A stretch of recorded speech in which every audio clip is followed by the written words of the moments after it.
மனம் ஒரு தருணம் தலைவனாய் அழைக்க,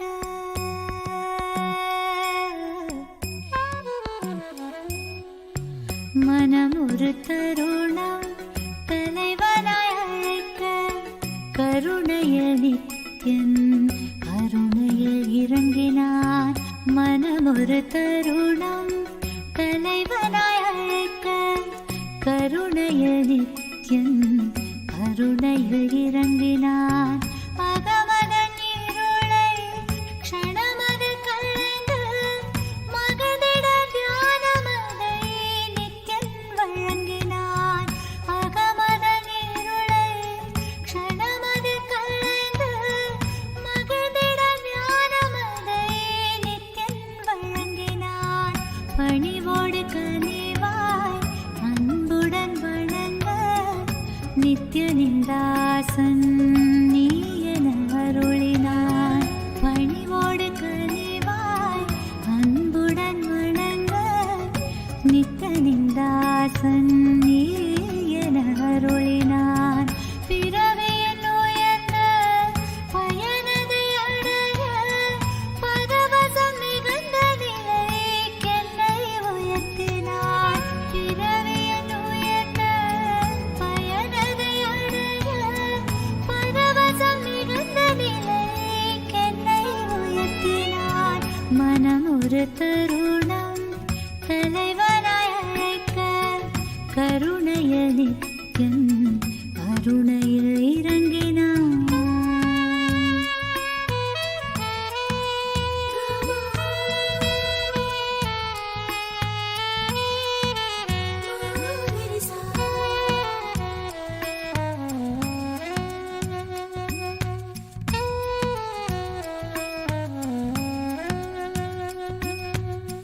காலை அவன் காலடியினிலே கருத்துடன் மெதுவாகவே அமர்ந்து கண் விழித்திட ஐயா என்றே பணிவாய் அழைப்பேன். புத்தம் புது மலராய் மலர்ந்து சற்றே ஒரு புன்னகை புரிந்து பித்தன் புவி காத்திடும் நித்யானந்தா. விண்ணோர் மண்ணோர் தோழும் ஈசன் நித்யாச்சலன் எனும் நேசன் பெருந்துயர் நீக்கிடும் நித்யானந்தா. மனம் ஒரு தருணம் தலைவனாய் அழைக்க, கருணையில் நித்யன் கருணையில் இறங்கினான்.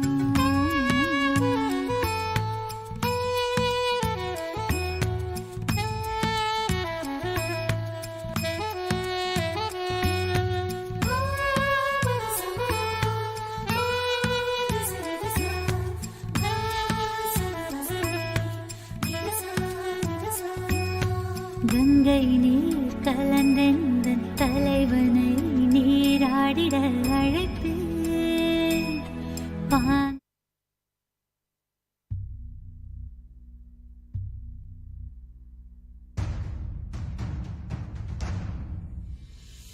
Sit as Paramashiva.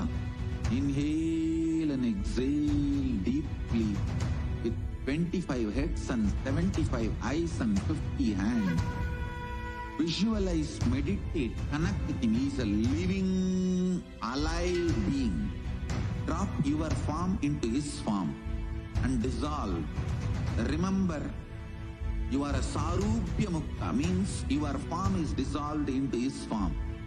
All my disciples, now I am initiating Salokya Mukti, Samipya Mukti, Sarupya Mukti, Sayujya Mukti. Om Nithyananda Paramashivoham. Om Nithyananda Paramashivoham. Om Nithyananda Paramashivoham. Om Nithyananda Paramashivoham. Om Nithyananda Paramashivoham. Om Nithyananda Nithyanandam. We welcome all the Paramashivoham level 3 participants to the first session of the day, Nityananda Yoga. Everyone please settle down on your yoga mats. We are going to start the session very soon.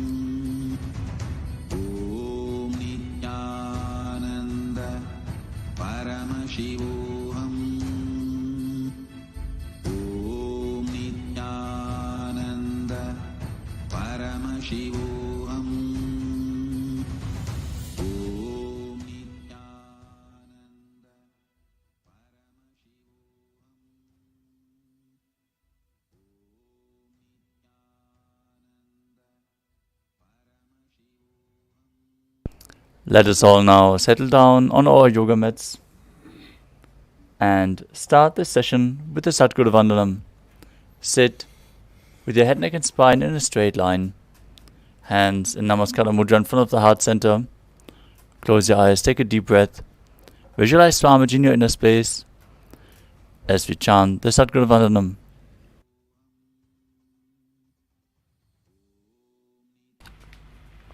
नित्यानन्दं परमसुखदं केवलं ज्ञानमूर्तिं द्वन्द्वातीतं गगनसदृशं तत्त्वमस्यादिलक्ष्यम् एकं नित्यं विमलमचलं सर्वधी साक्षिभूतं भावातीतं त्रिगुणरहितं सद्गुरुं तं Namami.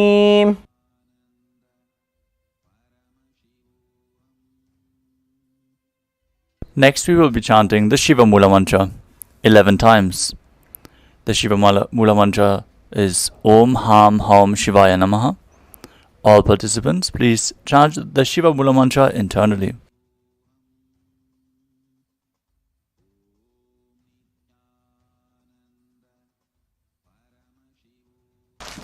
Om Ham Haum Shivaya Namaha. Om Ham Haum Shivaya Namaha. Om Ham Haum Shivaya Namaha. Om Ham Haum Shivaya Namaha. Om Ham Haum Shivaya Namaha. Om Ham Haum Shivaya Namaha. Om Ham Haum Shivaya Namaha. Om Ham Haum Shivaya Namaha. Om Ham Haum Shivaya Namaha. Next up is the Tattvachamanam, the ritualistic cleansing. Now, place your right hand in the Gokarna Mudra in the shape of a cow's ear. Then take an udani of water from the Panchapatra and pour it into your right palm. Om Atmatattvam Shodhayami Svadha. Om Vidyatattvam Shodhayami Svadha. Om Shivatattvam Shodhayami Svadha.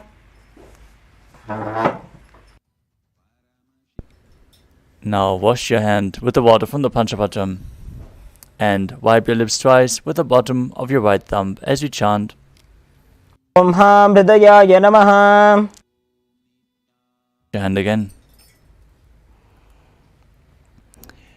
With your index finger and thumb together, touch your right nostril and your left nostril. With the index, middle and ring finger joined together, touch above the upper lip and below the lower lip. Then wash your hand again. Now, with your index finger and thumb joined together, touch the right nostril and the left nostril. With the ring finger and thumb joined together, touch your right eye, the left eye, the right ear and the left ear. Wash your hand again. With the little finger and thumb joined together, touch your navel, the right chest and the left chest. With all the fingertips joined together, touch the crown of the head, the right shoulder, the left shoulder and the heart center. Now wash your hand again. Place your right hand over top of the left and place both hands on the right thigh as we chant the Sankalpa mantra. Om Mamopatta Samasta Duridakshaya Dwara Bhagavat Shri Nithyananda Paramashiva Prityartham Shri नित्यानंदेश्वरी Paramshiva शक्ति समेत श्री नित्यानंदेश्वर परमशिव प्रीत्यर्थं च अद्य पूर्वोक्त एवं गुण विशेषेण विशिष्टायाम् अस्यां शुभतिथौ पूर्ण आरोग्ययुक्त दृढ़गात्र यौगिक शरीर सिद्ध्यर्थं परमशिव शक्त्याविष्करणार्थं नित्यानंद योगाभ्यासं करिष्ये. Now wash your hand once more as we chant. अपौपस्पृश्य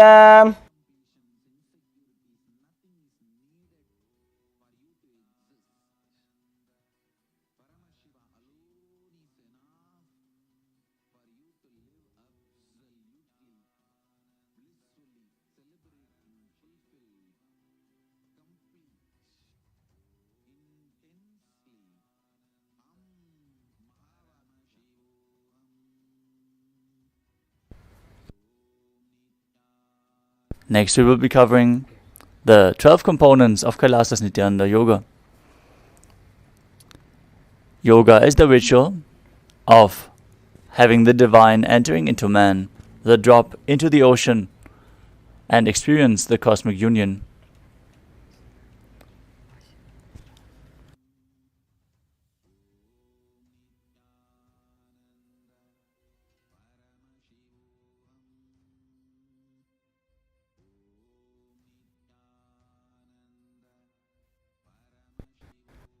To prepare yourself to hold the intense cosmic energy, you need to align your body to Paramashiva. That's what we are intensely infusing prana into your system and cleaning your nadis, your energy channels. Mudra, the energy circuits, seal the prana into your system and prevent it from seeping out into the air around you, creating a certain flow of the prana, activating specific parts of the body and awakening the non-mechanical parts of the brain, as well as aligning your intra-organs, like your chakras, to Paramashiva. The next component is Bandha, the energy locks, which you perform by contracting certain diaphragms and muscles within your body, aligning your organs to Paramashiva, and the Kundalini Shakti up along your spine. The bandhas we will be performing are of three kinds. The Mula Bandha, the root lock, contracting your perineal floor and pulling it up.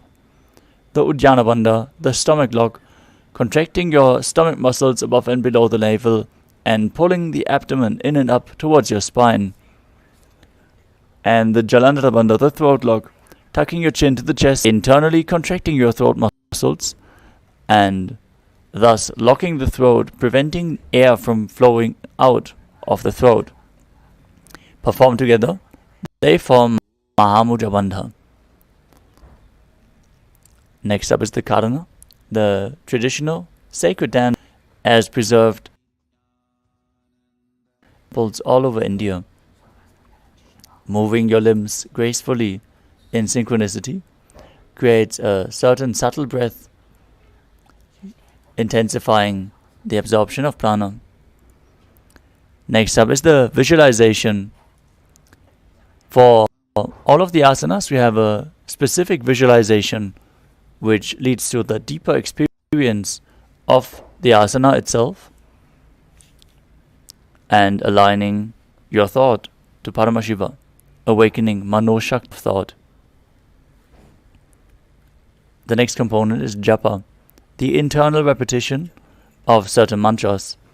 As you visualize the mantra rotating around your throat in a circular way, your Vishuddhi Chakra and your Vak Shakti, the power of spirit, as you align your speech to Paramashiva. Next up is the external chanting of mantras, which is going to be performed by our Acharya, where the words of Mahadeva himself are being chanted in the form of the scripture references of the asanas, which are being performed. Your aura is opening wide, and you're receptive to external energies. So with what kind of energy you surround yourself is very important. During Nithyananda sacred mantras, we are creating the space for you to experience the highest energy possible. The next component is weightlifting. As bodybuilding is a spiritual exercise, weightlifting is one of the components of Nithyananda Yoga. If you hold the weights in certain asanas, the Kundalini Shakti gets awakened intensely. Next up is the mandala, the visual representation of certain devatas. In the background we have the Shri Yantra, representation of all the gods and goddesses. If you gaze at it intensely, gently like you would gaze, and are reflected into your brain and recreate the macrocosmos into your microcosmos. So try to focus on the Shri Yantra as much as. Next up is the Abharana, the traditional, as the Rudraksha be capable of spiritual energy than any other stone. You should wear it on your skin at any given time, holding you in the high energy field. Finally, we have Aushadha, the alchemy products which can be applied on the skin or ingested to infuse prana into the system. During Nithyananda Yoga, to apply vibhuti and kumkum. The vibhuti on the forehead and on 16 various places over the body if you are male body. And the kumkum on the Agnya Chakra, the third eye, the space in between the eyebrows, for detoxifying your third eye and gently awakening it. Now that we covered some Nithyananda Yoga, let us move into the asana practice. Sit straight with your head, neck and spine in a straight line. Bring your hands into mudra with index fingers and thumbs together. Now engage all three bandhas, Mula Bandha, Uddiyana Bandha and Jalandhara Bandha, Mahamudra Bandha. As you visualize Lord Shiva in your inner space, form the Samana Kumbhaka. Inhale deeply into your stomach. Hold your breath and visualize your spine. As you internally and visualize it rotating around your throat. In the first asana of Sukhasana.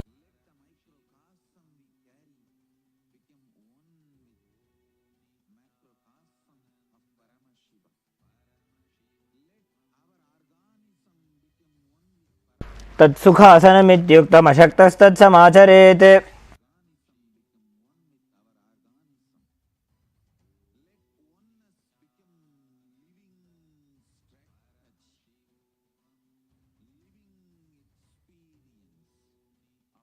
The next asana is Parvatasana. Now bring your legs into Padmasana. As you place your feet on top of the opposite thighs. Then join your hands together in Anjali Mudra and raise them up above your head, keeping your elbows straight as you visualize yourself as Mount Gage or Tribandhas. अथ वक्षे Mahadev पर्वतासनमङ्गलम्. Next up is Halipavasana. Now bring the soles of the feet together in front of your body as you interlock your fingers behind you. Then lean forward and down, gaze to the tip of your nose and engage all three bandhas as you visualize Swamiji in your inner space. पूरवविधियाहु मे जानो उभय पगतली संपुटिठानो.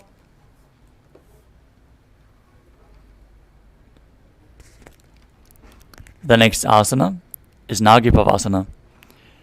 With the soles of the feet together in front, extend the feet away from the body and stretch your arms out in front. As you cup the palms, place them on the ground in front of your feet and place your forehead on the ground behind the heels. Gaze through your nose and visualize yourself as a snake as you engage all the bandhas. पूरवविधि परियागाने नीचौ वीकहु निभनास्यो लगाई.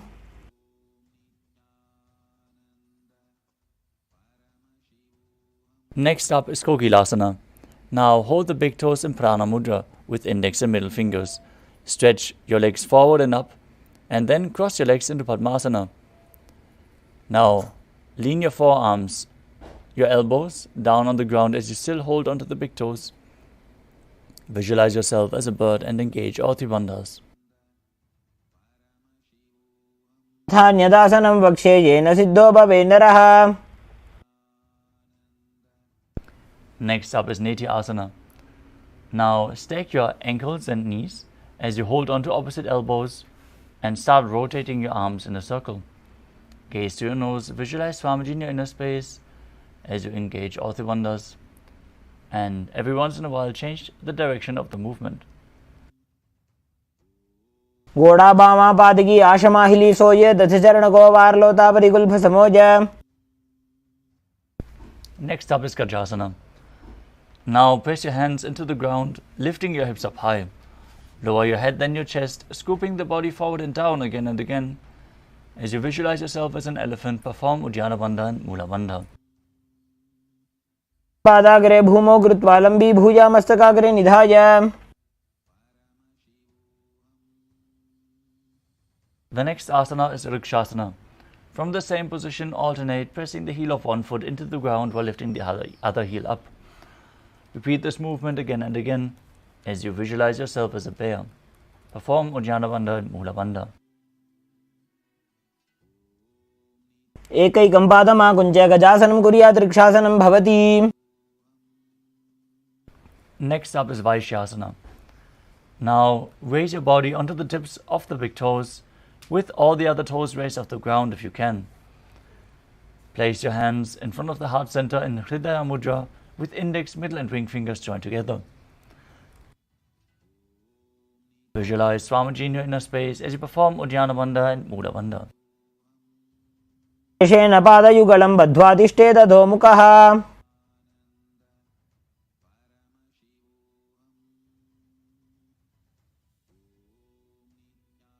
Next up is the Urdhva Janukarana.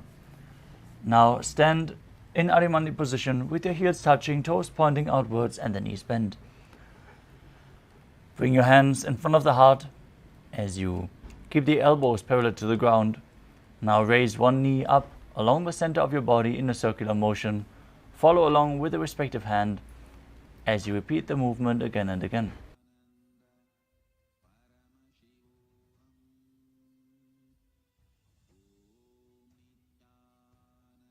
The next asana is Balalingasana. Now interlace your fingers from the outside in Sarva Shankari Mudra. Pull one knee up towards your chest. As you contract the perineal region, pull the stomach in and up and tuck your chin to the chest in Mahamudra Bandha, visualizing yourself holding a baby. एकं जानुरसि आलिङ्ग्य स्थातव्यं बाललिङ्गनं भवति. Next up is Padapittanasana. Now take one foot and pull it behind towards your buttocks, holding it with both hands. Keep your head, neck and spine in a straight line. Engage all three bandhas and visualize Swamiji in your inner space. स्थित्वैकस्मिन् पादतले कराभ्यां वेष्टयेत् तनुम्. Next up is Natarajasana. With the respective hand, hold onto the sole of one foot from the inside and extend the other arm forward with the hand in Bindu Mudra, leaning forward and pulling the foot up behind you. As you visualize yourself as Lord Nataraja, perform the Mula Bandha. पादं क्रौञ्चं च मरीचिं वीरभद्रकम्. Now standing on the other leg, pull the opposite knee towards the chest as you repeat Balalingasana on the other side. एकं जानुरसि आलिङ्ग्य स्थातव्यं बाललिङ्गनं भवति. Now pull the other foot behind towards the buttocks as you repeat Padapittanasana on the other side. स्थित्वैकस्मिन् पादतले कराभ्यां वेष्टयेत् तनुम्. Now repeat Natarajasana on the other side as you hold on to the sole of the other foot and lean forward with the hand extended in Bindu Mudra, visualizing yourself as Lord Nataraja. पादं क्रौञ्चं च मरीचिं वीरभद्रकम्. Next up is the Ardhara Karana.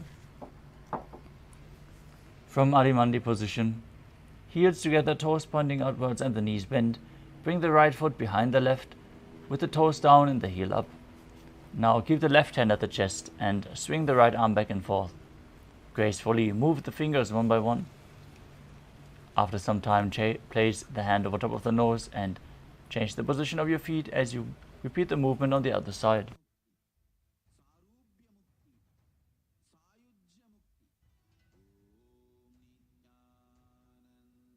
Next up is the skeleton dance. Now, visualize your bone structure as you shake your body intensely. Visualize yourself as a skeleton and dance wildly.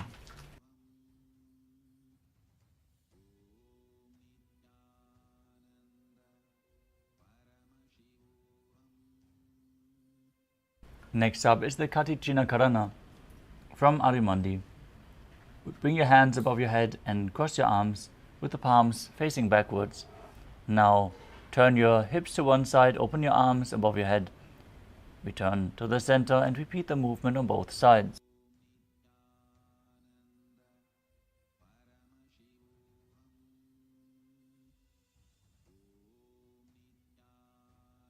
The next asana is Tadasana. As you stand tall on the tips of the toes, raise your arms up parallel. Visualize yourself as a palm tree. Perform all three bandhas as you internally chant the new japa Shivoham. महामुद्राबद्ध कोनो ताड़ासन विभेदकान. Next up is Uttanasana. From the standing position, lean forward and down, placing your hands flat on the ground as you engage all three bandhas and bring your forehead towards the knees. Visualize Swamiji in your inner space. महामुद्राबद्ध कोनो ताड़ासन विभेदकान. Next asana is Tadakshvasana. Now place your hands on the ground, shoulder width apart, and step your feet away, backwards, into a plank position.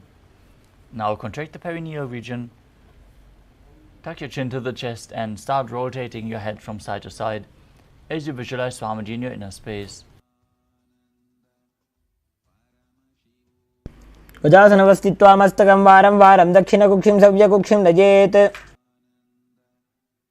Now lower your body down onto the mat as you keep the toes pointing backwards and the hands flat next to your chest. Now lift your head up using the strength of your lower back. Open your mouth wide. Inhale through the hollow of your throat in Bhujangani Mudra as you visualize yourself as a cobra. अष्टनाभिपर्यन्तम् अधो भूमौ विनिन्यसेत्. The next asana is Shashasana. Now push your body back up into a plank position and alternate, bringing one knee in towards your chest, back and forth. Visualize Swamiji in your inner space. Breathe calmly through your nose in Sahajra Kumbhaka as you perform the Mula Bandha. गजासनसंस्थितौ जानुद्वयमाकुञ्च्य वारं वारं कर्तव्यं शशासनं भवति. Next up is Rathasana. From the same position, step one foot in between the two hands. Then jump the foot back, exchange the position of your feet again and again. Visualize yourself as a chariot as you perform the Mula Bandha. गजासनसंस्थितौ एकैकं पादं पुरोमार्गेण भ्रामयित्वा कर्तव्यं रथासनं भवति. Now keep the front toes pointing forwards and the back toes facing sideways as you bring the front leg into a 90-degree angle and raise your arms up parallel above your head. Gaze to your third eye, visualize yourself as Lord Veerabhadra and perform Uddiyana Bandha and Mula Bandha in Veerabhadrasana. वासिष्ठमथ कौण्डिन्यमूर्धकुक्कुटमेव च. Exchange the position of your feet and repeat Veerabhadrasana on the other side. वासिष्ठमथ कौण्डिन्यमूर्धकुक्कुटमेव च. The next asana of the sequence is Vrikshasana. Now stand tall and bring one foot to the inner thigh as you join your hands together in Anjali Mudra and raise them up above your head, keeping the elbows straight. Now visualize yourself as a tree as you perform Uddiyana Bandha and Mula Bandha. पामोरुमूलदेशे च याम्यं पादं निधायतु. Next up is Garudasana. Now bring the raised foot to the opposite hip Join your hands together in Namaskara Mudra in front of the heart center and visualize yourself as Lord Garuda. गरुडासनमावक्षे येन ध्यानं स्थिरं भवेत्. Now repeat Vrikshasana, the tree posture, on the other side. वामोरुमूलदेशे च याम्यं पादं निधाय. Bring the raised foot to the opposite hip. Visualize yourself as Lord Garuda as you repeat Garudasana on the other side. गरुडासनमावक्षे येन ध्यानं स्थिरं भवेत्. Now stand and step one foot forward and the other one far back. Keep the front toes pointing forwards and the back toes facing sideways as you bring your arms parallel to the ground, lean forward and down, and keep the opposite hand extended up towards the sky. Gaze up. Visualize yourself as a triangle as you perform the Mula Bandha in Trikonasana. उत्तानपादं क्रौञ्चं च मरीचिं वीरभद्रकम्. Now exchange the position of your feet. Bring your arms parallel. Lean to the other side. Repeat Trikonasana on the other side. उत्तानपादं क्रौञ्चं च मरीचिं वीरभद्रकम्. Next up is Nikuttaka Karana. From Arimani position, heels together, toes pointing outwards and the knees bent. Raise one heel off the ground and place your hands in front of the heart center with the palms facing each other. Now stomp the raised heel to the ground, raise the other heel up as you exchange the position of your hands again and again.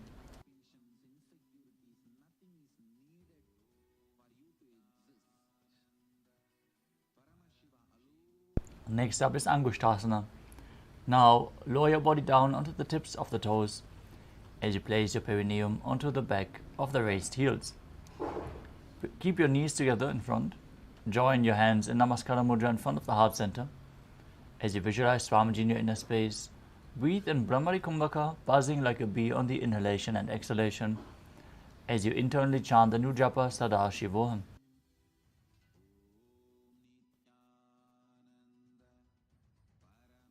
आसनमित्याहुः गोरक्षासनमेव च. Next up is Saurasana. One leg straight forward up.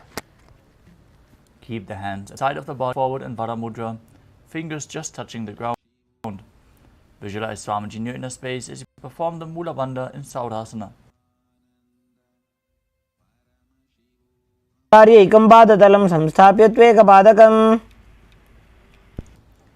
Next up is Vidhunanasana. From Saurasana, lean forward and down, hold onto the big toe of the front foot as you hold the back heel with the other hand if you can. Balancing in this posture, visualize Swamiji in your inner space and perform the Mula Bandha.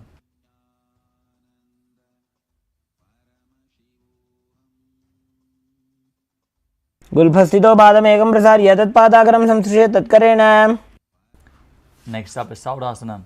On the other side, extend the other leg forward, keep the palms facing forward, visualize Swamiji in your inner space.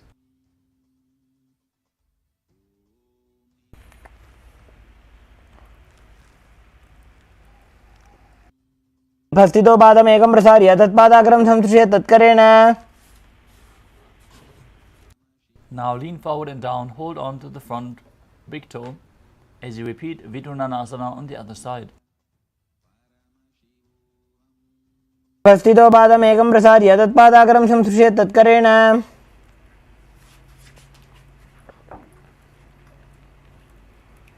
The next asana is Brahmajalankushasana. As you keep the toes on the ground, the heels raised off the mat, sitting down on the heels, bring a gap in between the knees as you place the back of your hands on top of the knees. Gaze in between the gap of the palms as you contract the perineal region, tuck the chin to the chest, and visualize Swamiji in your inner space in Brahmajalankushasana. दो फणा पानी होए वैसे एड़ी दो गुदानी वैसे. Next up is Kapilasana. Now place your knees on the ground with the toes tucked behind, knees apart. Bring your hands on top of the knees. Hold your stomach in and up and gaze to the nose as you visualize yourself as Sage Kapila Muni. Perform Uddiyana Bandha and Mula Bandha. उभय पगतली समटारावे तिनकी माहिली को और मिलावे।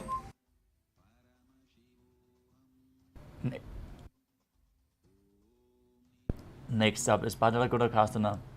Maintain the same position, but shift your gaze to the third eye, your visualization to Swamiji, and the Bandha to the Mula Bandha. दो बगदले संपट करे कौरवारली भूपर इधरे। Next up is Suryasana. As you sit with the toes tucked, perineum placed on top of the raised heels, raise your knees off the ground and bring your thumbs and little fingers together in Padma Mudra as you open up your palms, resembling a lotus flower. Raise your arms straight up above your head, gaze through the hole in between the palms as you visualize Lord Surya in your inner space and perform Uddiyana Bandha and Mula Bandha. एड़ी दो गुदातरी आने फना पानी बैठक पुनिठाने। Next up is Mandukasana. As you sit with the toes flat, perineum on the heels, keep your hands on top of the knees, lift your tongue up against the roof of your mouth and Manduki Mudra as you visualize yourself as a frog. Gaze to your third eye.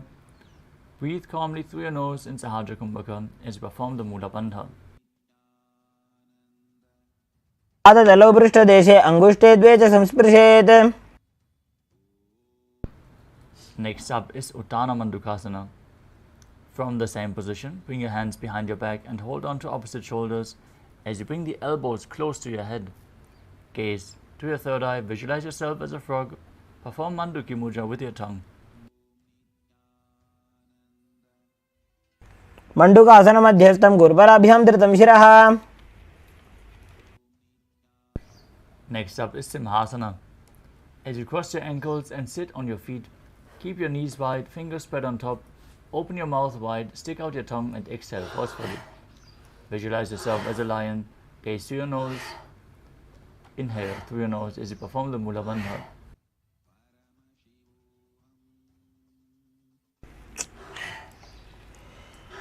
दक्षिणं सव्यगुल्फेन दक्षिणेन ततेतरम्। Next up is Padurasana.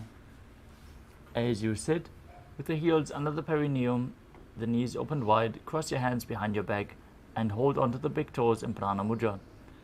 Apply Jalandhara Bandha and Mula Bandha. As you gaze to your nose, visualize Swamiji in your inner space and return to buzzing like a bee in Brahmari Kumbhaka. गुल्फौ च वृषणस्यादः सीवन्त्याः पार्श्वयोः क्षिपेत्।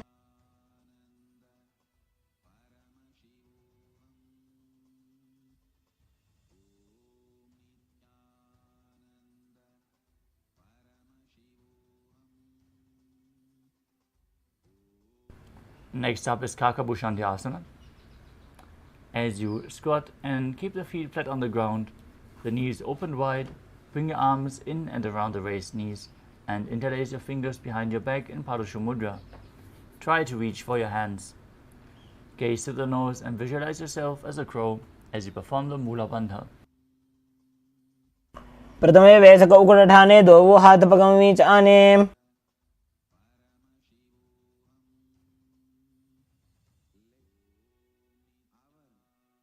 The next asana is Kani Pavasana. As you place your palms on the floor, shoulder width apart, bring your knees onto the back of your arms towards your armpits. Lean forward and down as you raise the feet off the mat and balance on your arms. Visualize Swamiji in your inner space. आसन को गुण आशी दुष्टा होई तो आछी होई। The next asana is Kapali Asana. This is going to be our first inverted posture. So if you have any neck or upper back injuries or high blood pressure, take precautions, take it slow with all the inverted postures. And if you require aid for the asana, you can use a wall for support, or if you have a partner by your side, they can aid you. Now, place your hands flat on the mat, shoulder width apart, as you bring the crown of your head onto the mat, forming a triangle between your hands and your head. Bring your knees on top of the elbows, align your hips with your shoulders, and then straighten your legs up. Gaze to your nose, visualize Swamiji in your inner space as you perform the Mula Bandha.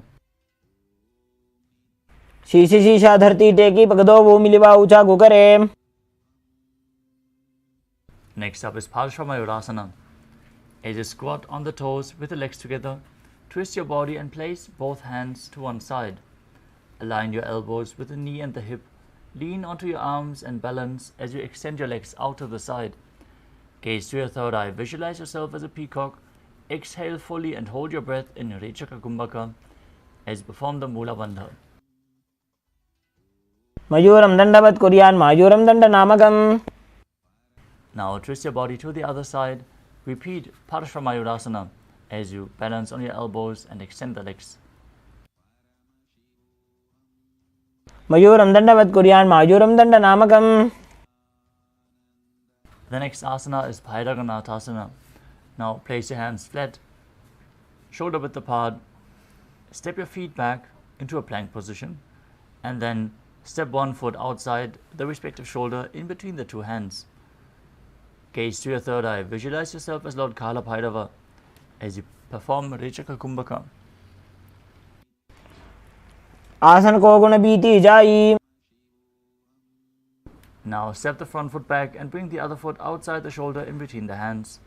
Gaze to your third eye. Visualize yourself as Lord Kala Bhairava as you repeat Bhagavan on the other side. Asan ko guna biti jai.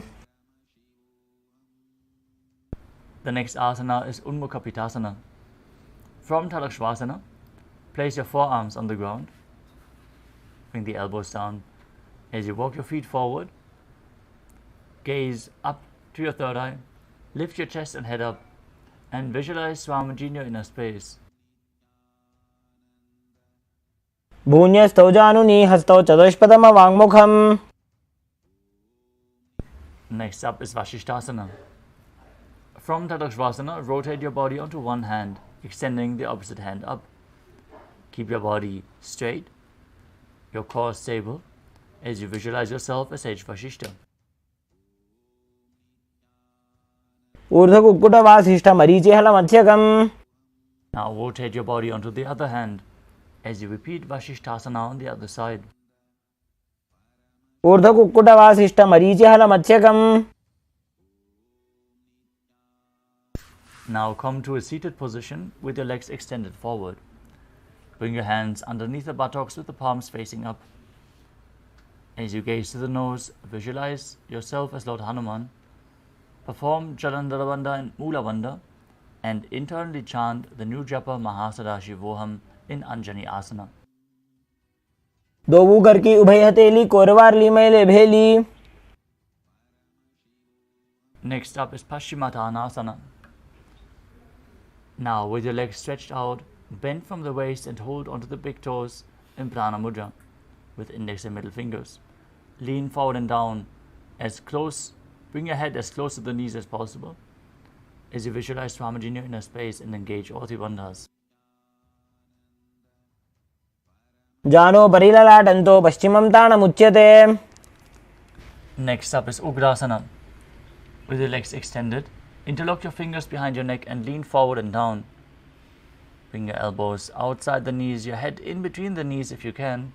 As you squeeze your body, perform all three bandhas and visualize Kali in your inner space. Swapanibhyam dridham dhritva jano parishironyaset. Next up is Marichi Asana. As you sit with your legs extended, bring one heel towards the groin, raise the knee. Bring your hands in and around the raised knee as you interlace your fingers behind your back. Visualize yourself as Sage Marichi and perform the Mula Bandha. Uttanabadam Krauncham cha Marichim Veerabhadrakam. From Marichi Asana, drop the knee down to the ground. Keep the heel at the perineum. Engage all three bandhas. Gaze to your nose. Lean forward and down. Hold onto the front foot with both hands as you visualize Swamiji in your inner space. Mahamudram pravakshami tantresmin mama vallabhe. Now exchange the position of your feet. Bring the other heel towards the groin with the knee raised as you repeat Marichi Asana on the other side. Uttanabadam Krauncham cha Marichim Veerabhadrakam. Now drop the knee down, lean forward and down, holding onto the front foot, exhaling. Engaging all three bandhas, Mahamudra Bandha in Mahamudrasana on the other side. महामुद्रां प्रवक्ष्यामि तन्त्रेऽस्मिन् मम वल्लभे. The next asana is Bhadrasana 2.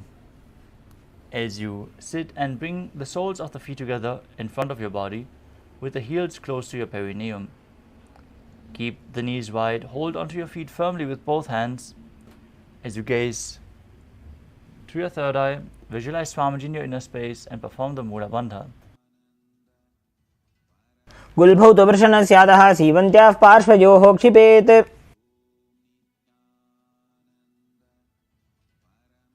The next asana is Kvalipavasana. From Bhadrasana, extend your feet away from the body. Keep your toes together, heels apart, knees open. Place your hands on the respective knees as you tuck your chin to the chest. Gaze to your nose and visualize Swamiji in your inner space. पूरब चरपट चौक कख्यो सोजी वाही विधि जो कीजे sooji. Next up is Joni Asana. As you sit and keep the soles of the feet together in front, heels close to the perineum, visualize the Yoni Mandala, the visual representation of Devi Paramashiva Shakti. Hold the soles of the feet, lean forward and down as you bring your forehead to the feet. Gaze to your nose, perform Richaka Kumbhaka and engage the Mula Bandha. दोबू भगतली संपुट करे एड़ी made के ढिंग धरे. Next up is Midakipavasana. As you sit and keep the heels together, toes apart, feet extended away from the body, lean forward and down as you extend your arms to the side and place your palms on the ground. Bring your forehead onto the ground behind the heels if you can, as you gaze to the nose and visualize Swamiji in your inner space. पूरब विधि परिपकदली संपुट शोल एड़ी मिली राशे.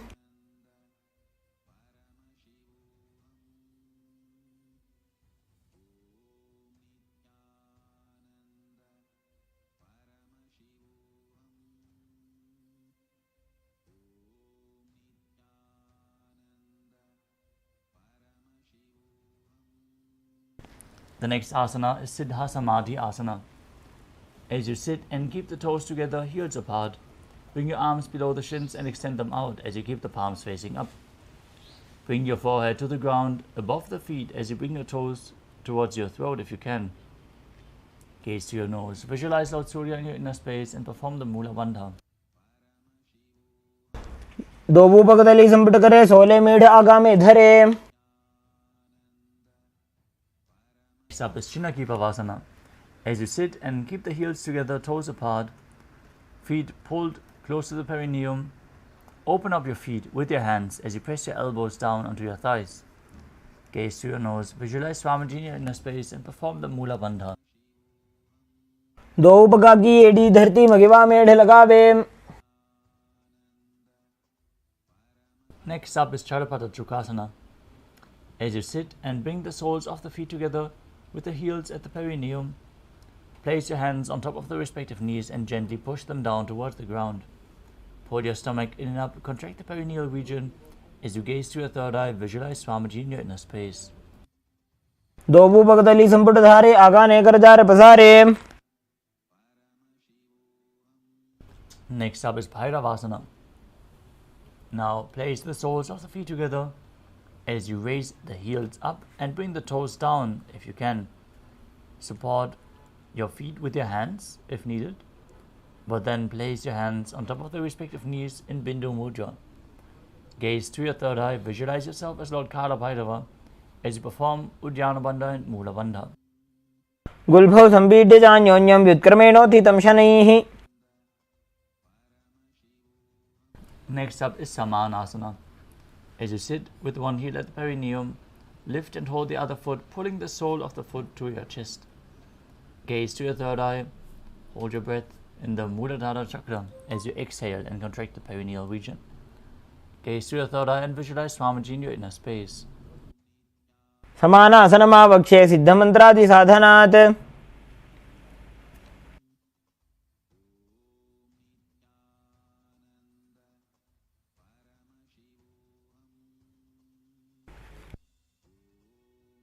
The next asana is Apanasana. as you place one foot over top of the respective shoulder. Extend the other leg up straight. Gaze to your third eye. Visualize Swamiji in your inner space as you perform the Mula Bandha. केवलं पादमेकं च स्कन्धे चारोपि यत्नतः. Now press the other heel against the perineum. Bring the opposite sole to the chest. As you gaze to your third eye, visualize Swamiji. Repeat Samanasana on the other side. आसनमावक्षे सिद्धमन्त्रादिसाधनात्.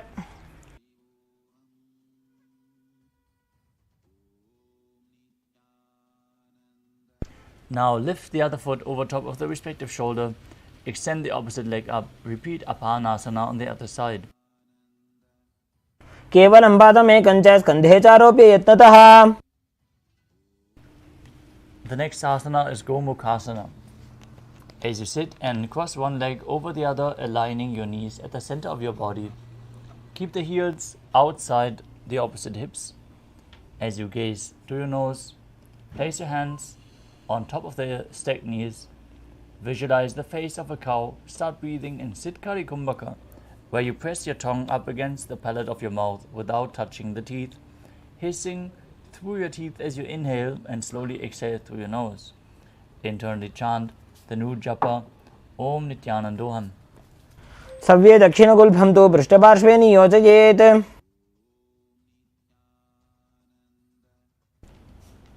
Next up is Anasuyasana. From Gomukhasana, hold on to the big toes in Prana Mudra. Gaze to the nose, contract Uddiyana Bandha and Mula Bandha as you visualize yourself as Rishika Anasuya. दक्षिण गोड़ों नीचे उठाने, बाहों ताकि ऊपर आने.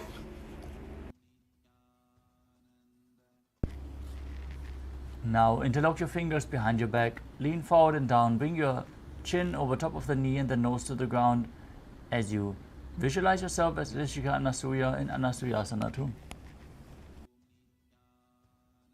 जीमणा गोदा की संधि, उपरिडावा गोड़ा की संधि. Next up is Garudasana too. As you sit on the ground with one heel pressed against your perineum, keep the opposite foot flat on the ground with the knee raised. Hands on top of the respective knees, gaze to your nose, visualize yourself as Lord Garuda as you perform the Mula Bandha. डावो पगमोडी एडी माहिलो गुल्फमूल द्वार नीचे दे. Next up is Nadadasana. From Garudasana 2, raise your perineum on top of the heel. Interlock your fingers behind your neck. Twist your elbows outside of the raised knee. As you gaze through your third eye, visualize yourself as Sage Narada in Nadadasana. पिष्टिजु वाम पगदली केरी भूपरिता ही लगावे फेरी. Next up is Matsya Pitakasana. Now bring one foot on top of the opposite thigh as you hold on to the shin and the big toe with the big toe in Prana Mudra.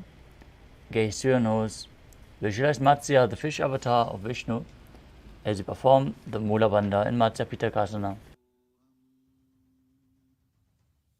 Women वामांगुष्ठं तु गृहीतं मत्स्य पीठकम्.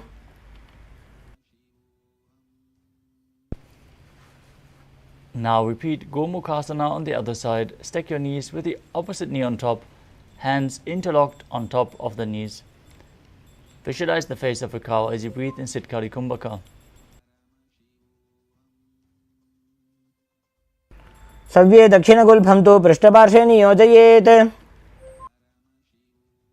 Now hold on to the big toes in Prana Mudra as you visualize yourself as Rishika Anasuya in Anasuyasana on the other side.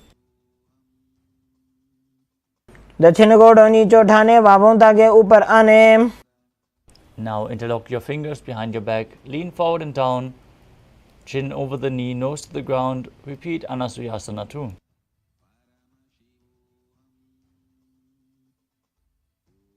जीमणा गोदा की संधि, उपरिडावा गोड़ा की संधि. Now repeat Garudasana too as you bring the other heel against the perineum, opposite knee raised, hands on the knees, visualizing yourself as Lord Garuda. Davos पग मोडी AD माहिलो गुल्फमूल द्वारनी चैदे.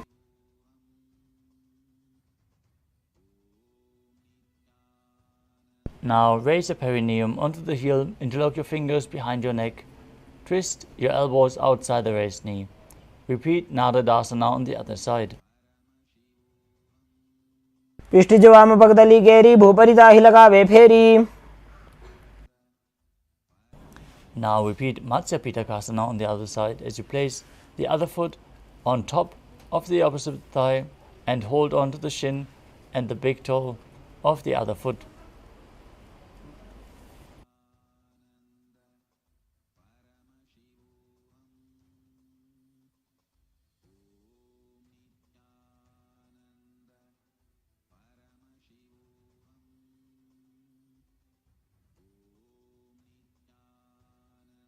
Women वामांगुष्ठं गृहीतं मध्यपीठकम्.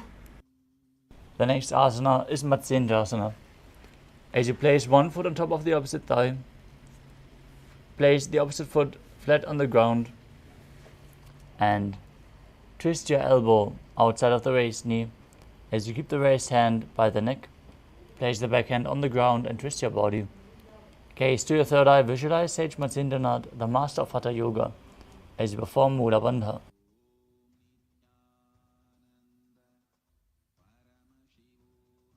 उदरं पश्चिमाभासं कृत्वा तिष्ठति यत्नतः.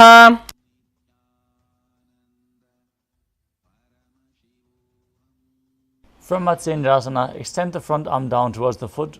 Hold onto the big toe in Prana Mudra as you hold the back ear with the opposite hand. Gaze to your third eye. Visualize yourself as a camel as you perform the Mula Bandha in Kubhasana. आसन को गुण झोलो जाए. Still holding onto the front foot, place the back hand on the ground behind you. Twist your body even further in Matsyendrasana 2.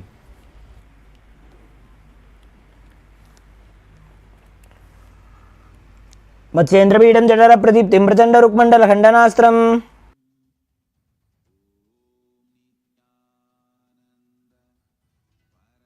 Now exchange the position of your feet. Bring the other foot over top of the opposite thigh. Twist your body around the raised knee as you repeat Matsyendrasana on the other side. उदरं पश्चिमाभासं कृत्वा तिष्ठति यत्नतः. Extend your arm down to the foot. Place the other hand on your ear. Repeat Kubhasana as you visualize yourself as a camel. आसन को गुण झोलो जाए. Now place the hand back on the ground behind you. Twist your body even further.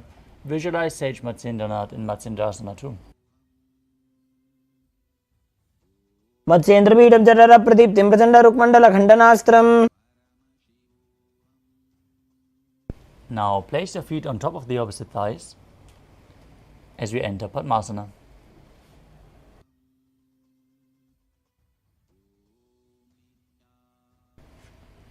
Now gaze to your nose. Place your hands on top of the knees, flat. Visualize yourself as Lord Shiva. As you start, breathe in Sitali Kumbhaka, where you press your tongue against the back of the teeth and hiss through your teeth while inhaling. Engage all three wonders. Internally chant the Nujapa Om Nithyananda Paramashivam in Padmasana. आसनं द्विविधं प्रोक्तं पद्मं वज्रासनं तथा. Next up is Padmasana 2. Now cross your arms in front of the body, hold onto the big toes in Prana Mudra, gaze to your nose, visualize yourself as Goddess Parvati, the consort of Lord Shiva, as you perform the Mula Bandha and still breathe in Sitali Kumbhaka. उत्तानौ चरणौ कृत्वा ऊरु संस्तोभ्र यत्ततः. The next asana is Kukutasana. From Padmasana, place your hands in between the thighs and calves. Place them flat on the ground as you lift your body off the mat, visualizing yourself as a rooster, as you breathe calmly through your nose into Sahajra Kumbhaka. पद्मासनं च संस्थाप्य नान्भोरोरन्तरे करौ.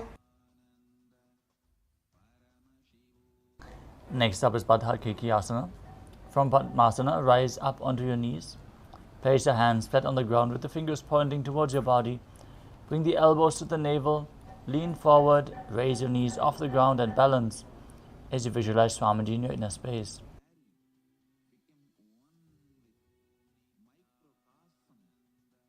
धरामोष्टभ्यकरद्वयेन तत्कोर्परि स्थापितानाभिपार्श्वः. Next up is Mayurasana. From your knees, place the hands flat on the ground with the fingers pointing backwards. Bring your elbows to the navel, lean forward until you find balance and then raise your legs up off the ground. Visualize yourself as a peacock as you perform the Mula Bandha. पक्षे महादेव मयूरासन उत्तमम्. Now lower your body flat onto the mat with the toes pointing outwards, hands interlocked behind your neck. Visualize yourself as a crocodile as you perform the Mula Bandha in Makarasana. अध्यासशेते हृदयं निधाय भूमौ च पादौ च प्रसार्यमानो. Next up is Shalabhasana. As you lay down on your stomach, place your hands on the ground beside your chest and raise your legs up.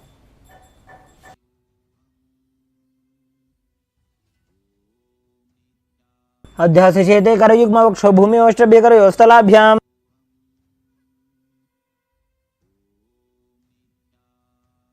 Next up is Ushtrasana.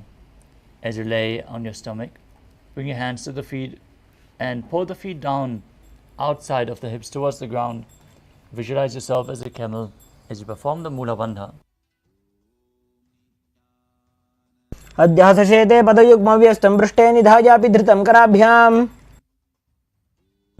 Holding onto the feet, kick your legs back and up and raise your chest off the mat. Gaze up towards your third eye as you visualize yourself as Pinaka, Lord Shiva's bowl, in Dhanurasana.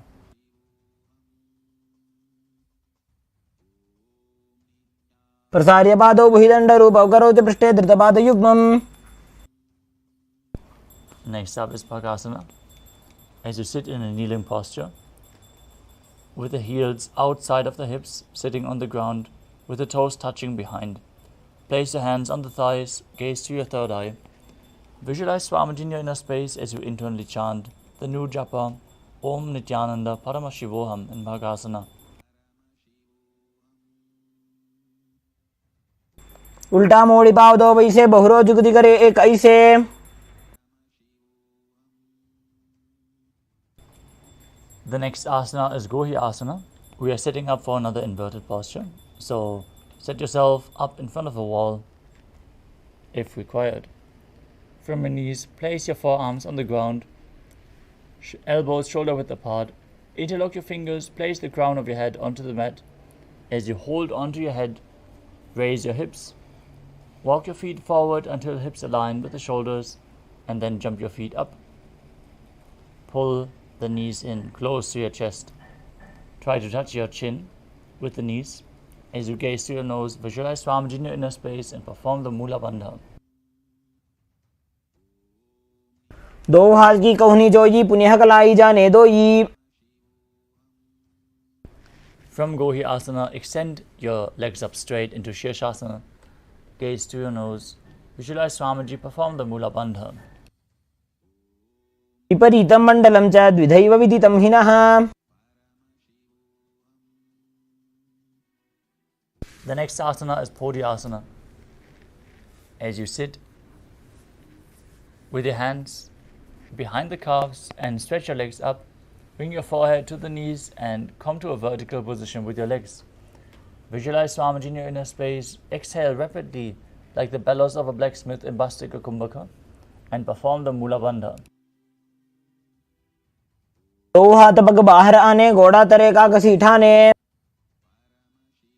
Next up is Parikasana. As you sit and extend your legs forward and up at a 45-degree angle, bring your hands behind your back, hold on to opposite shoulders, exhale rapidly in Bastika Kumbhaka as you gaze to your third eye and visualize yourself as a mace.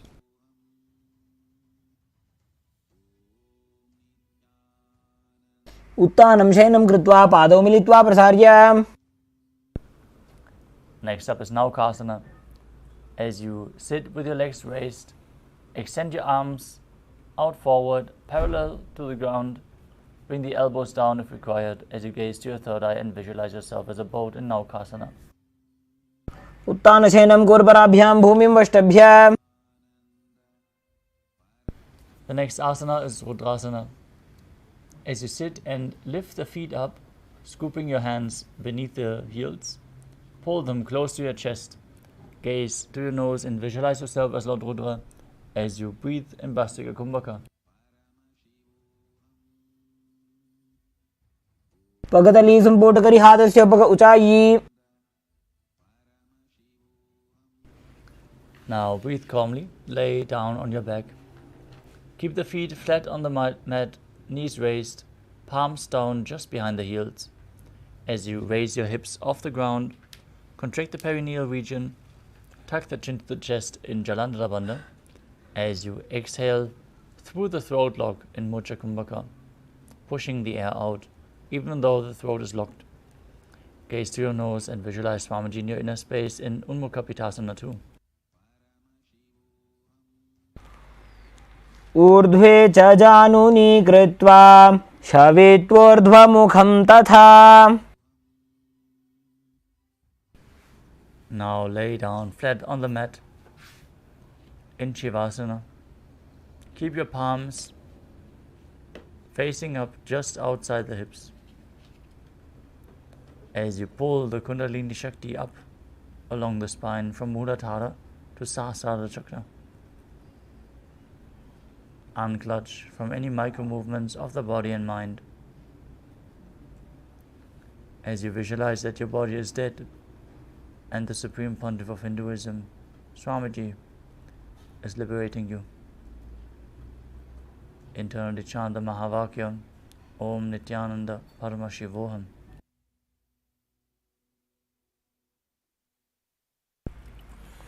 उत्तानं शववद्भूमौ शयनं तु शवासनं. शवासनं श्रान्तिहरं चित्तविश्रान्तिकारणम्.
Slowly return to your physical body.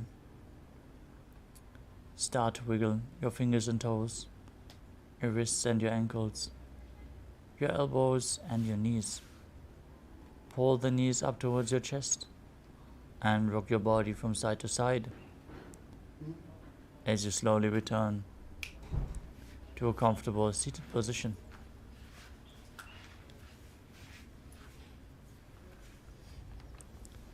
Congratulations, you completed the first 108 asanas of the sequence which form the Pratama Vinyasa Krama. We request all the participants to please switch on your cameras and make sure your rooms are properly lit. The camera is aligned in such a way that you're visible. This is a security measure, so please follow along with the guidelines.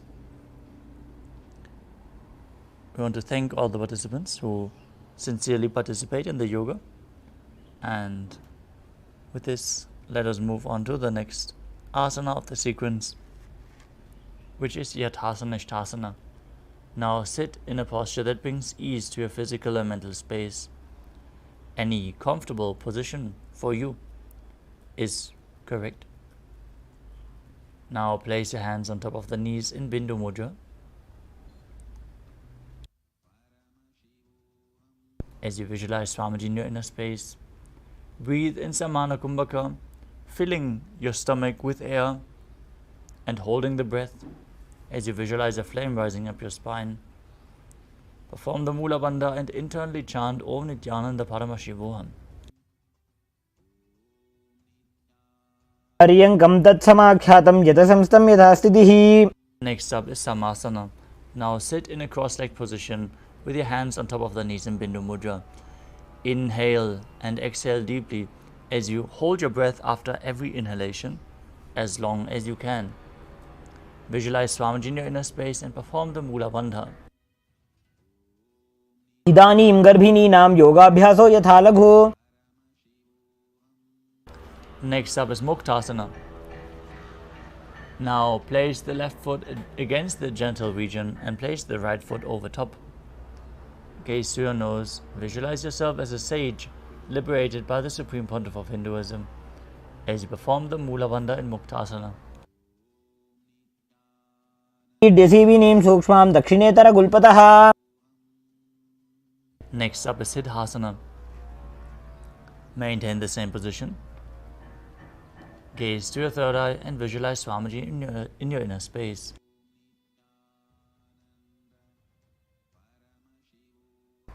Sthanussamyamidendriyo chaladrisha pashyan bhruvarantaram chaitan mokshaka padabhedajanakam siddhasanam procyate. Next up is Siddhi Asana. Maintain the same position. Shift your gaze to the ground in front of you. Engage all three bandhas as you visualize Swamiji in your inner space. Vamadake idijano sivani madhitasa kothano. Next up is Rudrasana 2. Now place your hands on top of the knees in Bindu Mudra. As you gaze to the third eye, visualize yourself as Lord Rudra and perform the Mula Bandha. Acharna pare dachin rakhe ek jugadi aise vidhi dakhe.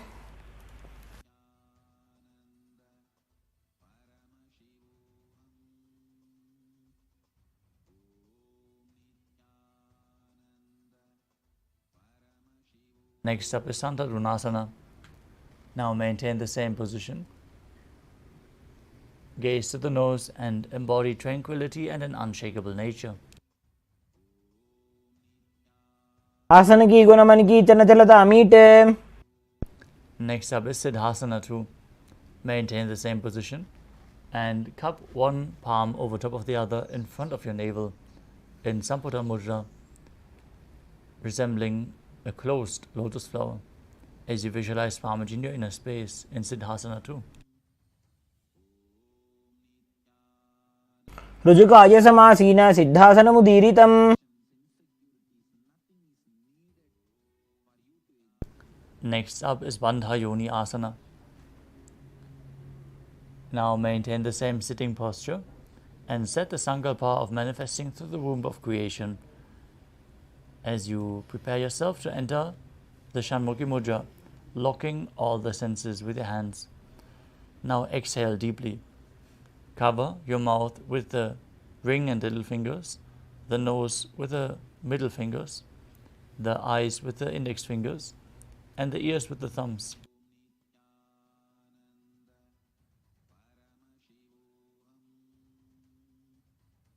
Yatra madhye mahadeva bandhayonyasane shruno. Next up is Virasana. Now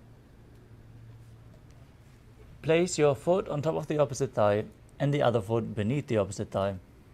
Keep your hands in Bindu Mudra on top of the respective knees as you embody the state and space of bravery.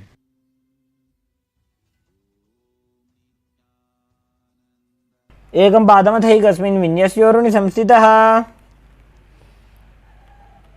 Next up is Valmikasana. As you keep the left heel on the right side of the regenerative organs and the right foot on top of the left thigh, place your hands in Bindu Mudra on the knees, gaze to your third eye and visualize Sage Valmiki, the great poet and author of Ramayana.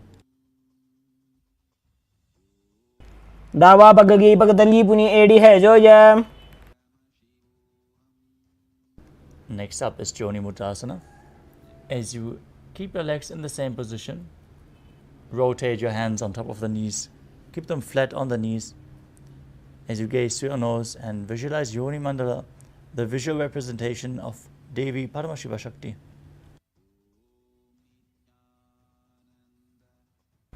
वामपाद की पगतली जाहि माहिली core. Next up is Yoni Asana.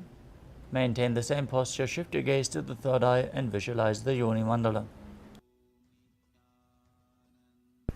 योन्यासनं पर्वतेन योगं योगफले नीलम्. Next up is Padasana 3. Now keep the soles of the feet together in front of your body. Hold onto the feet and bring the knees down to the ground. As you gaze to the nose, engage Uddiyana Bandha and Mula Bandha and visualize yourself as Lord Vidavajja. गुल्फौ च वृषणस्यादः सीवन्त्याः पार्श्वयोः क्षिपेत्. Next up is Aghorasana. As you sit with the soles of the feet together, heels against the perineum, press your tongue up against the palate of your mouth or even higher into the nasal tract if you can in Kechari Mudra. Cover your mouth with the right hand as you close the left nostril with the index finger. Inhale through the right nostril. Hold your breath. Lock both nostrils. Exhale through the left and exchange in Abhyantara Kumbhaka as you gaze to your third eye and visualize yourself as an Aghori. पूर्व को हो भिश्रिका जोजी वाही विधि जो की जैसो. Next up is Kanari Pavasana.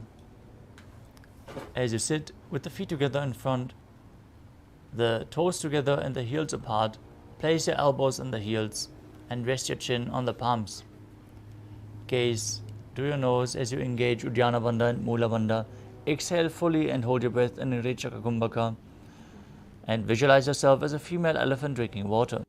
ग्वाली पावा आसन कख्यो है जैसे Yahoo में जाने विधि तैसे. Next up is Padasana. As you sit with your knees raised, arms between the thighs and calves, interlace your fingers in front and lift your feet off the mat. Gaze to your nose and visualize Swamiji in your inner space.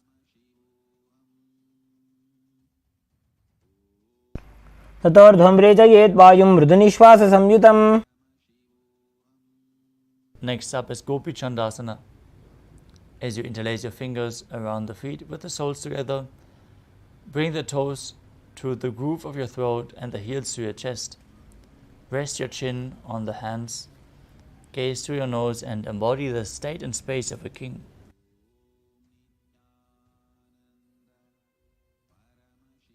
पूर्व विधि पगा का अंगूठा कंठ को पराशे. Next up is Udarasana.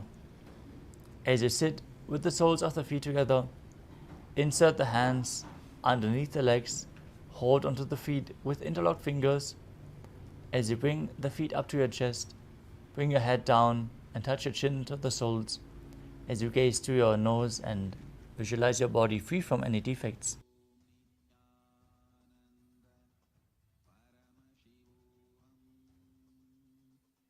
तो पगतली संपुटटाने उभय हस्तकरयोरत हिताने. Now bring the feet even higher in front of the face as you keep interlocked fingers in front of your forehead. Visualize yourself excelling in everything in Vishishtasana. दो पगतली जोड़ी संपुट करे. The next asana is Bhujasana. From a seated position, lift both legs over top of the respective shoulders. Bring your arms underneath your legs and up, interlacing your fingers around the back of your neck. Visualize yourself as a cobra as you perform the Mula Bandha.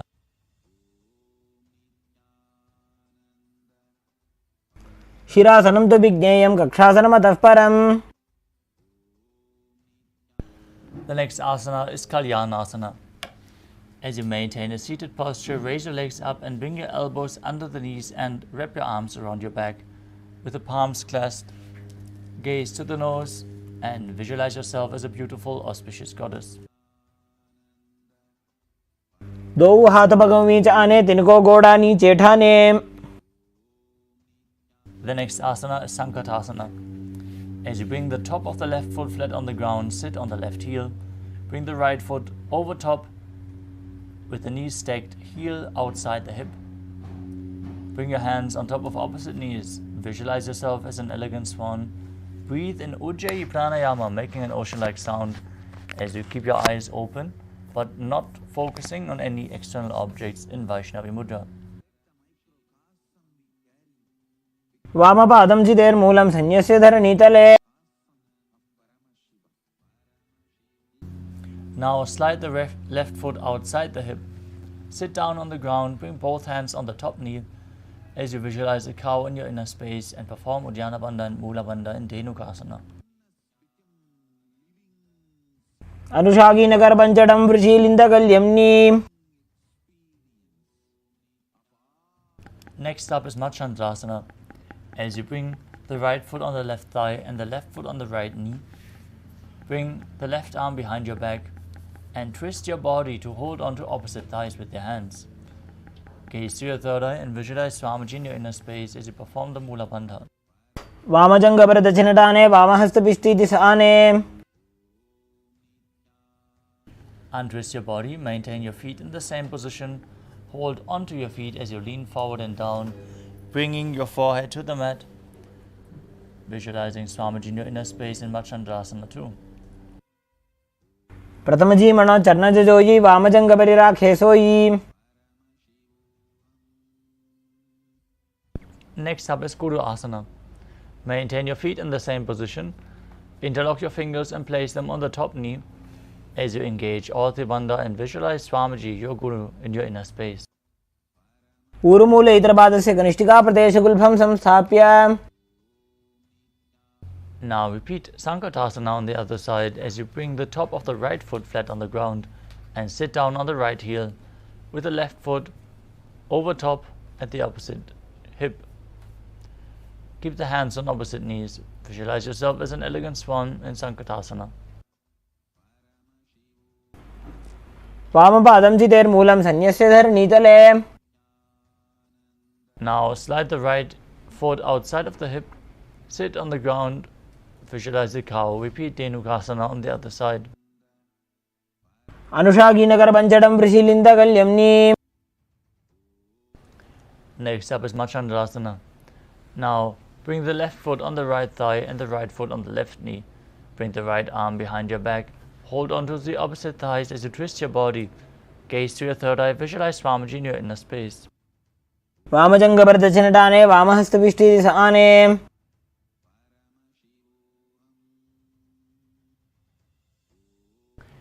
Next up is Machandrasana 2. As you keep your feet in the same position, hold onto the feet, lean forward and down, place your forehead on the ground as you visualize Swamiji in your inner space. प्रथमजी मनो चरणजोयी वामजङ्गपरिराखेसोयी. Next up is Guru Asana on the other side. Visualize Swamiji, your Guru, as you interlock your fingers and place them on the top knee, engaging all three bandhas, Mahamudra Bandha. ऊरुमूले इतरपादस्य कनिष्ठिकाप्रदेशगुल्फं संस्थाप्य. The next asana is Parashasana. Now place your feet flat on the ground in front and hold on to opposite knees, pulling them in towards your chest. Gaze to your third eye. Keep your tongue up in Kichari Mudra as you visualize Swamiji in your inner space and perform the Mula Bandha. पादतले भूमौ निधाय जानुनिवृत्ति निधाय. Next up is Bodha Shokasana. From the same position, hold on to opposite wrists to pull the knees in, and place your chin down on the knees as you gaze to the tip of your nose and visualize Swamiji in your inner space. भगदली भूपरिधरे कोरमाहिलीये शेखरे. The next asana is Kudakatasana. From the same position, bring your arms underneath the knees and hold on to opposite elbows. Gaze through your nose. Keep your tongue in Kechari Mudra and visualize Swamiji in your inner space. दो हाथ पग बाहर ल्यावे गोड़ा नीचे ले टहरावे. Still holding on to the elbows, cross your ankles in front with the right foot over top, toes pointing up. Visualize the great sage and Maharishi Sumati in Sumati Asana as you gaze towards your nose. मूलद्वारी धरती परिठाने डावा पग परिधि पदाने. Next up is Dandasana. As you extend your feet away from your body, straight forward. Extend your arms up above your head. Hold on with interlocked fingers. As you keep the wrists pointing outwards, engage all three bandhas, gaze through your nose and visualize Swamiji in your inner space. इदानीं गर्भिणीनां योगाभ्यासो यथा लघो. The next asana is Arambhasana. As you hold onto the big toes in Prana Mudra, lean forward and down, bring your head down towards the knees.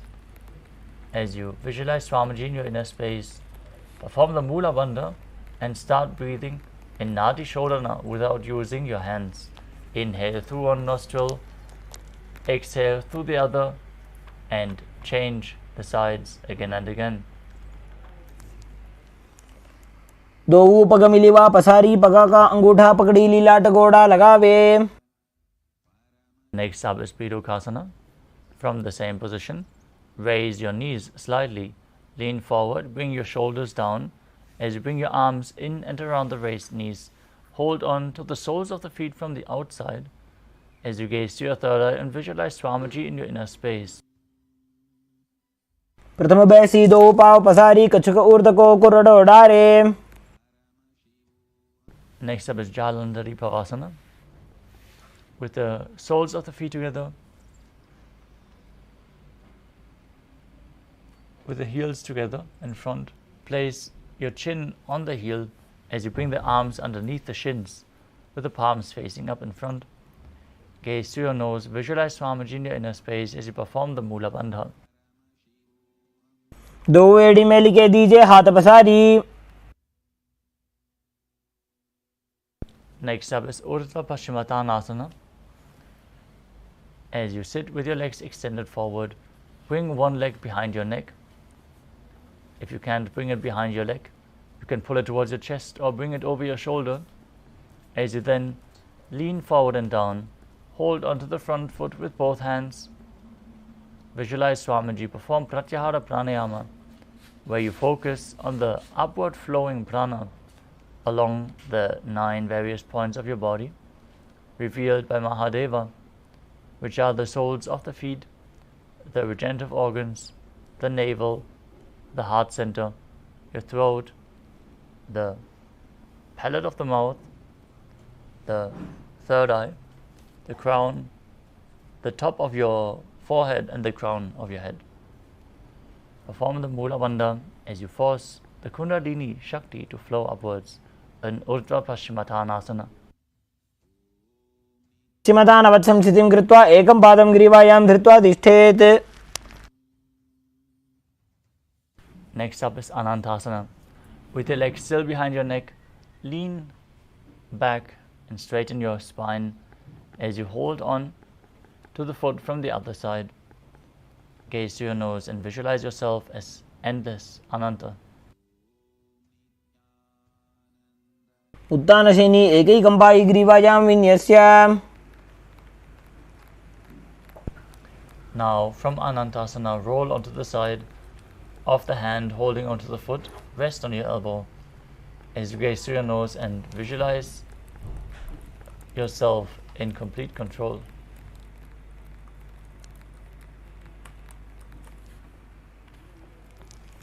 उत्तानशयित एकैकं पादं ग्रीवायां कुर्वन्.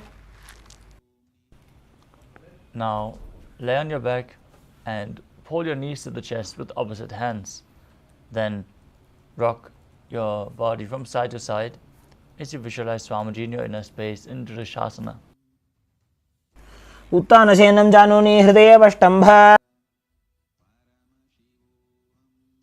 Now sit and bring the other foot behind your neck. As you repeat Urdhva Paschimottanasana on the other side, lean forward and hold onto the front foot as in Paschimottanasana.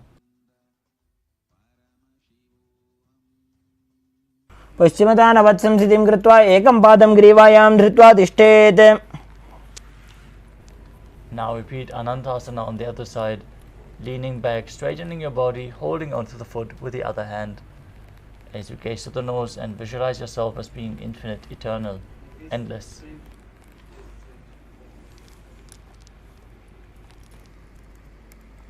उत्तानशयिनी एकैकं Pai ग्रीवायां विन्यस्य. Roll onto the side, feel in complete control in Ankushasana on the other side. उत्तानशयित एकैकं पादं ग्रीवायां कुर्वन्. The next asana is Yoga Nidrasana. As you lay on your back, lift your legs up behind your head one by one. Bring your arms in and around the calves as you hold your hands behind your back. Gaze through your nose and visualize Swamiji in your inner space. पादाभ्यां वेष्टयेत् कण्ठं हस्ताभ्यां पृष्ठबन्धनम्. Next up is Atma Ramasana. As you lay on your back, raise your legs towards your head, wrap the hands around the legs and interlace your fingers behind your neck. Gaze through your nose as you visualize Lord Vishnu blessing you from within. आत्मा राम आसन प्रथम सुधोसो वे.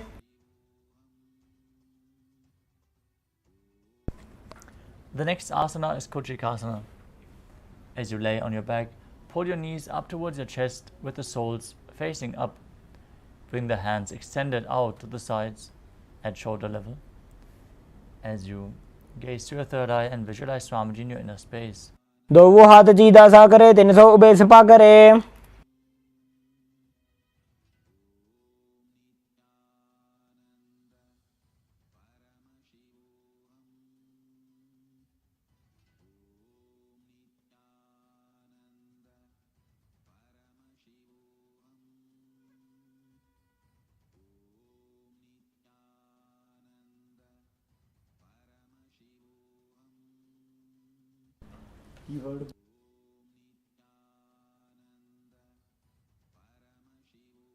The next asana is Jatara Parivritti.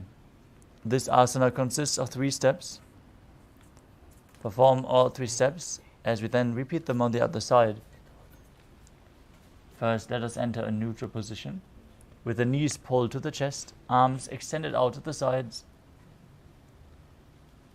Now drop one knee to the side, the opposite leg down straight. This is the first step. Then bring both knees bent to the side. Second step. Then both legs extended to the side, holding onto the feet and gazing in the opposite direction. Third step. Visualize Swamiji in your inner space and perform the Mula Bandha as you focus on the upward flowing prana. परिवृत्ति कुक्ष भागे त्रिधा हि परिकीर्तितः.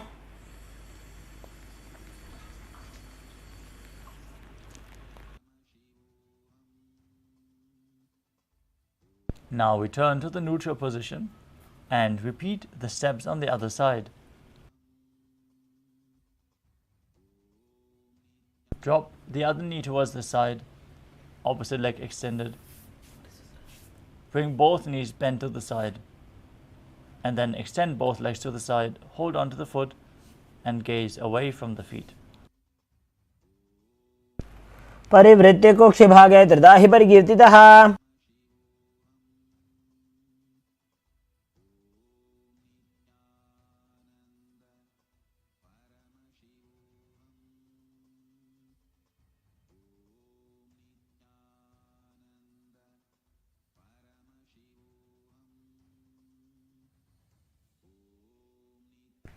The next asana is Dvipadapitam. As you lay on your back, bend your knees and place your feet flat on the ground, holding your ankles with your hands as you lift your hips up. Gaze to your nose. Visualize yourself as sturdy as a bridge. As you perform Jalandhara Bandha and Mula Bandha, breathing in Mocha Kumbhaka. क्रियायुतं द्वन्द्वपीठः सर्वबलप्रदम्. Next up is Paryankasana. Now lie on your back with the feet flat. Bring your hands over top the shoulders, placing them flat on the ground with the fingers pointing towards your feet. Raise your body up off the mat. Push your hips up as you visualize yourself as sturdy as stone furniture in Paryankasana. उत्तानशयनं हस्तदलाभ्यां भूमिं वष्टभ्य.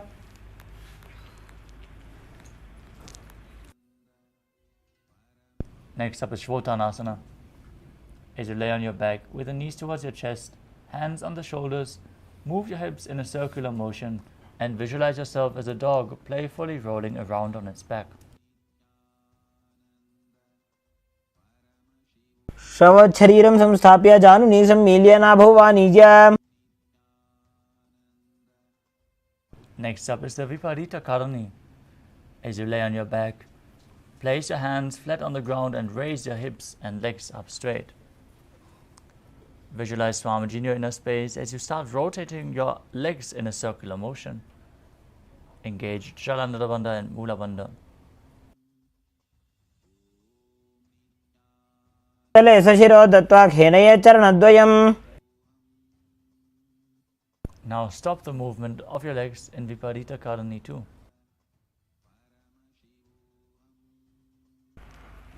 करणी विपरीताख्या सर्वाधिव्याधिनाशिनी. The next asana is Langalasana. As you lay on your back, lift your hips and take the feet over your head, toes on the floor, hands extended behind your back, palms clasped in Padashu Mudra. Visualize yourself as a plow as you perform Jalandhara Bandha and Mula Bandha. ग्रीवा कंठेन भूमिं विष्टम्भ. Next up is Shayita Paschimottanasana. As you lay on your back, with the legs over your head, hold onto the feet with your hands. Keep arms and legs straight. This is one of the 84 asanas revealed directly by Lord Paramashivam himself. Perform the Mocha Kumbhaka with Jalandhara Bandha and Mula Bandha engaged. तानं शयित्वात् कुर्वीत शयितपश्चिमतानकम्. Next up is Supta Konasana. From the same position, spread your legs wide. Keep your hips above the shoulders. Visualize Swamiji in your inner space. परिवृत्ते कुक्षिभागे त्रिदाहि परिकीर्तितः. The next asana is Chakrasana. As you join your feet together above your head again, hold onto your ankles and roll onto your back as you visualize yourself as a chakra, a wheel. शवासनस्थद्वौ पादौ कुर्यान्मस्तकतः परौ. Now hold on to the big toes in Prana Mudra and extend your legs up straight. Then open them wide to the side in Supta Prasarita Paramrushtasana. Visualize Swamiji in your inner space and perform the Mula Bandha.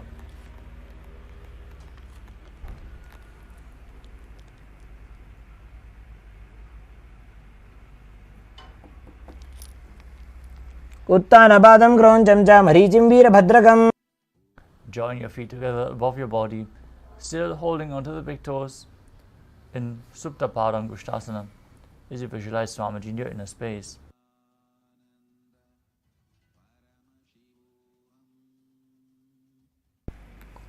उत्तानपादं क्रौञ्चं च मरीचिं वीरभद्रकम्.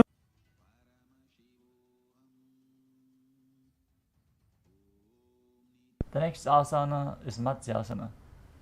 As you lay on your back, bring your legs into Padmasana and then bring your hands over top of your head and hold on to opposite elbows. Gaze through your nose. Visualize Matsya, the fish avatar of Vishnu, as you return to making an ocean-like sound with your mouth in Ujjayi Pranayama. Mukta Padmasanam Krutva Uttanashenam Charet. Next up is Parasharamasana. Now place the back of your right palm onto the left as you gaze to the nose and visualize Lord Rama in your inner space. Prathamakare Padmasana Ache Sudhosove Bhuparipache. Next up is Sarvangasana. While laying on your back, legs in Padmasana, raise your legs and hips up. Bring your hands onto your hips, supporting them as you place the elbows on the floor. Tuck your chin to the chest, gaze to your nose. Visualize Swamiji in your inner space. Adhavakshetra Samkshepat Sarvangasanam Uttamam. Next up is Vrishchikasana. As you lay on your back, one foot on the opposite thigh, pull the other knee in towards your head. Extend both arms up above your head with the hands hooked forward as you gaze to your third eye and visualize yourself as a scorpion. Pratamashena Sudhoshi Shikeshiki Sandhi Sudakhe. Exchange the position of your legs. Repeat Vrishchikasana on the other side. Pratamashena Sudhoshi Shikeshiki Sandhi Sudakhe. Next up is Vrishaparakshipasana. As you lay on your back, interlock your fingers behind your neck. Lift both legs off the ground and alternate bringing one knee in towards your chest back and forth. Visualize Swamiji in your inner space. Breathe calmly in Sahaja Kumbhaka through your nose and perform the Mula Bandha. Uttanashenam Krutva Angulibhi Kandaram Badva. Next up is Maruttanasana. As you lay on your back, lift your legs one by one up to your ear as you keep the hands by the sides of your hips. Visualize Swamiji in your inner space. Perform the Mula Bandha. Shotanavatsam Sthiti Krutva Janudvayam Paryayena Karnayoho Samsprishet. Next up is Vrikasana. As you lay down on your back, place the soles of the feet flat on the ground, then stand up and sit back down as you visualize yourself as a wolf. Uttanashenam Krutva Padatalabhyam Bhumim Dhritva. The next asana is Luthasana. As you lay on your back, quickly throw your legs up above your head. Completely roll over as you finish in a prone position. Repeat this again and again while visualizing Swamiji in your inner space. Atha Uttanashenam Padoshira Ullanghya.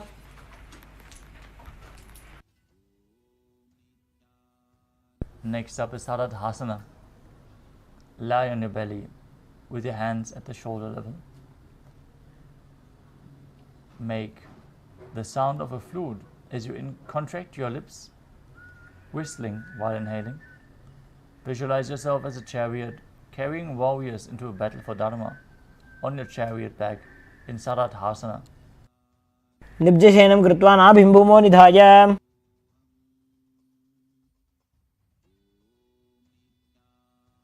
Next up is Dehal Yolanganasana. Now place your palms on the ground and push your body up into a plank position as you jump your feet forward in the hands, visualizing yourself transcend body and mind. Hastadvayam Vadhva Tanmadhya Charanadvayam Uddanaiva Bahira Nijam.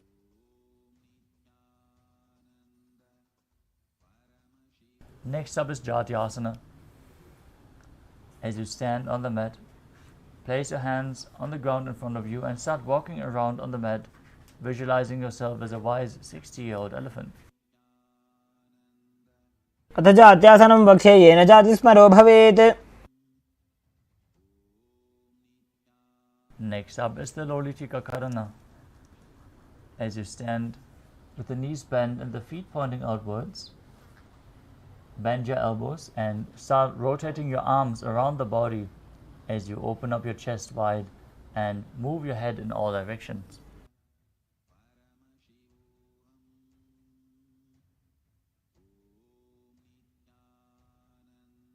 The next asana is Sadapasana.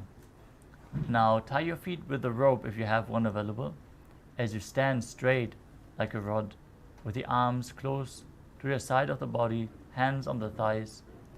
Perform the Mula Bandha, pushing the Kundalini Shakti up as you breathe in Sahadra Kumbhaka, leading it along your spine. Visualize that your Kundalini Devi is rising and curling upwards around your body.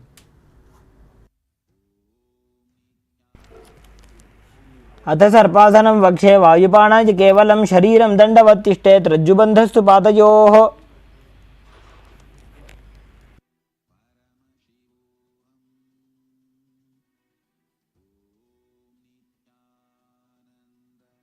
Next up is Ushtra Sadhanasana.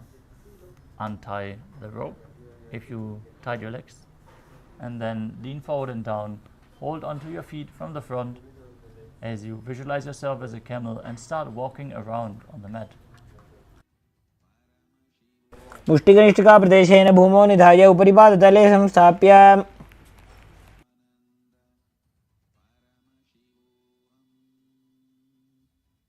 Next up is Ashvasana. From the same position, hold your feet from the outside and walk around on the mat, visualizing yourself as a horse.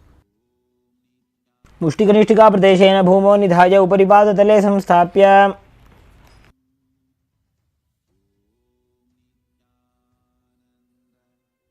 Next up is Kapota Nitakasana. As you stand straight with the feet together, interlace your hands behind your back in Parashu Mudra. As you lean backwards, open your chest widely. As you visualize yourself as a soaring bird diving in rapid speed, head first. Perform the Mula Bandha. पादतले भूमौ निधाय पृष्ठभागेन हस्तौ जङ्घापर्यन्तं नीत्वा.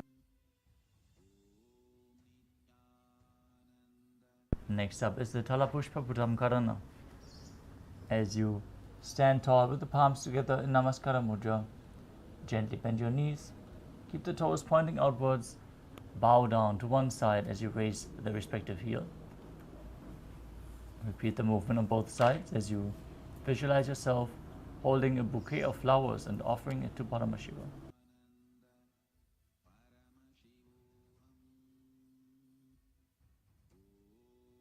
The next asana is Khadgasana. Visualize yourself as a rhinoceros. Lower yourself down onto your stomach and then jump your feet towards your hands and stand back up. Bring your hands in Namaskara Mudra in front of your body, forming the horn of the rhinoceros as you gaze to your nose. पादतलाभ्यां भूमिं वष्टभ्य उत्तिष्ठेत्. Next up is the Uttanottanam. You can hold weights to intensify this asana. Now sit down and stand back up again and again as you gaze to the nose and visualize Swamiji in your inner space. पुनः पुनः उत्थातव्यमसितव्यमिति उत्थानोत्थानं भवति.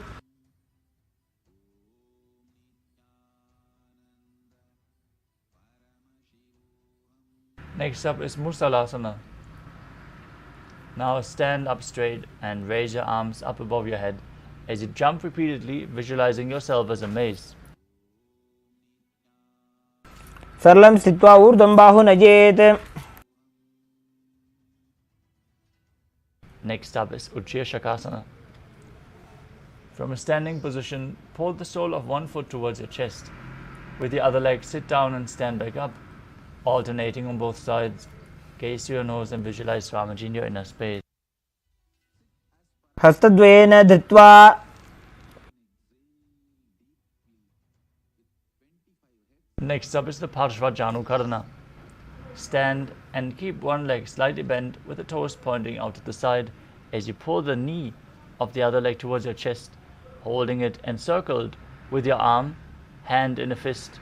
Place the opposite hand on top of the thigh with the fingers pointing inwards.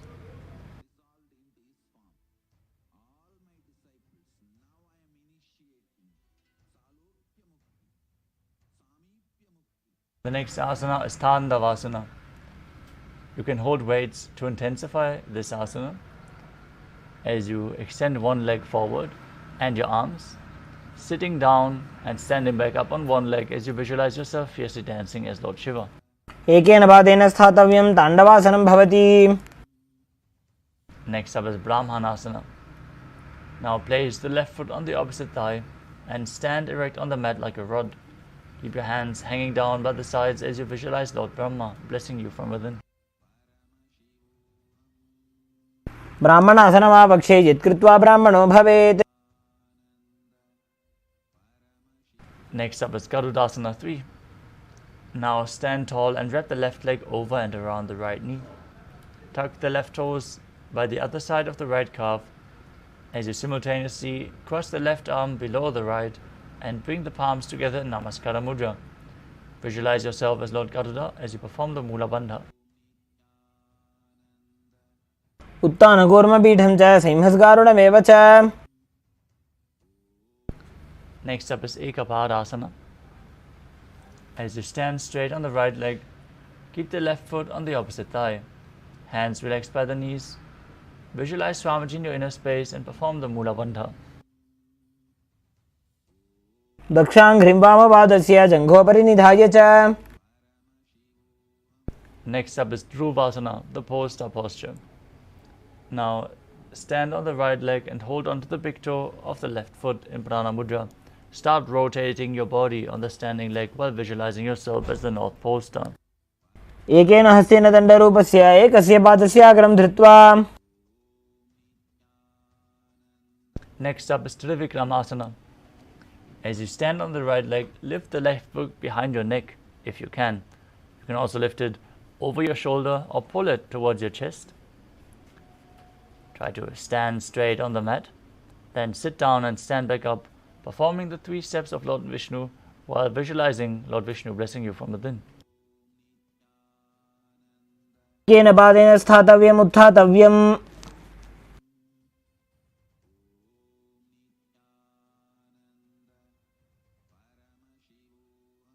Next up is Parshvajanukarana on the other side. Lift the other knee towards the chest. Hold it with a hand and a fist.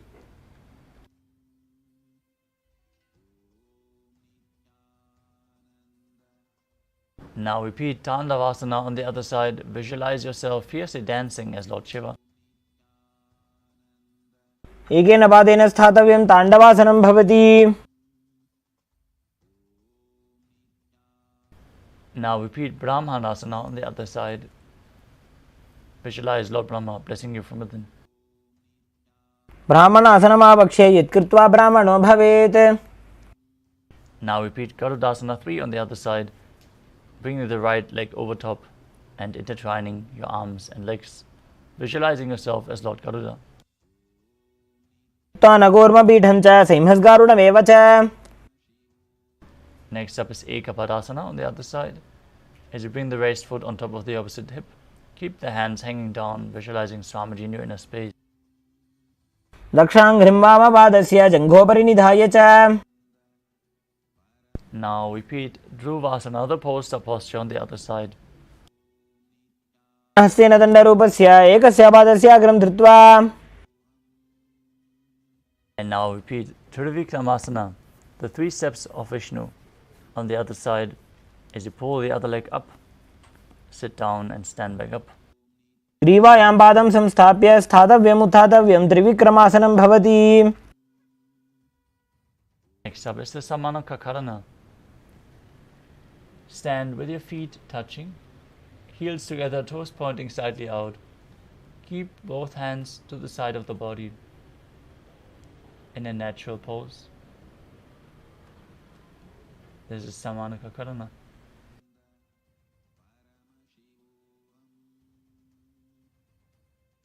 As we move on to the final 100 asanas of the sequence, we would again like to request everyone to be visible on camera and join us in the yoga practice, preparing your body to hold the intense energy of tonight's darshan. Prepare yourself to hold Paramashiva himself as we move on to the next asana of the sequence, Gorak Anjali Asana.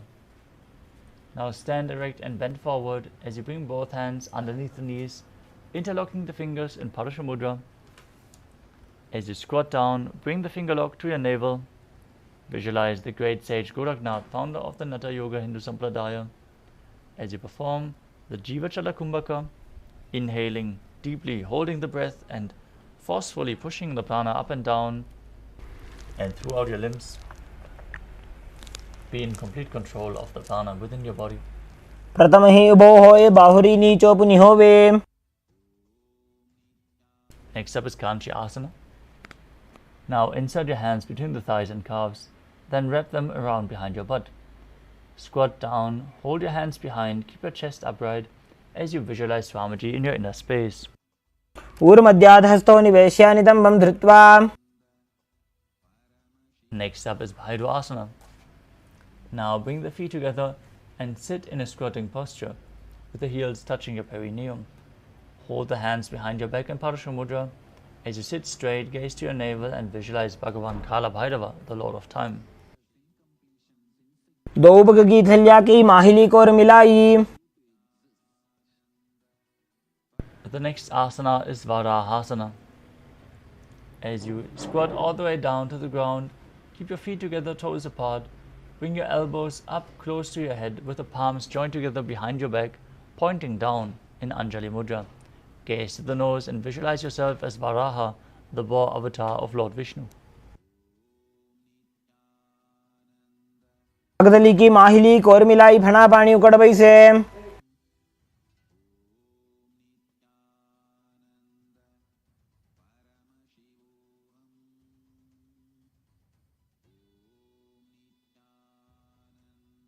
The next asana is Pripitasana. As you keep the heels touching, bring your hips to the same level as your knees as you hold onto the big toes in Prana Mudra. Visualize Swamiji in your inner space and perform the Mula Bandha.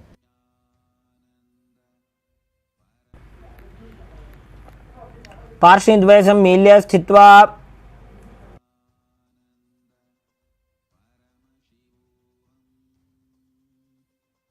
Next up is Pakasana. As you place your hands on the mat with fingers wide, place your knees onto the back of your arms and lean forward. Raise your feet off the mat and balance as you visualize yourself as a crow. स्ताभ्याम अवनिमवष्टभ्याम. Next up is Sushtanga Kapali Asana. As you kneel down, place your head on the ground, palms spread for support. Raise your body up onto your head. As you bring your legs into Padmasana, gaze to your nose and visualize Swamiji in your inner space. आसन को गुण कपाल आछो होई. Next up is Guptasana. As you sit in a kneeling posture, keep your toes flat, the tips of the toes touching behind your body, as you keep the heels outside of the hips, sitting down on the ground with your perineum. Gaze to the nose and visualize that you are sitting in the secret seat with Paramashiva and Guru in Guptasana. जानोर्वोरन्तरे पादौ कृत्वा पादौ च गोपयेत्. The next asana is Vrikshasana too. As you place your hands on the ground, fingers wide, lift your body up straight into a handstand. This asana should be practiced to purify all the 7 chakras. If you can't perform the handstand yourself, you can get the support of a wall or get a partner to aid you in performing the asana. Now visualize yourself as a tree with deep roots into the ground. Visualize them sprouting from your hands as you perform the Mula Bandha. सप्तचक्रक्षालनाय vrikshasana विशेषकान्.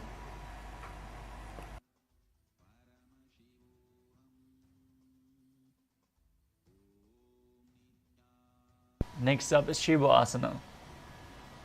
From the handstand posture, bring your hands closer together and the feet joined.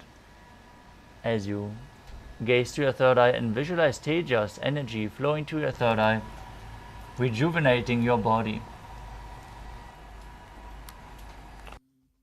ऊपक जोड़ी माही Gulf मिलाए.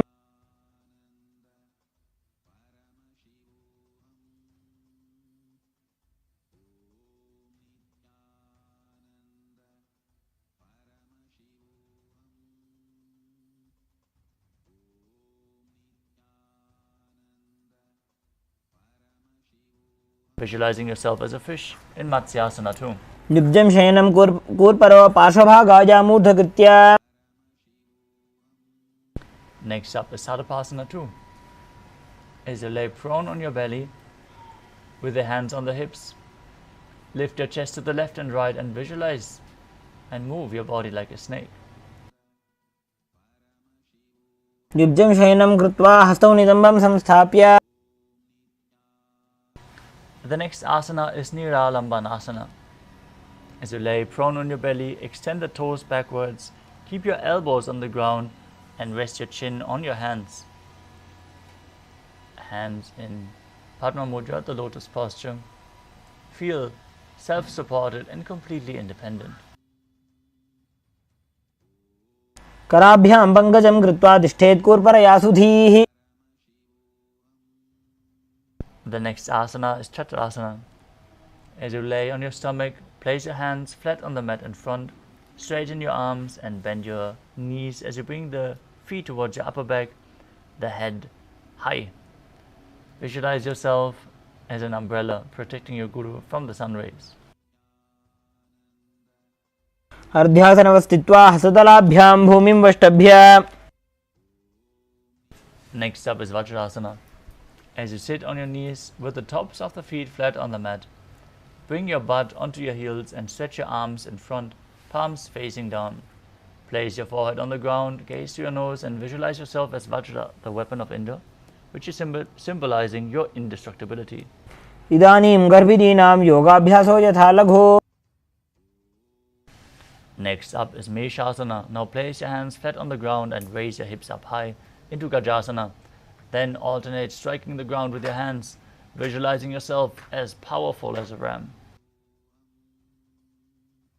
Gajasana samstito ekaikam bahum bhumau tadayet. Next up is Ajasana. From Gajasana position, raise your legs up and lower your head down towards the mat. Visualize yourself as unborn, existing for all eternity. Gajasana samstito badadvayam antarale kritya. Next up is Dhanantarasana. As you sit on your heels with the legs together, interlace your fingers around the toes and pull them inwards towards your perineum. As you then place your hands on top of the thighs. Gaze to your nose. Visualize Swamiji in your inner space. Breathe in Ujjayi Pranayama as you perform the Mula Bandha and internally chant Om Nithyananda Paramashivoham. Purava vidhi parihata ki kakasi seo phana sharamodi. Next up is the Angamottanam. Now interlace your fingers in front and behind you, stretching your arms forward to the sides and backwards in all directions, giving massage to various different joints and muscles of your body. Visualize Swamiji perform the Mula Bandha. Hastayoho angulir badva hastayor madhyat sarvangam nishkasayitva.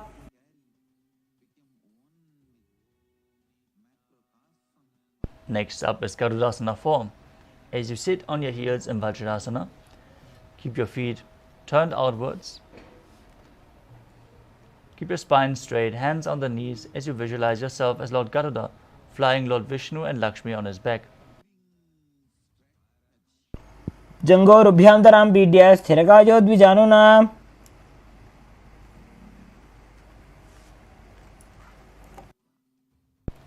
Next up is Ananda Mandirasana. As you sit with your legs folded, toes pointing backwards, knees wide, hands holding onto the ankles, place the front of your buttocks on the ground, gaze to your third eye and visualize yourself residing in the blissful space of a temple. Atha pakshe veeranatha anandamandirāsanam.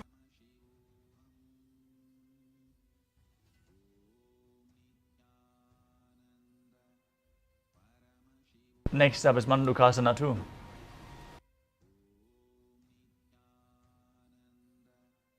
Sit with the knees wide, feet overlapping on your ankles, hands underneath the knees, gaze to your nose, keep your tongue up against the palate of your mouth, catching the nectar of immortality with your frog tongue as you visualize yourself as a frog.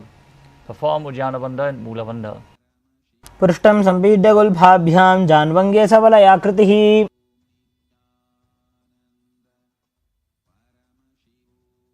Next up is Narasimhasana. As you keep your toes down on the mat, heels up and together, place your perineum on the heels, your palms on the ground, fingers spread, thumbs touching, base of the hand touching your toes. Gaze to your nose, stick out your tongue, exhale forcefully as you visualize Narasimha, the lion man avatar of Lord Vishnu. ફણાપાણી હોય વૈસે એડી મેલે રઘુદાની વૈસે. Next up is Pishdakasana. As you sit on the toes with the perineum on the raised heels, separate your knees, place them on the ground. As you make a hollow of your palms, place it on your mouth. Keep the thumbs under the teeth and close your lips. As you inhale through the right nostril and exhale through your mouth as per your capacity in Vishlaka Pranayama. Gaze to your nose and visualize yourself as Devi, victorious over all your fears. દો બગાંગી એડી જોઈજી ગોડા ફનોબાન પુની હોઈ. Next up is Makardasana. As you keep the soles of the feet together with the top of the feet on the ground, pointing backwards, sit on your heels and bend your elbows. Bring your fingers to the armpits as you imitate as if you were a monkey stretching itself. Visualize yourself as a playful monkey as you gaze to your third eye and perform the Mula Bandhan. દોવું ભગદલી સંપુટ આને તેની પૃષ્ઠ ભૂમિ પર ઇઠાને.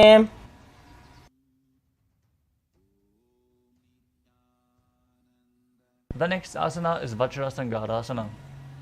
As you stand on the toes with the soles of the feet together, sit on your heels, keep your knees wide off the floor, hold your elbows behind your back as you gaze through your nose and embody diamond-like strength for you and your Sangha, your spiritual community.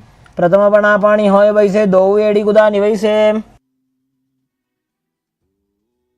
Next up is Kanjanasana. As you keep the toes down, ankles crossed behind, and sit on your heels, place your palms on the mat at the sides, gaze through your nose, perform Uddiyana Bandha and Mula Bandha, and visualize perfect health beyond any and all physical or mental ailments. कञ्चनासनमावक्षे यत्कृत्वा सुस्थिरो भवेत्.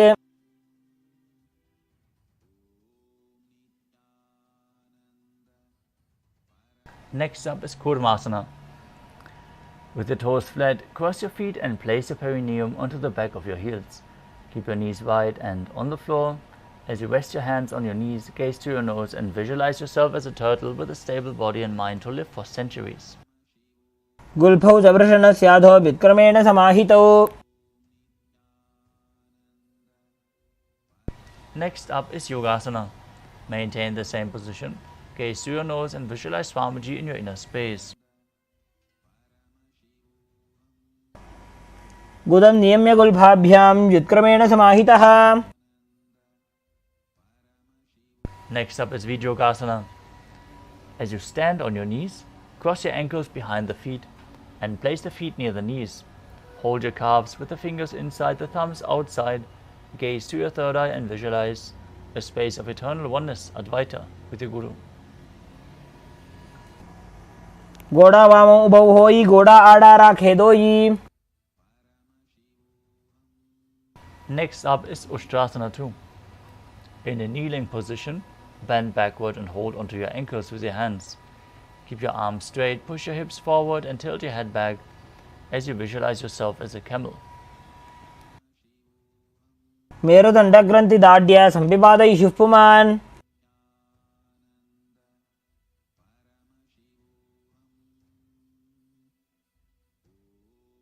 Next up is Jati Asana 2. With your heels together, the hands on the soles of the feet, slowly lean back. Bring your elbows down to the mat and follow along with the back of your head as you place it on the mat as well. Gaze to your nose. Visualize yourself as a lotus blooming as you breathe in Ujjayi Pranayama, making an ocean-like sound with your mouth. Perform the Mula Bandha. दोऊ एडी संपुट करे सोले मूलद्वार इधर इधर है. फणापाणी उकड़ होए वैसे वहरी पिष्ट दिशि करे जो ऐसे.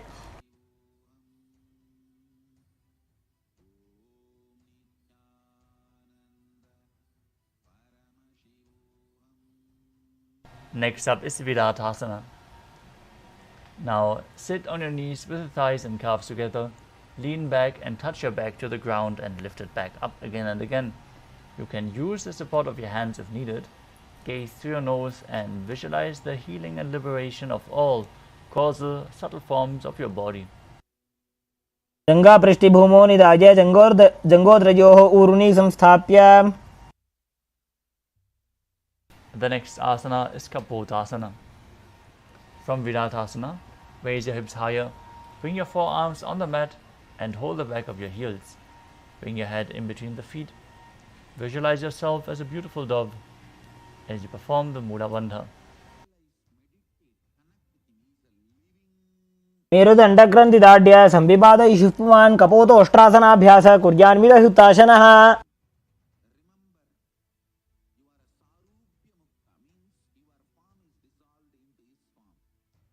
The next asana is Varasana. As you stand upright on your knees with the toes tucked, hold your arms with opposite hands. Gaze to your nose. This is the boon-fulfilling posture. Receive your boon from Paramashiva. Internally chant Om Nithyananda Paramashivoham.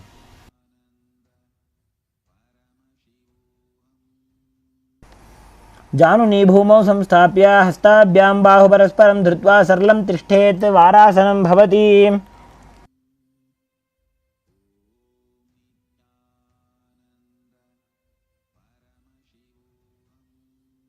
And next up is Varahasana too.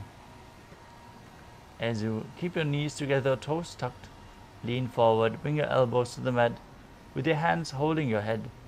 Rest your head on your hands and place your butt on the heels as you visualize yourself as a boar, which is one of the 10 incarnations of Mahavishnu. Perform the Mula Bandha as you do so. सूर्यं चन्द्रं भेदनानि आसनानि निकथ्यते.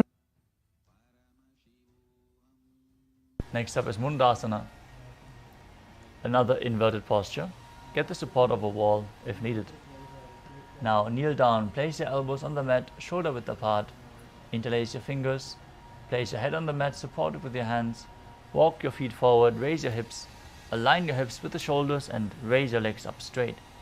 Gaze to the nose and visualize yourself as a lopped tree. As you breathe calmly through your nose in Sahadra Kumbhaka, perform the Mula Bandha and internally chant the Mahavakya. Visualize it rotating around your throat. अधो मुण्डासनं वक्षे सर्वेषां प्राणिनां सुखम्.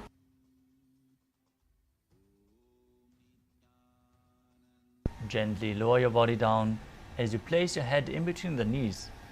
Hold your head with your hands, elbows outside the knees. Inhale through your nose in Sahadra Kumbhaka and exhale through your mouth as you gaze to the nose and visualize Swamiji in your inner space in Andhasana. प्रथम पगतली समठहरावे कोरमाहिली उभे मिलावे.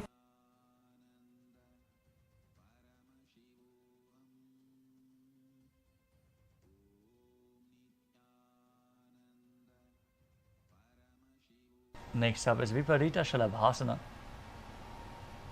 As you lay on your belly with the arms extended straight out, lift your thighs, arms and chest off the ground.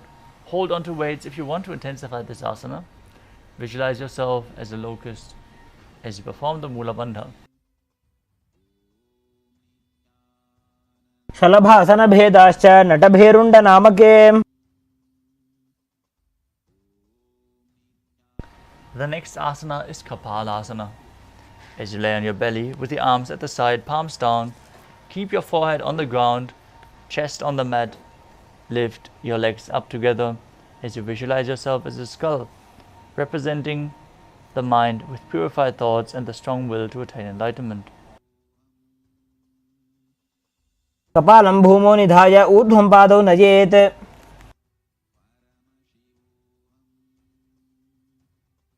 Up is Akasha Kapotasana. As you lay on your stomach and keep your hands by the sides, lift your legs up over your head and slowly place your feet onto the mat in front of your head. Keep your palms flat on the mat behind as you visualize yourself as a free and open dove. उष्ट्रासने स्थित्वा चरणौ भूमेरुत्थाप्य.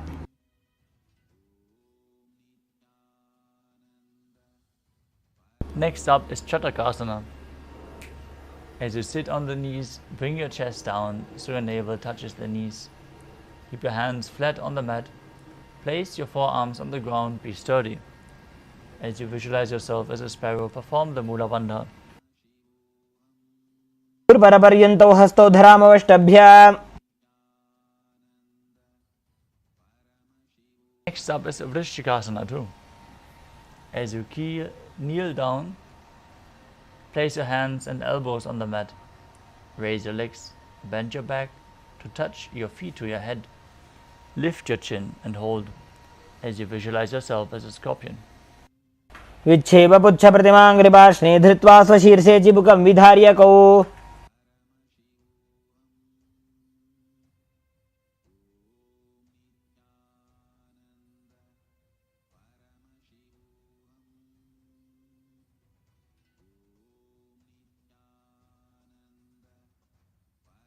The next asana is Vrishasana. As you place your perineum down on the right heel, keep the left foot outside the hip, toes pointing outwards. Place your hands in front of you. As you visualize yourself as a bull, start breathing in Antaranga Kumbhaka. As you visualize yourself as a bull, perform the Mula Bandha and inhale forcefully through your nose, hold your breath for a short while, and then exhale slowly again through your nose.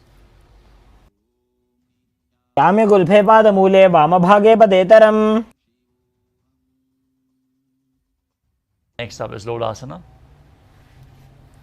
With your hands placed in front of you, raise your knees off the ground, cross the toes of the left foot over top of the right as you visualize Swamiji in your inner space.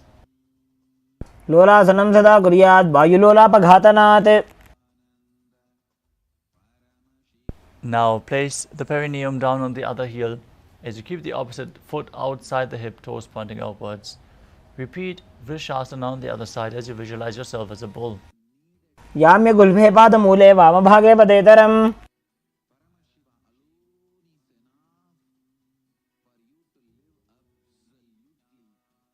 Next up is Bala Gunasana. Now place the toes of the left foot on the ground as you sit your perineum down on the heel of the left foot. Place the right foot flat on the mat in front with the knee raised towards your chest. Place your hands on the respective knees. Gaze in Vaishnavi Mudra, not focusing on any external objects, only focusing on the object within as you visualize Bala Gunahai, one of the 84 siddhas, in your inner space. Breathe in Antaranga Kumbhaka, perform the Mula Bandha, and internally repeat the Mahavakya. आसन को गुण जल विकार जायी.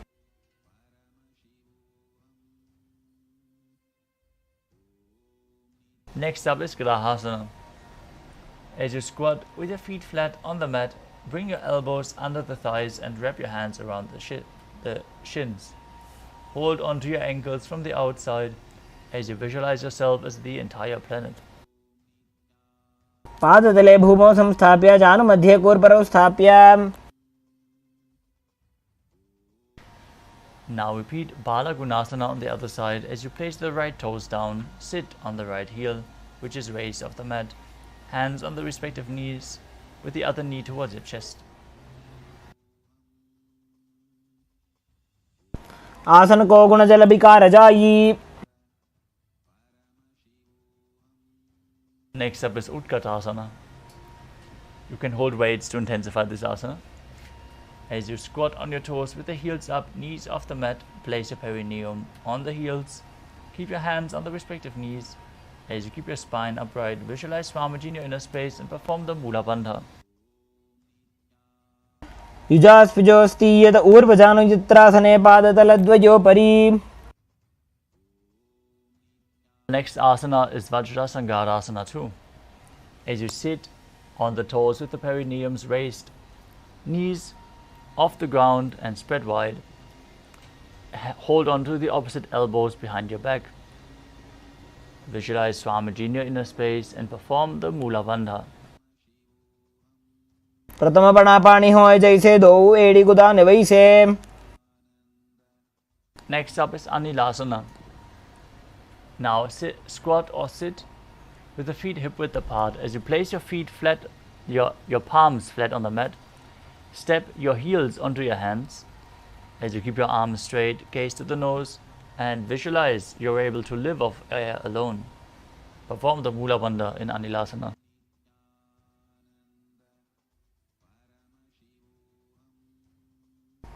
दो हाथ भूमि पर इटाने, कहनी जाड़ी ना भी लगाने।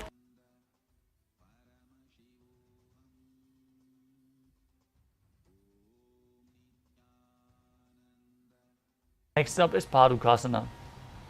Now place the backs of your hands onto the mat with the fingers facing towards your body. Step your feet on top of your hands and wrap your hands around the feet like a shoe. Start walking around on your mat as you visualize yourself wearing padukas, walking across India as you keep the Mula Bandha engaged. हस्ततलयोः पादतले कृत्वा तिष्ठेत् गच्छेत् पादुकासनं भवति। Next up is Kukuttodanasana. Now place your palms on the mat, raise both legs upwards into the air and let them fall back down again and again. Visualize yourself as a rooster as you perform the Mula Bandha. हस्ततले भूमौ कृत्वा पादतले च ऊर्ध्वमुड्डानं कृत्वा।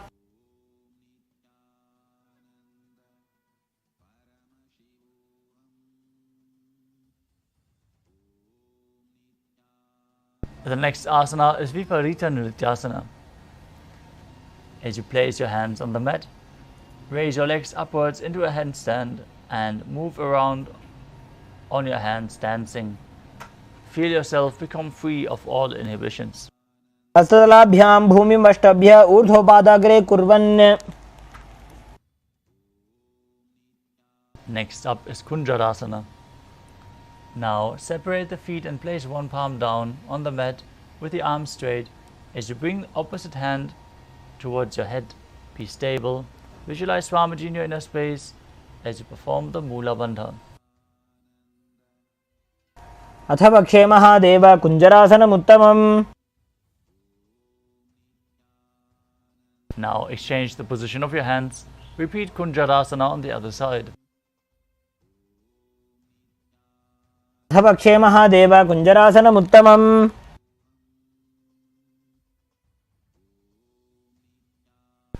Next up is Kadambasana. As you sit on the ground with the feet flat, the heels close to your body, hold the respective ankles with your hands and lift your feet off the ground, visualizing yourself as a Kadamba tree, a pious tree that promotes a long life. पार्श्विभ्यां भूमिम् अष्टभ्य हस्तद्वयेन गुल्फौ धृत्वा। Next up is Pavana Muktasana. As you sit with the feet flat in front, hold your knees with opposite hands and pull them close towards your chest. Visualize any excess vata being released from or balanced within your system as you perform the Mula Bandha. द्वयोस्तु पादयोः पाणिं लात्वा स्वस्वनितम्बके। Next up is Chakodasana. Now lift one leg behind your neck. If you can't bring it behind your neck, bring it over your shoulder or pull it close to your chest. Place your hands to the sides and lift your body up off the mat as you extend the other leg straight. Gaze to your third eye. Visualize yourself as a powerful source of energy. पूर्वदानं चतुष्पादपीठं वज्रासनं तथा। Next up is Dhanurasana too. Now keep one leg extended and hold onto the big toes of the feet, pulling the other foot towards your ear. Visualize yourself as a bow. Perform the Mula Bandha. पादाङ्गुष्टौ तु पाणिभ्यां गृहीत्वा श्रवणावधि। Next up is Ashtavakrasana. Now place your hands flat on the mat, shoulder width apart, as you bring one leg over top of the respective shoulder and hook the other foot over top. Extend both legs to the side, balance on your arms as you visualize yourself as a flying crane. वासिष्ठमथ कौण्डिन्यम् ऊर्ध्वकुक्कुटमेव च। Next up is Pranasana. Now place one foot on top of the opposite thigh as you bring your shoulder underneath the raised knee and press the other heel down with your hand. Gaze to your third eye and visualize you're immortal and able to exist solely from prana. एतत् प्रभेदं वक्ष्यामि करोति यस्य चामरः. Next up is Parshvamatsyendrasana. Place one foot outside the opposite hip as you stack the other foot over top the knee. Twist your body. Bring one arm below the raised leg as you hold your hands behind your back. Gaze to your third eye. Visualize Sage Matsendrana, the master of Hatha Yoga. Breathe calmly through your nose in Sahajra Kumbhaka and perform the Mula Bandha in Parshvamatsendrasana. पार्श्वाभ्यां धृतदेयास्तु पार्श्वमत्स्येन्द्रमुत्तमम्. Now repeat Chakrodasana on the other side as you lift the other leg behind your neck and lift your entire body off the ground, visualizing yourself as a powerful source of energy. पूर्वतानं चतुष्पादपीठं वज्रासनं तथा.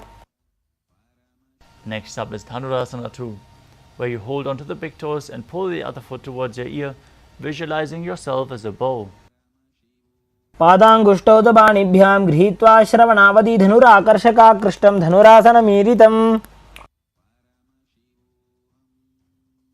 Now repeat Ashtavakrasana on the other side as you bring the other leg over top of the respective shoulder.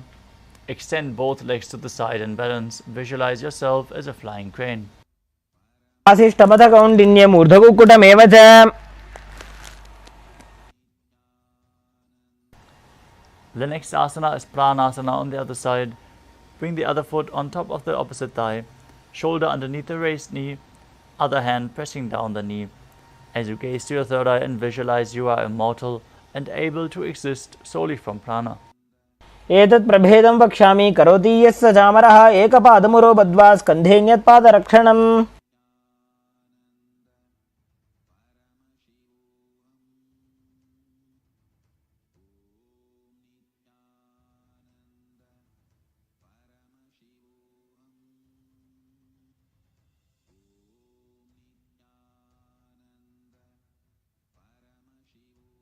The next asana is Parshvamatsendrasana.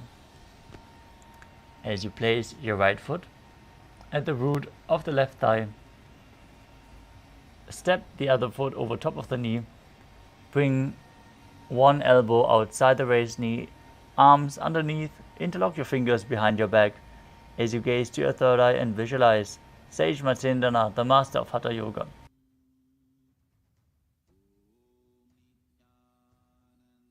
वामोरुमूलार्पितदक्षपादो जान्वो बहिर्वेष्टितदक्षदोष्णा प्रगृह्य तिष्ठेत् परिवर्तिताङ्गः श्रीमत्स्यनाथोदितमासनं स्यात्.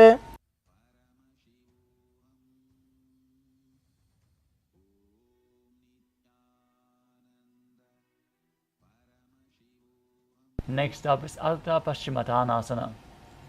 As you keep one leg straight and press the perineum with the other heel, lean your chest forward and down and hold onto the front foot with both hands.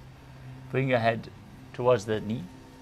As you visualize Swamiji in your inner space, breathe in Jiva Chala Kumbhaka, moving the prana up and down within your body and through your limbs as you perform the Mula Bandha. एकं पादं प्रसार्य एकं पादस्य पार्श्वनासीवनी सम्पीड्य. The next asana is Kraunchasana. Now bring your left ankle outside of the hip and hold on to the right foot, extending the leg up straight, visualizing yourself as a crane. वासिष्ठमथकौण्डिन्यमूर्धकुक्कुटमेव च अष्टावक्रमथोत्थानं मयूरं सेतुबन्धनम्. Now extend the other leg forward, opposite heel to the groin, hold onto the front foot and lean forward and down. As you repeat Ardha Paschimottanasana, visualize Swamiji in your inner space. एकं पादं प्रसार्य एकं पादस्य पार्श्वनासीवनी सम्पीड्य. Now bring the other foot outside of the hip, holding onto the opposite foot and extending it up towards your forehead. Keep the knees straight, visualize yourself as a crane and engage the Mula Bandha.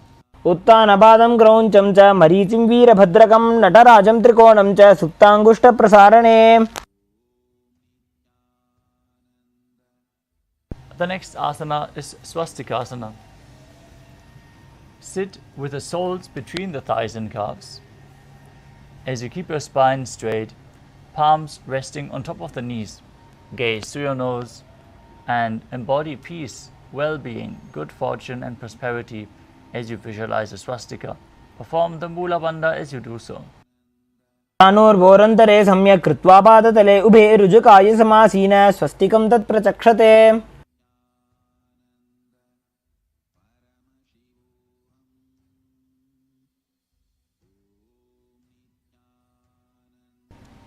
Next up is Kodakshasana. As you keep your feet in the same position, cover your heels with the respective hands. Tuck your chin to the chest, gaze through the tip of your nose. Perform Jalandhara Bandha and Mula Bandha as you visualize the great sage Goraknath, founder of the Natha Yoga Hindu Sampradaya in Kodakshasana. जानुर्भोरन्तरे पादौ उत्तानौ व्यक्तसंस्थितौ गुल्फौ छाच्छाद्य हस्ताभ्याम् उत्तानाभ्यां प्रयत्नतः. Next up is Bhagasana 2. Now bring the left heel to the perineum and bring the right foot onto the left thigh. Gaze to your third eye. Visualize Swamiji in your inner space as you meditate on Arihanta, the enlightened one. Gaze to your third eye. Perform the Mula Bandha as we enter Shanmukhi Mudra. Now close your eyes with your index fingers, the nose with the middle fingers, the mouth with ring and little fingers, and your ears with your thumbs. वामपार्श्वमुदं संस्थाप्य दक्षाङ्घ्रिवामजगने. Next up is Yogasana. As you place your feet on top of the opposite knees, place your hands on the ground beside your body with the palms facing up. Keep your spine straight, gaze to your nose as you visualize Swamiji in your inner space. Breathe through your tongue in Kakachantra Kumbhaka as you roll your tongue up and keep your mouth in the shape of the beak of a crow. Inhale through the tongue, exhale through your nose. Perform the Mula Bandha in Yogasana 2. उत्तानौ चरणौ कृत्वा संस्थाप्योपरि जानुनोः आसनोपरि संस्थाप्य चोत्तानं करयुग्मकम्. From Yogasana 2, rotate your hands at the side, place them flat and raise your body off the mat as you visualize yourself as a rooster in Urdhva Kukutasana. वासिष्ठमथ कौण्डिन्यम् ऊर्ध्वकुक्कुटमेव च. Next up is Siddha Haratali Asana. As you sit with your legs in Padmasana, insert both hands through the knees and place them on the mat. Avoid lifting your body up. Stay seated on the mat as you gaze to your nose and visualize Swamiji in your inner space. प्रथम पद्मासन को करे हस्तुदो भूगोड़ासन दिधरे.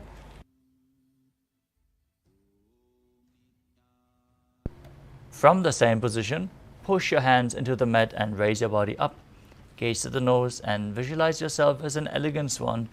Keep breathing in Kakachantra Kumbhaka in Hamsasana. Kukkutasana स्थित्वा स्कन्धपर्यन्तं ऊरोनि नीत्वा. The next asana is Karmukhasana. From Padmasana, place your hands between the thighs and calves. Lean forward and push your hands behind, interlocking the fingers in Parashamudra as you place your forehead on the mat. Visualize yourself as Pinaka, Lord Shiva's bow, as you perform the Mula Bandha. प्रथम पद्मासन को करे Ghodasan दिमाही करिधरे.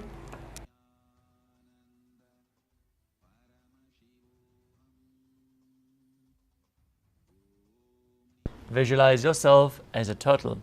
As you sit in Padmasana, insert both hands through the thighs and calves and bend your elbows to hold onto the respective shoulders with your hands. माई जंग पर दक्षिण बावा दाई जंग पर by ल्यावा. From the same position, bring your chin down. Perform Jalandhara Bandha as you gaze through your nose and rejoice, knowing you're sitting in Shiva's secret knot posture in Granthi Bhedasana. अथ वक्षे नीलकण्ठ ग्रन्थिभेदासनं शुभम्. Next up is Uttana Kurmasana. As you sit in Padmasana, bring your arms in between the thighs and calves. Hold onto your shoulders and roll onto your back as you embody a turtle lying on its back. Gaze to your nose and perform the Mula Bandha. Kukkutasana बंधस्थं कराभ्यां धृतगंधरं पीठं कूर्मवदुत्तानम् एतदुत्तानकूर्मकम्. Now sit back up into Padmasana. As you place your hands in between the thighs and calves, place one hand on the ground and hold its wrist as you push your body up, balancing on one arm as you visualize yourself as a rooster in Pangu Kukkutasana. कुक्कुटासनं स्थित्वा एकेन हस्तेन अन्यस्य मणिबन्धं धृत्वा. Now place the other hand on the mat. Lift your body up, visualize yourself as a rooster in Pangu Kukkutasana on the other side. कुक्कुटासनं स्थित्वा एकेन हस्तेन अन्यस्य मणिबन्धं धृत्वा.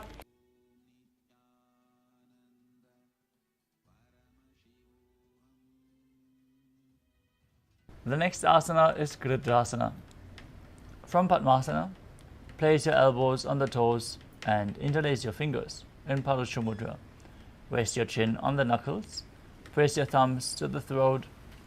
Visualize you have gone beyond all greed and covetous. Breathe in Kakachancha Kumbhaka through your rolled up tongue as you perform the Mula Bandha and internally chant the Mahavakya Om Nithyananda Paramashivoham. जानोर्वोरन्तरे पादौ उत्तानो व्यक्तसंस्थितौ गुल्फौ च आच्छाद्य हस्ताभ्याम् उत्तानाभ्यां प्रयत्ततः. Next up is Padmasana 3. From Padmasana, hold one hand over the other with the palms facing upwards. Keep your spine straight. Gaze to the tip of your nose. Visualize Swamiji in your inner space as you engage all three bandhas, Mahamudra Bandha, Mula Bandha, Ujjana Bandha, and Jalandhara Bandha together. उत्तानौ चरणौ विधाय विधिवत् शक्तिस्थितौ योगिरात्. Next up is Padmasana 4. From Padmasana, place your palms on top of the knees. Keep your spine straight. Gaze to your nose in Shambhavi Mudra. Eyes open wide, unblinking, gazing inwards. As you visualize Paramashiva in your inner space, perform the Mula Bandha and internally chant Om Nithyananda Paramashivoham. एतत् पद्मासनं कुर्यात् प्राणवायु प्रसिद्धये शुभासनं सदा ध्यायेत् पूरयित्वा पुनः पुनः. Next up is Karmukasana 2. From Padmasana, keep one hand on top of the respective knee and hook the other hand around the big toe as you move the big toe round and round, pulling the elbow as if you're pulling a bowstring back. Visualize yourself as Pinaka, Lord Shiva's bow, and repeat the movement on the other side. अथान्यासनमावक्षे योगपूरकरक्षणात् कृत्वा पद्मासनं पाद अङ्गुष्ठजङ्घयोस्थितं हस्तमेकं तु जङ्घाय कार्मुकं कूर्परोर्धकं पद्मासने समाधाय अङ्गुष्ठपरिधावयेत्.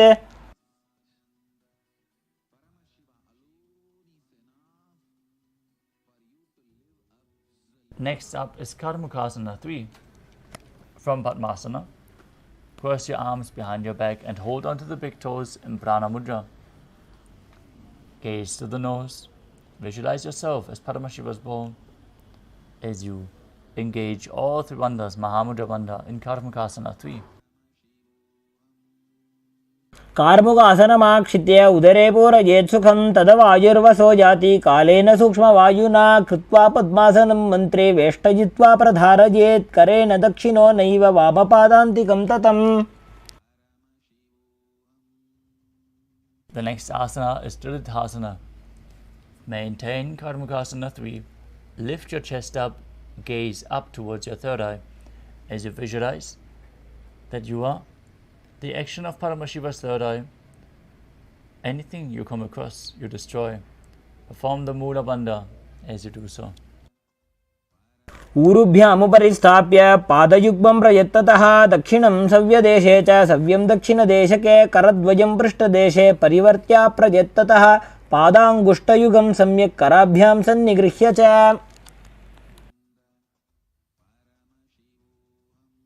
The next asana is Nagrasana. From Karmukasana 3, with the arms crossed behind, holding onto the big toes, roll onto your back, lay down with your legs in Padmasana, arms crossed behind, holding onto the big toes if you can reach. Gaze to the nose and visualize yourself as a snake as you breathe calmly through your nose in Sahajra Kumbhaka and perform the Mula Bandha in Nagarasana. प्रथम पद्मासन कोठाने दो हाथ पाछाने आने पाद अंगूठा पकड़े आनी सोवई कहुन्या कुल्या पानी. Next up is Kandukasana. As you lay on your back, bend your knees and keep your feet off the ground. Embrace your knees towards your chest. Keep your head touching the knees. As you squeeze your body into a ball, perform the Mula Bandha. नेत्रासने स्थित्वा हस्तपादान् निष्कुष्य ऊर्ध्वं नयेत् पृष्ठवंशेन भूमिं पोतयेत् कन्दुकासनं भवति.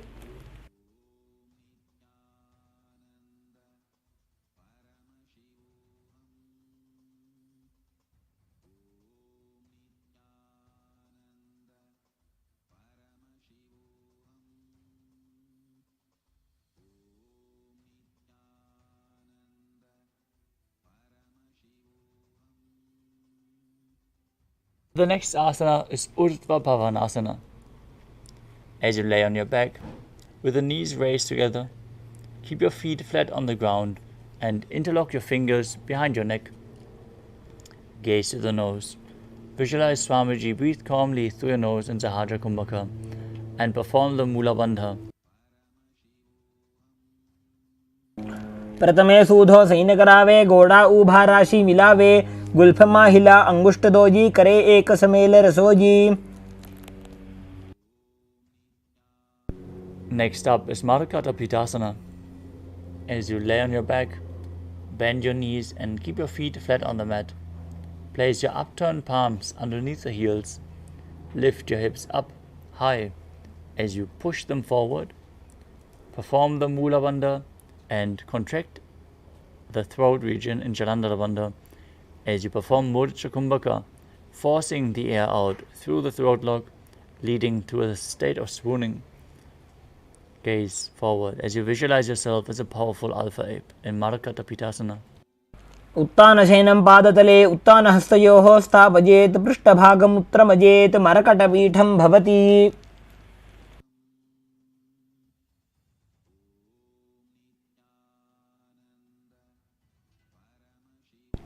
The next asana is Uttana Shikhi Pitakasana. Lie supine, raise your hips up. Support your hips with your hands placed at the waist, with the elbows bearing the weight of your entire body. Press your chin to the throat. Gaze through your nose. Visualize Swamiji in your inner space as you keep breathing in Murcha Kumbhaka with Jalandhara Bandha and Mula Bandha engaged. Performing this asana before the intake of any meal will bring intense strength towards your legs. जङ्घोरुबलहीनश्चेत् उत्तानशिखिपीठकम् अप्रमत्तः प्रकुर्वीत भुक्तेः प्राग्विजितेन्द्रियः. The next asana is Narakasana. Lie supine and raise your hips up and your legs straight. Bring the hands to your lower back for support if needed, but then place your hands flat on the mat. Now visualize blissfully traversing Naraka Loka unscathed as you breathe in Murcha Kumbhaka. ग्रीवाकण्ठेन भूमिं विष्टम्भ पादाग्रद्वयम् ऊर्ध्वमुत्त्रयेत् नरकासनं भवति.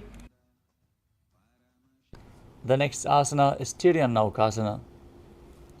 Now bring your hands to the lower back as you straighten your legs and then lower and angle them, keeping your core engaged as you visualize yourself as a boat crossing the ocean of samsara in Tiryannaukasana. नौकावत् स्थित्वात् ऊर्ध्वं पादाग्रद्वयं नयेत्.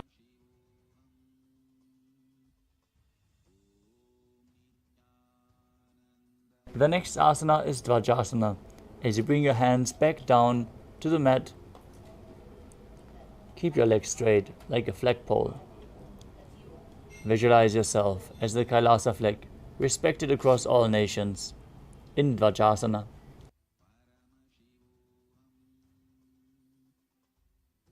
तिर्यन्नौकावते ग्रीवापृष्ठगोर्परैः भूमिं वष्टभ्य. Now lower your body down flat on the mat. Keep your hands by the sides of the hips. Perform the Shakti Chalan Mudra. Firmly hold on to the Mula Bandha as you push the Kundalini Shakti up all the way along the spine to the Sahasrara Chakra.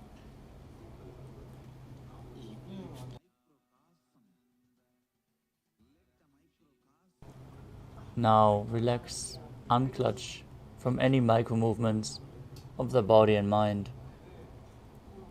Visualize that your body is dead and Swamiji, the Supreme Pontiff of Hinduism, is liberating you in Mrittasana as you internally chant Om Nithyananda Paramashivoham.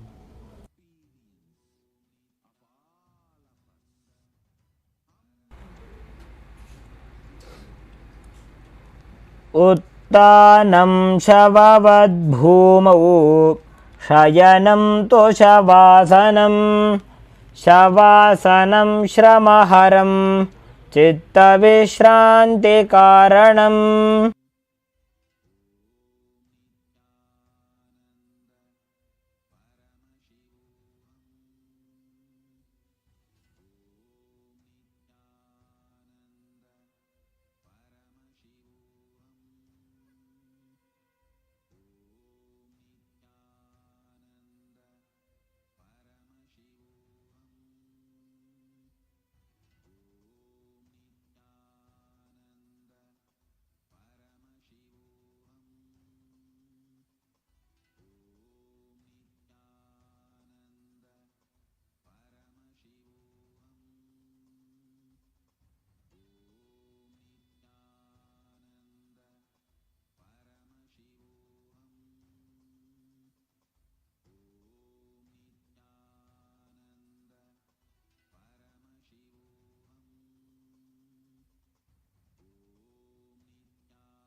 Now slowly return to your physical body. Start to wiggle your fingers and toes, your wrists and your ankles, your elbows and your knees. Pull the knees up towards your chest. Rock your body from side to side. Relax your spine and come back to a seated position.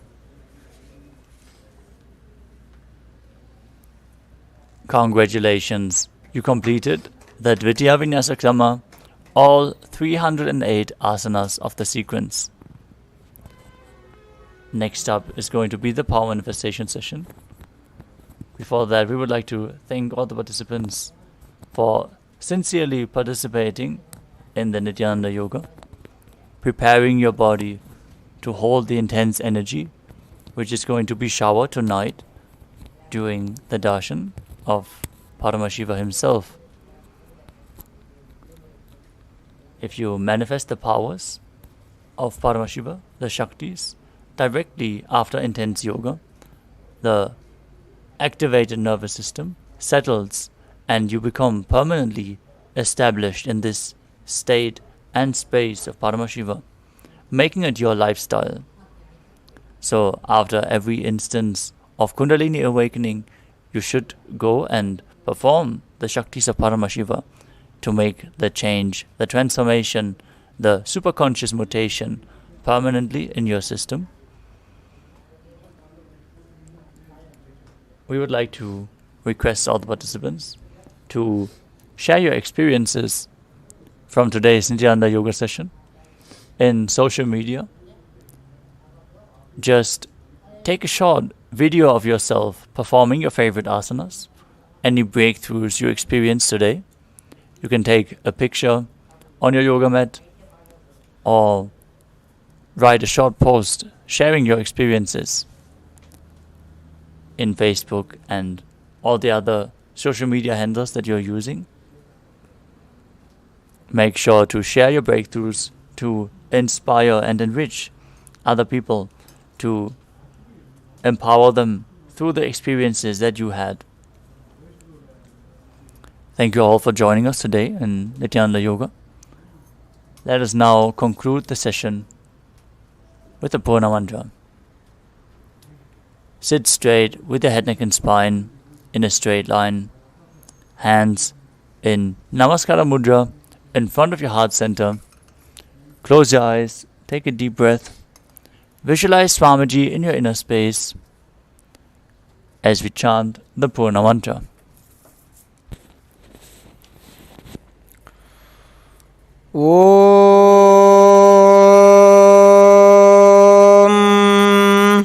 पूर्णमदः पूर्णमिदं पूर्णात् पूर्णमुदच्यते पूर्णस्य पूर्णमादाय पूर्णमेवावशिष्यते ॐ शान्तिः शान्तिः शान्तिः हरिः ॐ तत्सत् सर्वं भगवत् श्री नित्यानंद परमशिव पादुकार्पणमस्तु ॐ नित्यानन्दम्.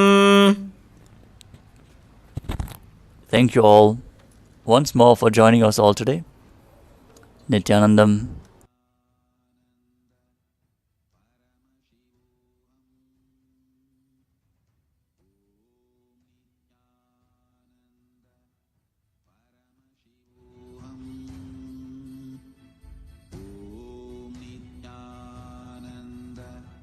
Paramashivoham.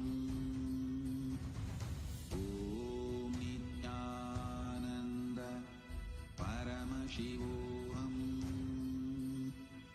Om Nithyananda Paramashivoham.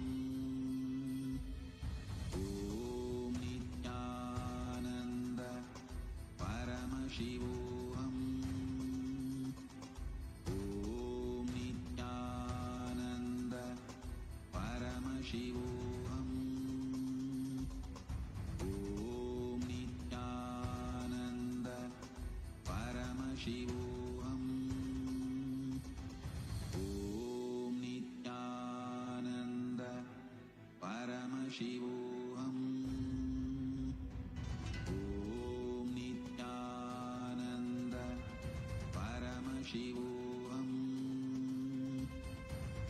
Om Nithyananda Paramashivoham.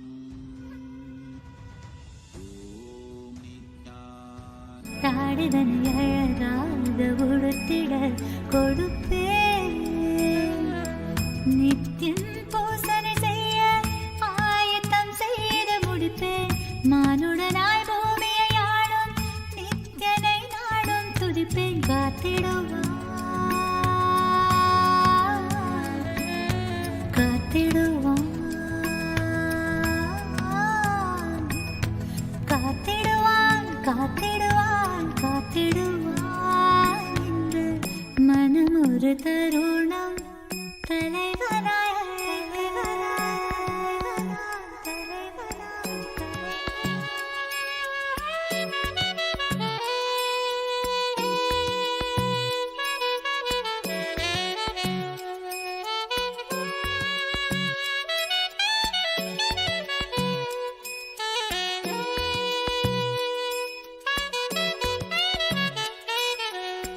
வாழ்வை வளமாகவே மாற்றும் ஞானம் தன்னை தந்தைமையேற்றும் நித்தியம் சொற்பொழிவெல்லாம் தினம் தவறாது கேட்பேன். சித்தம் சுத்தம் செய்விக்கும் தெய்வ சொற்கள் எல்லாமும் புத்தகமாய் உருவாக்க முயன்றிடுவேன். கோலாகலமாகவே இந்த பூமியை உயர்வித்த சித்தன் புகழ் என்றென்றும் பாடிடுவேன். மனம் ஒரு தருணம் தலைவனாய் அழைக்க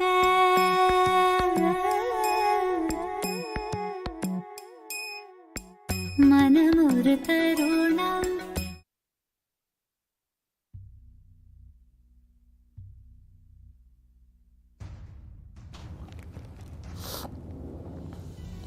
नित्यानन्दं परमसुगदं केवलं ज्ञानमूर्तिं द्वन्द्वातीतं गहनसदृशं तत्त्वमस्याधिलक्ष्यम् एकं नित्यं विमलमचलं सर्वदी साक्षिभूतं भावातीतं त्रिगुणरहितं सद्गुरुं तं Namami. You are a Sarupya Mukta, means your form is dissolved into his form. All my disciples, now I am initiating. Nithyanandam, I welcome all the Paramashivoham participants for the power manifestation today, right after the Nithyananda Yoga, the performance of the Dvitiya Vinyasa Krama, the 308 asanas blessed by the Supreme Pontiff of Hinduism. Now let us all get ready that we are going to be being seated and manifest the powers. Today we are going to be looking into the power manifestation, manifesting the power of third eye today. Please be seated. Let's give few seconds for that, for all the participants to please be seated, and please turn on your cameras as well.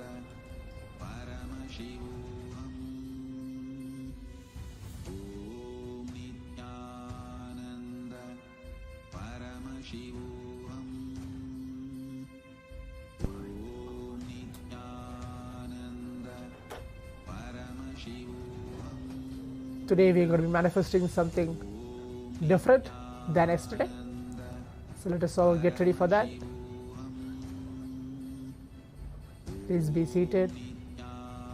Please turn on your cameras.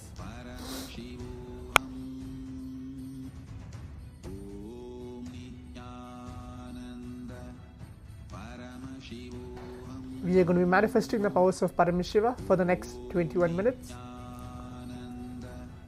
receiving his very inner space,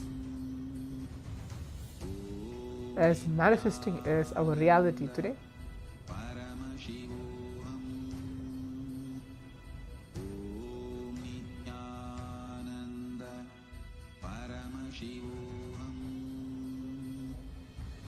Yes, now requesting all the participants, can please bring your I-bands, pen and paper. Please be seated.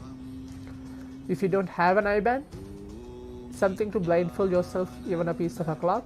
a white cloth, a black cloth, anything is fine. Something to close your eyes and keep your eyes blindfolded. Please keep that ready as well. A pen and paper. If you don't have a pen and paper, it's fine. Anyways, we're going to be leaving your answers on the Zoom chat.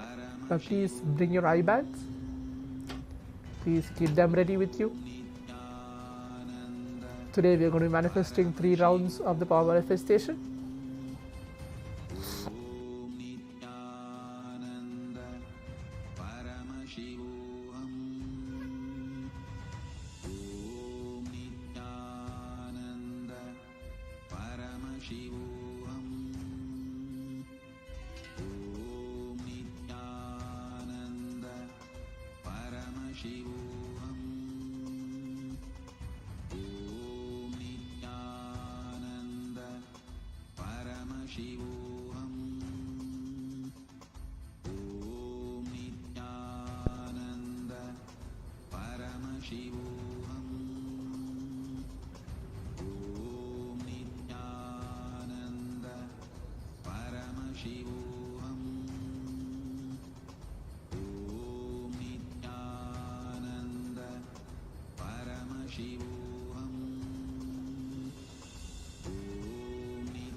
Yes, now we are going to be reciting the Shastra Pramana, the scriptural reference to manifest the power of third eye.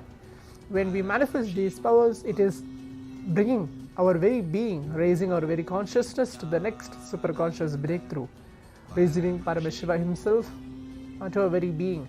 This very verse is from the Vijnana Bhairava Tantra, Sutra 34, Dharana 11, where Bhagavan Paramashivam himself describes about this power manifestation, the power of third eye. I'll be reciting that verse and the translation for it, and then we can enter directly to the power manifestation. Kapalantarmano nyasya tishthanmilitalochanaha kramena manaso dhadyat lakshayed lakshamuttamam.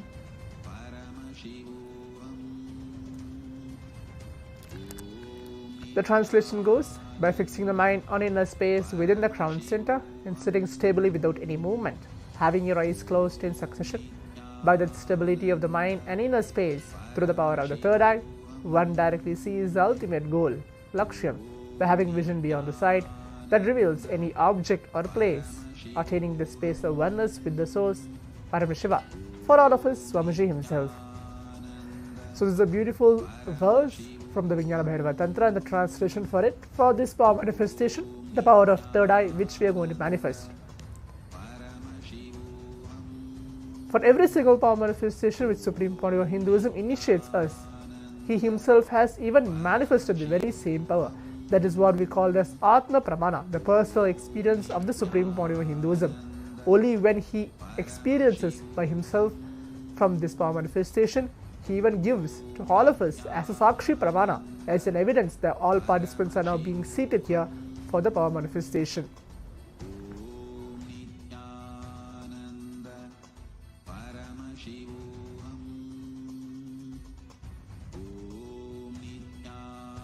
Yes, today the first round of the power manifestation is going to be any pictures. You can see it's written below as a first clue which I'm going to give. It's going to be an animal. I'm not going to tell which animal or giving options for it for the first round.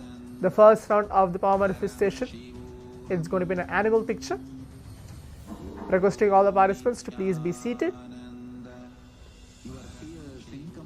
It's going to be an animal. I'll be choosing an animal. It can be anything out of the blue. There is no options for this. So the first round it's going to be animal. Hope all the participants are able to understand, and please turn on your cameras as well. John Dolly, Tirthurupaya, please turn on your camera. Intensely, Paramashivoham, Om Nithyananda Paramashivoham. Yes, Today as well, it's going to be a different game altogether. Yes, I can see Danyar Batiraya. Good to see you there. Pavan Keya, good to see you as well. Zudo Wang, yes, good to see you back for this power manifestation. Today, again, as repeating for all the participants, few participants have not heard as well. The first round is going to be animal. Any animal I'm going to be choosing. And it's going to be altogether different game today.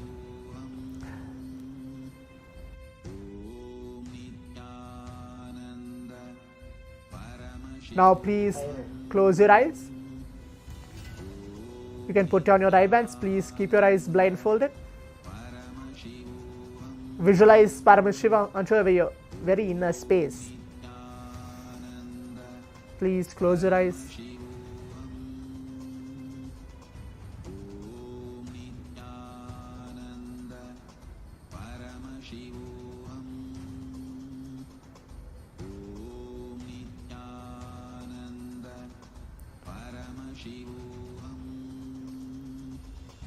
Please keep your eyes closed.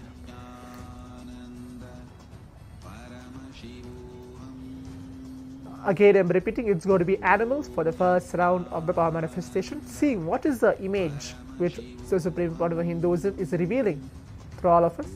Please keep your eyes closed and start chanting the Mahavakya.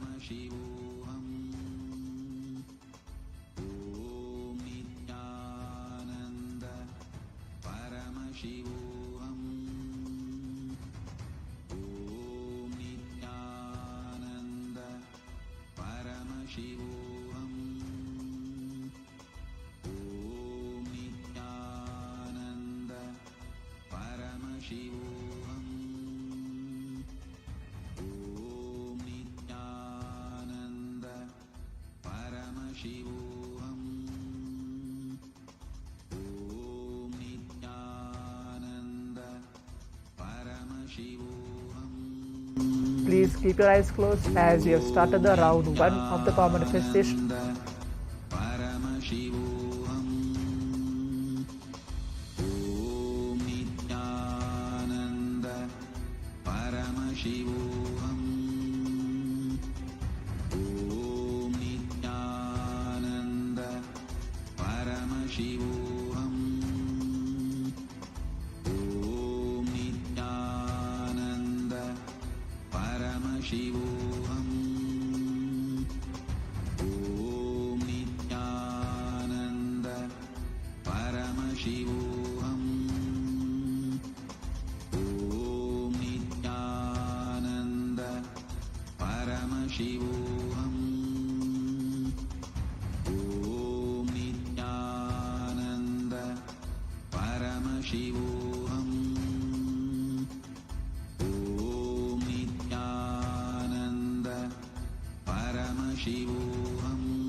Keep chanting the Mahavakya. See what is getting revealed to you through your third eye. Do not open your eyes. See what is the image or what is the exact animal was being shown to you through your third eye. Keep your eyes closed.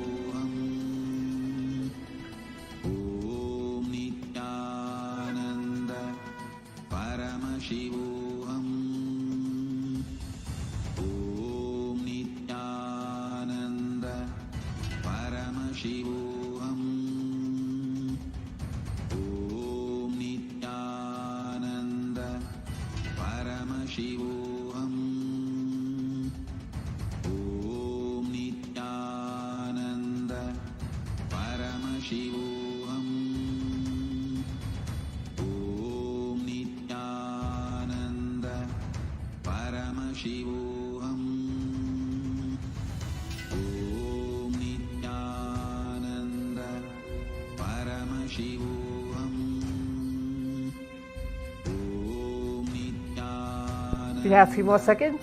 Keep your eyes closed.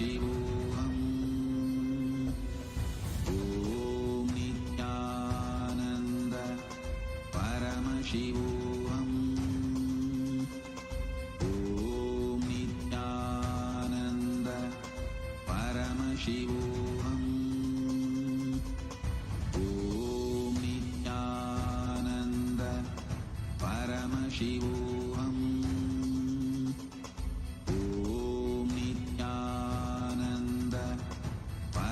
Paramashivoham. Om Nithyananda Paramashivoham. Om Nithyananda Paramashivoham. Om Nithyananda Paramashivoham. Om Nithyananda Paramashivoham. Om Nithyananda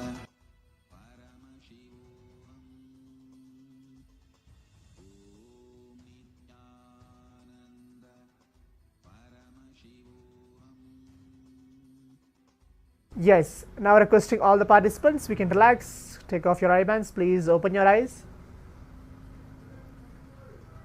Please open your eyes. Yes, now we'll move on to the next step of the power manifestation. Now please type out your answers as well on the Zoom chat, telling what was revealed to you through the third eye. What was revealed to you, or what animal or what is the picture was revealed to you through the third eye for this round of power manifestation. Please type out your answers. Yes, I can see John Dolly has put a message, bird. Okay, please leave the message as well. Daniel Batiriya, Pavan Kaya, Zudo Wang, please leave the message. Srinitya Digambarananda has put a message, leopard. Okay, great aya. Daniel Batir, buffalo. Okay, Pavan K, fish. Tirtrupa, yes, put a message, accidentally saw the image. It's fine, yeah, we're going to have the second round as well. Zudo Wang, elephant. Okay.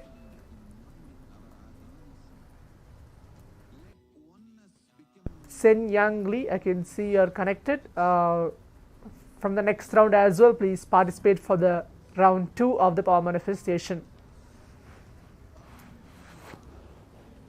Okay. Chalaya Aya, please leave the message as well. Rajesh Pandit.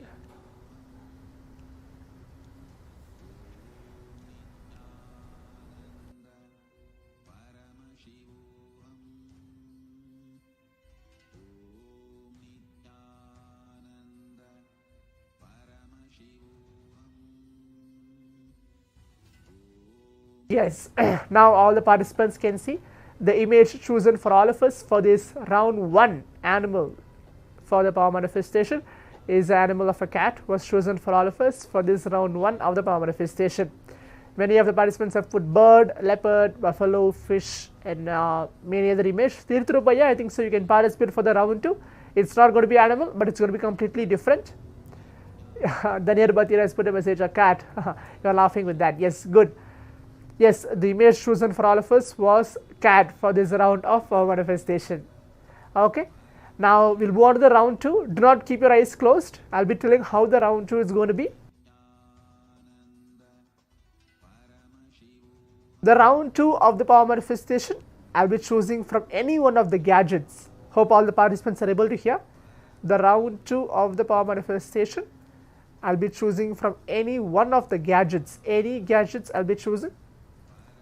Anything which belongs to the category of gadgets, I'll be choosing any one of those pictures and projecting to all of you for the round 2 of the power manifestation. Repeating again, the round 1 of the power manifestation is animal, which has been completed. The round 2 is going to be pictures chosen from the category of gadgets. Any image from the category of gadgets I'll be choosing and presenting it to all of you for the round 2 of the power manifestation. Tirthrupaya, you can participate for the second round. Zen Yangli, please participate for the second round. Chalayaya, you can even participate for the second round of the power manifestation. Now please keep your eyes closed. Please blindfold yourself. Please close your eyes.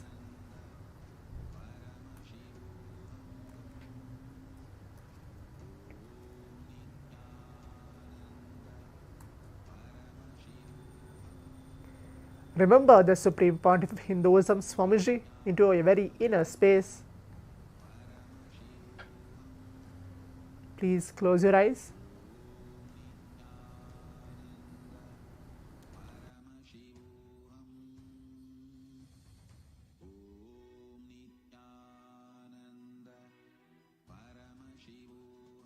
start chanting the Mahavakya. Om Nithyananda Paramashivoham. Om Nithyananda Paramashivoham. Keep chanting the Mahavakya and keep your eyes closed. I give few seconds for all the participants to keep your eyes closed before I project the image for all of you. Keep your eyes closed.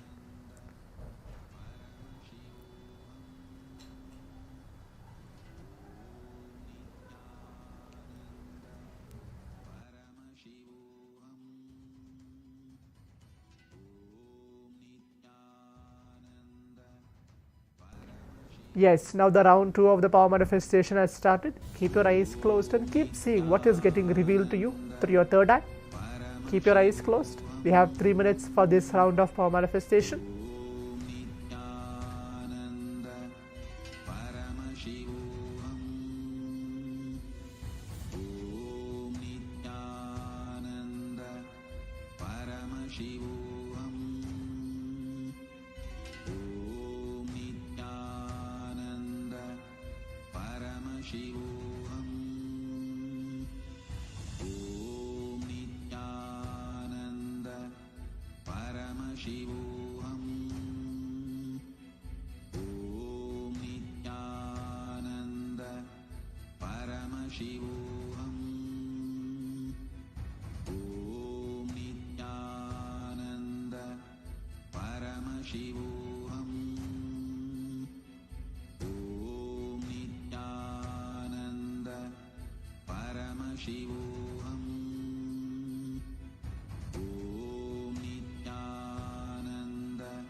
Keep your eyes closed and keep chanting the Mahavakya, seeing what is getting revealed to you through your third eye.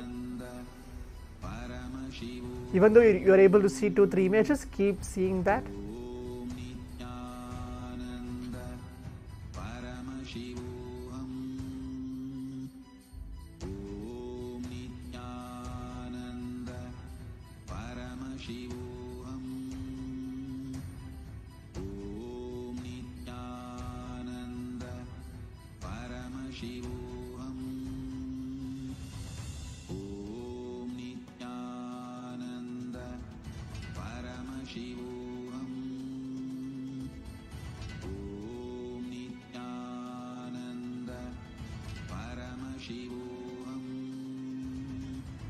We have a few more seconds left.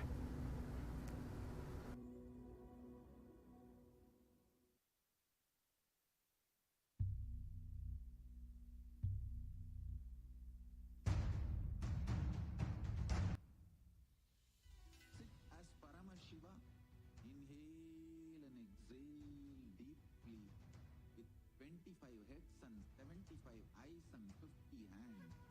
Yes, now requesting all the participants. The round 2 of the power manifestation has been completed. Please relax. You can take off your eye bands. Please open your eyes.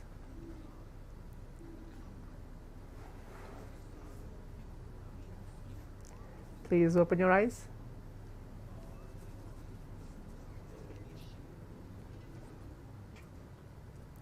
Yes, now let's move to the next step of the power manifestation, going ahead and typing out our answers. What was revealed to you?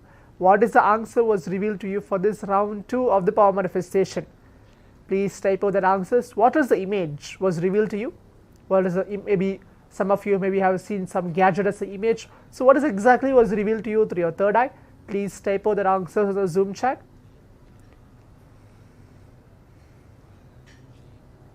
That will be the next step of the power manifestation. Please type out that.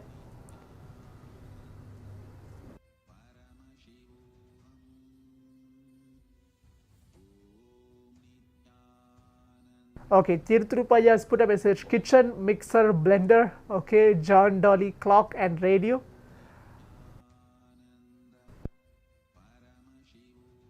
Right has put a message: Zippo, lighter. Zudo Wong, you put the letter T.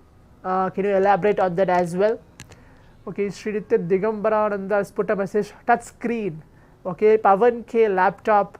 Okay, Dariyar Bhatyar has put a little cup with spoon in it. Gooden. Okay. Golden. Okay, golden cup with a spoon in it. Okay, that's exactly what it is. Pankaj Agarwal has put a message, laptop. Okay. Chalaya Baya Sami, iPad. Okay. Zudo Wang, waiting for your message as well. You're putting the letter as a T.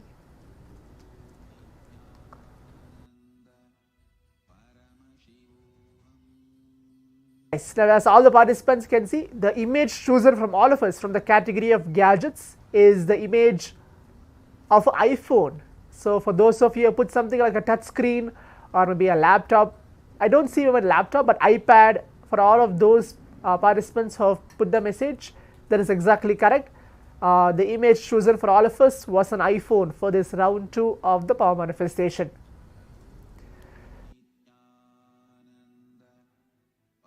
We'll move on to the round 3 of the power manifestation. Now I'll be given different options for this round 3. Please give your listening. Do not blindfold yourself now.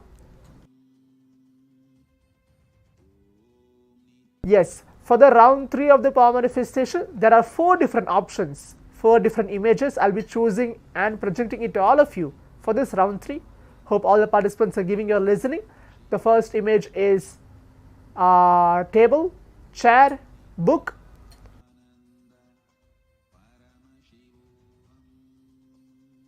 Yes, the 4 images are table, chair, book and cupboard. These 4 images I'll be projecting. Zuno Wangaya, you're putting a message, I misunderstood. It's fine, Aya, we're going to have the 3rd round of the power manifestation. Okay, again repeating for all the participants, I'll be choosing any one of the images from these 4 images. The first one table, second one chair, third one book and the 4th one is a cupboard. From any one of these 4, I'll be choosing and projecting it to all of you for the round 3 of the power manifestation.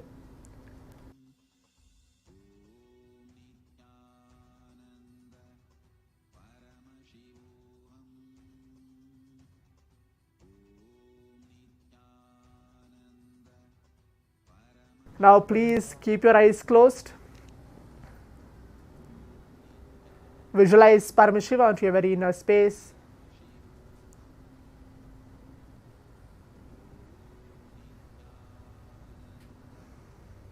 Intensely start chanting the Mahavakya. Please keep your eyes closed.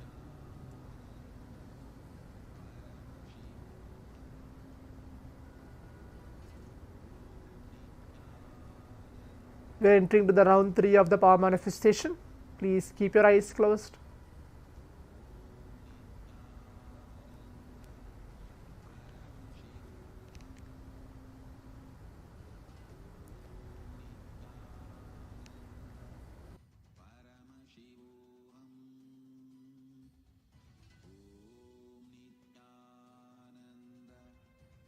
Paramashivoham.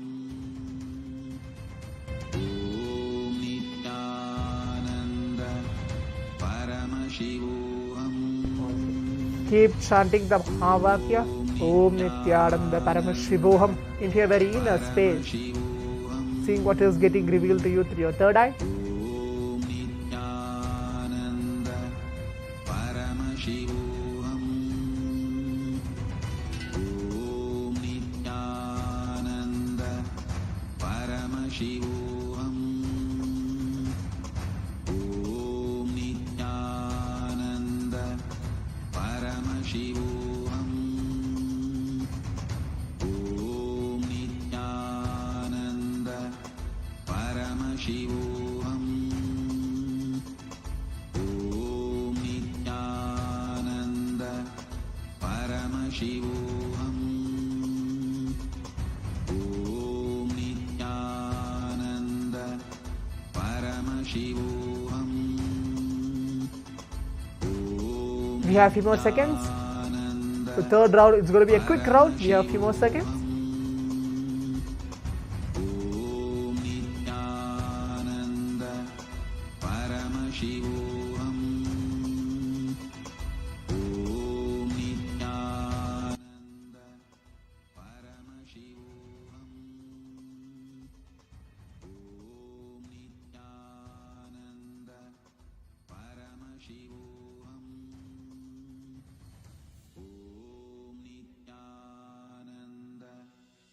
Yes. Now requesting all the participants, we can take few minutes of our time, take off your eye bands, please open your eyes. The third round of the power manifestation has been completed. Please open your eyes.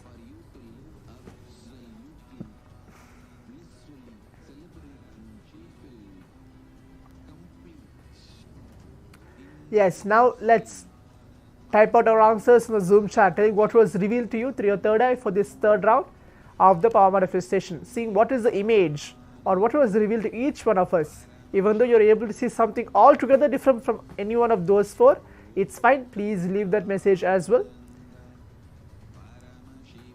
Please leave the message of telling what was revealed to you for this round 3 of the power manifestation.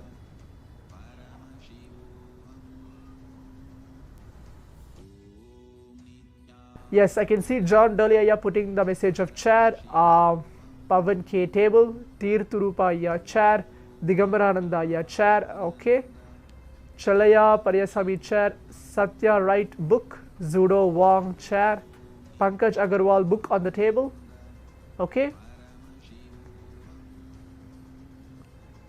Queen Wong has put a message book, okay. Pavan K, what? Okay, you put a message table, okay. Let's give a few seconds for all the participants to leave their message as well, telling what was revealed to you through your third eye.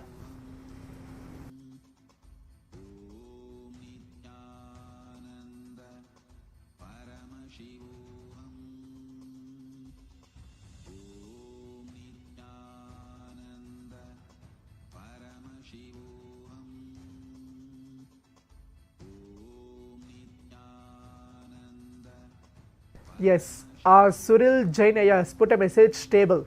Okay, for this round of power manifestation, the image chosen for all of us was a book chosen for all of us for this round of power manifestation. If you're able to see even table, that is even actually correct. There is even table there, but the exact precise picture chosen for all of us was the image of a book. So I think so. Satya right, Aya got that correct. Queen Wang, Aya got that correct as well. Pankaj Agarwal, Aya got that correct as well for this round 3 of the power manifestation. So it's good that all of us are now entering with the power manifestation zone, manifesting the powers of Paramashiva for this 3 rounds of the power manifestation.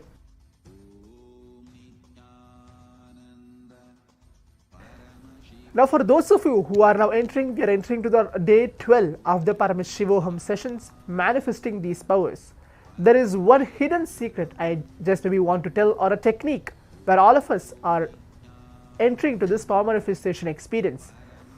The Supreme Pontiff of Hinduism very beautifully tells, or there is even a scientific experiment being mentioned, that whatever you are able to see in front of you, for example, now we are manifesting this power when we are keeping our eyes closed and seeing what is getting revealed to us through our third eye. Yes, John Dolly is putting a message, how do we exercise these power manifestation in private? Yes, coming to that very question as well. When we are sitting with ourselves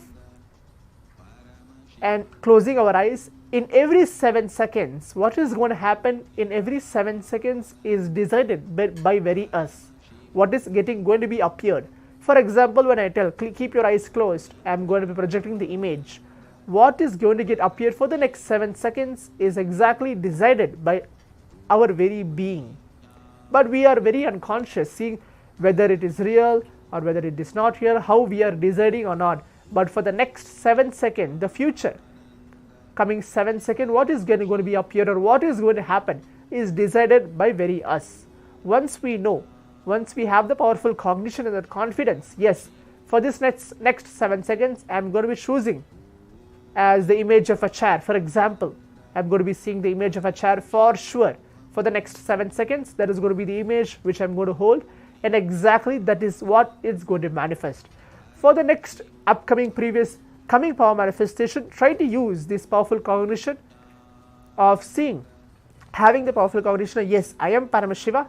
Now I'm deciding for the next coming 7 seconds of the time, I'm choosing myself to see this is the image, or this is the shape, or this is the power which I'm going to manifest, or this is the reality which I'm going to manifest in my life.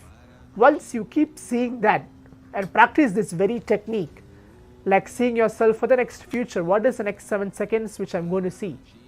You will actually manifest this power of third eye very efficiently.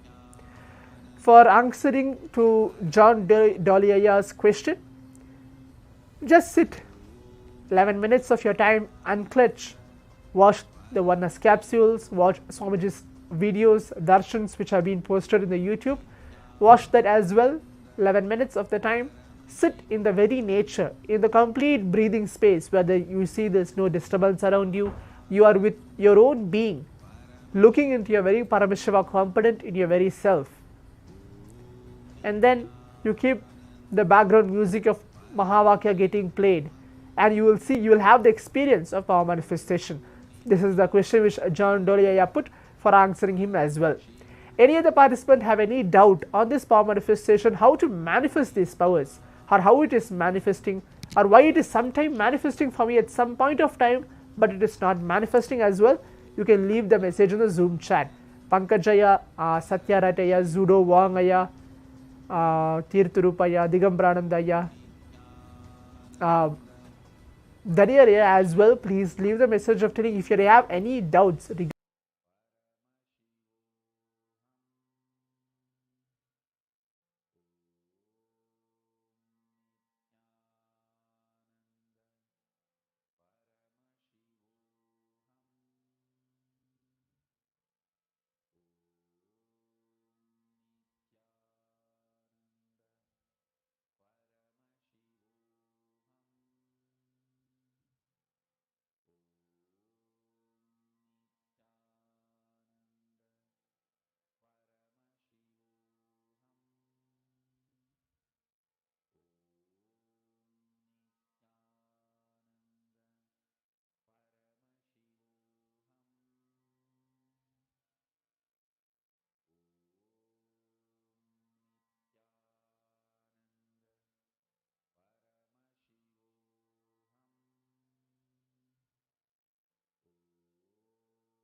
Nithyanandam, Nithyanandam to all the viewers, every one of you, welcome. Welcome all of you that have joined with us for the program today. How are you all doing?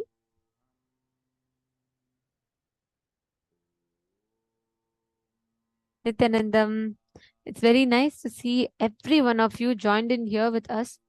And today is a very, very special day because today we're going to be learning. See, we learned about relationships, we learned about how you can maneuver yourself through successfully through different relationships and different things. We learned even about how to have a good relationship with ourselves. But today we are going to be learning how you can live with a group of people around you and how you can manifest your reality, how you can manifest your reality and others' reality. We are going to be learning about the science of enriching karma, and we're going to be learning a lot more. Nithyanandam, Ma Nitya Naresha, Ma Meenakshi Narayanan, Ma Zishwan, Nithyanandam, and Nithyanandam to all the male bodies that are sitting here, and Ma Sunlibo, Nithyanandam, and Nithyananda, Ma Gita Devi, Ma Amsakala, Ma Shivagami, Nithyananda, Ma Anandeshwari. Very nice to see all of you. Ma Basti Neweldas, Nithyanandam.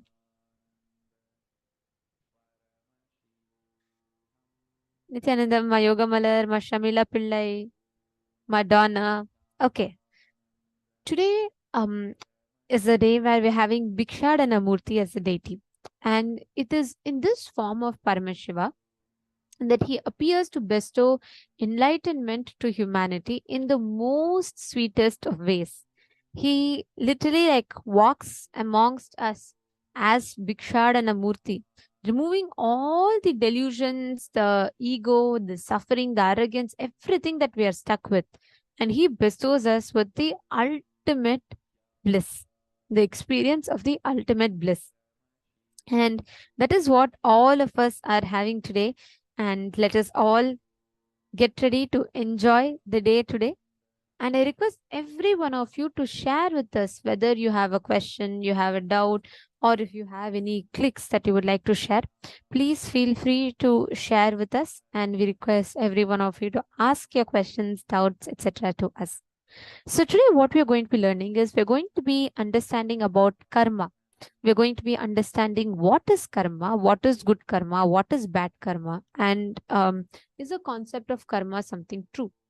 And we're going to be also understanding about how you can use this, with the right understandings of karma, how you can be liberated from any actions or inactions of yours. And we're going to be learning about how you can manifest Advaita. Practically, how do you apply Advaita?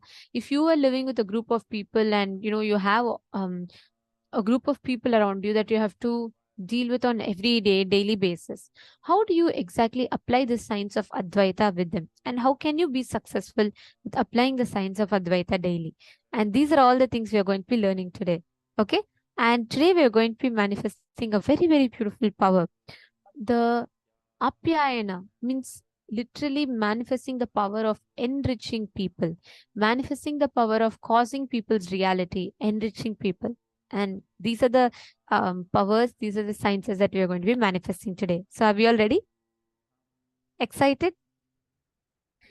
So for today's initiation, we will be receiving the Apyayana Deeksha, for which you will need a white thread soaked in turmeric and like dried. So you just put turmeric, apply some wet turmeric over the thread. Make sure it's like it should become yellow in color, but it'll be white cotton thread which you will apply turmeric to make it yellow, and you will be tying it around your wrist. Not now, you'll be tying it during the initiation, and this is for the initiation purpose. So I request every one of you to keep bring a thread which is dipped in turmeric. Yes. Now, in the first session of our day today, we are going to be understanding one of the most basic primary subjects for us to experience oneness, for us to understand about oneness. We are going to be understanding about Tapoloka, the space, the state of Samadhi, the Tapoloka inside of us. So what is Tapoloka exactly? Tapoloka, what is the principle of Tapoloka, and what does that space represent? How can one reach Tapoloka, and what are the benefits? Why should one reach Tapoloka? And we're going to be understanding all these different truths about Tapoloka. The Tapoloka is a realm where all the rishis, all the sages, yogis, and all of them live in the space, in the parallel universe called Tapoloka. So let us start with understanding the revelations on Tapoloka. What is the gravity principle in Tapoloka? So now let us get ready to listen to the revelations.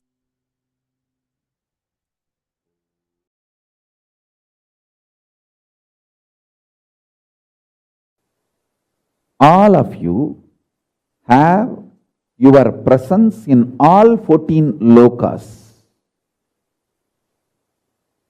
For example, in Nagaloka, there is a being with your face and snake body. I am giving you this as an example. In Tapoloka, there is a rishi with your face and the body of the rishi, tapasvi. I will give you one more example. In all 14 lokas, you have your bank account opened. If you are intense in your tapas, in your Tapoloka account, you have $1 million. If you are very shallow with your demonic attitude and aptitude, your demonic loka, the patala, your personality has practically zero money. You have the freedom to strengthen any of this identity in this 14. You have a freedom to strengthen or weaken any of these 14 identities. You can be demon if you continuously come to powerful conclusions that demonic qualities are the best to succeed in this world. If you come to this conclusion again and again and start acting on this conclusion, be very clear, you are strengthening your demonic identity and you start planning your future in Patala, the Asura Loka. If you come to the conclusion, very dharmic way of living, win-win, will always be the best strategy.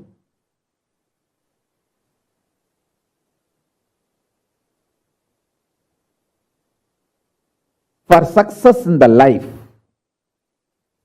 Whenever you come to the conclusion, hey, I should also win, he should also win, that is the best strategy to achieve success in the life. And you start executing those strategies, those conclusions, then your personality in Swargaloka gets strengthened, and more your intensity in Swargaloka gets strengthened, and you start manifesting your future time in Swargaloka.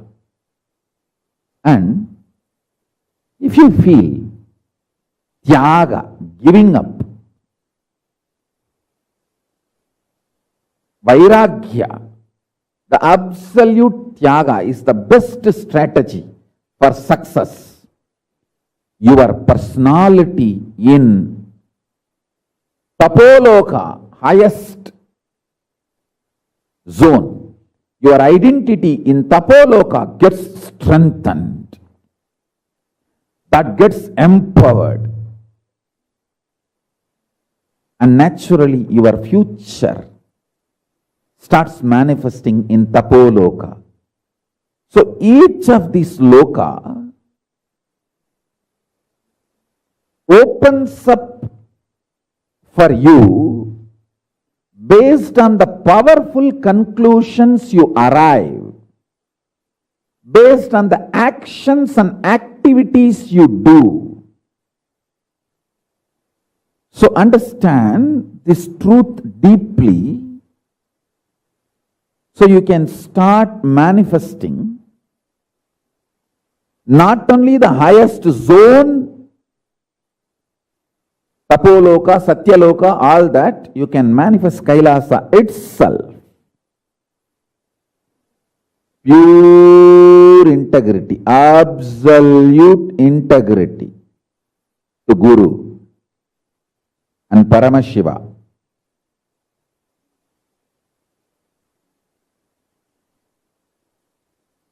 Guru is the manifest form of Paramashiva. Paramashiva is unmanifest source of Guru. Absolute integrity to Guru and Paramashiva makes your Kailasa personality, identity manifest intensely.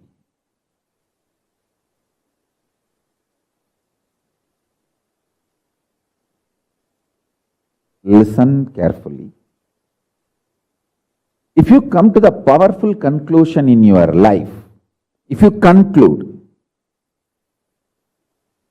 win-win is always the best strategy for success.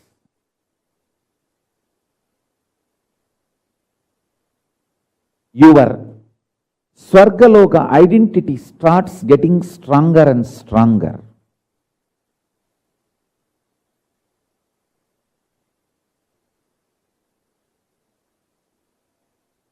if you conclude complete vairagya, tyaga is the best way to succeed, your tapoloka personality gets strengthened. It's like you have already 14 accounts. Every day you deposit your money in some account. Based on the conclusions you come and the actions you perform, that account gets larger and larger.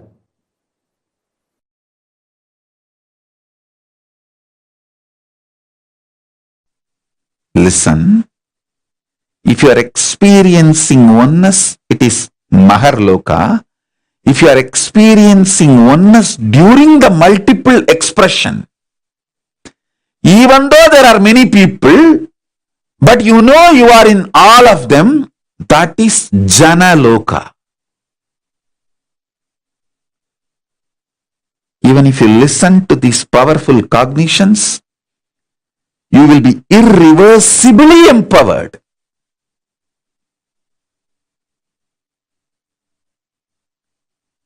Tapaloka is that last struggle you go through. Sometimes you know you are Paramashiva, sometimes you just slip off, but again you say, I am Paramashiva.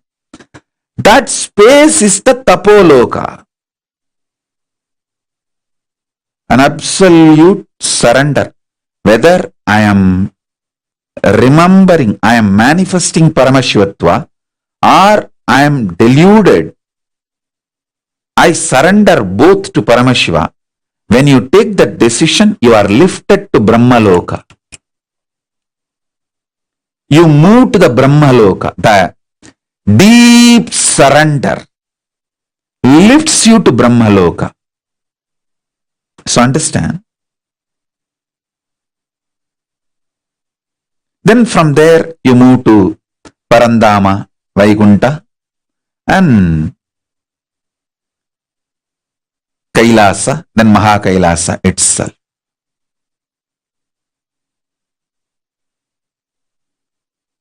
I can project this, a simple kind of a drawing to give you a rough idea about how the lokas are placed. It's not to the scale or to the it is just a rough introduction, kind of an idea it can give you. You can see the Jambudvipa is the known world where we all are now.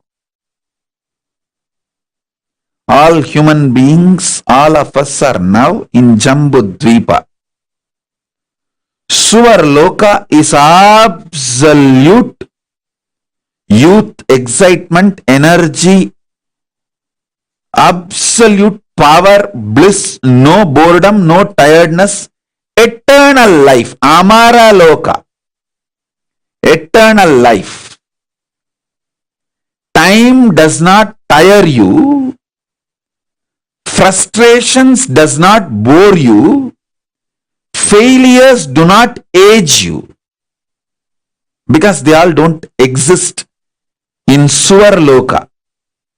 Then the higher Maharloka is the possibility of the oneness, consciousness manifests.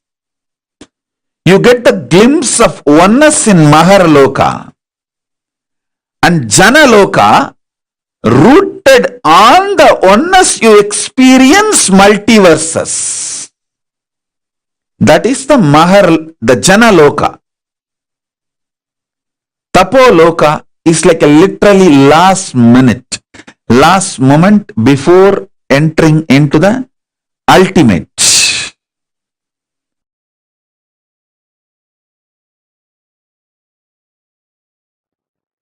Anything which excites you, inspires you,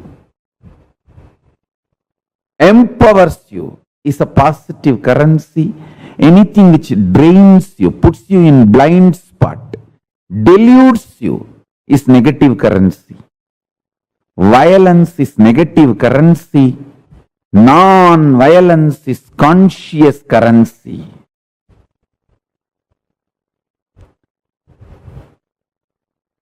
I tell you, your brain is built by consciousness. Don't think brain builds consciousness. No. Consciousness builds your brain. Your whole body can be structured and built by consciousness. Consciousness manifests your body, brain, everything.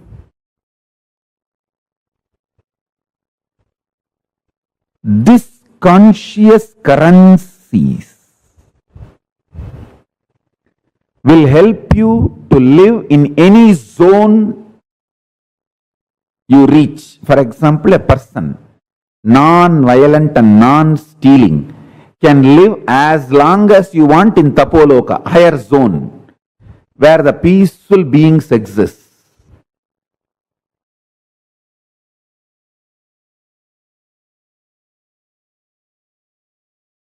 Multi-dimensional space zones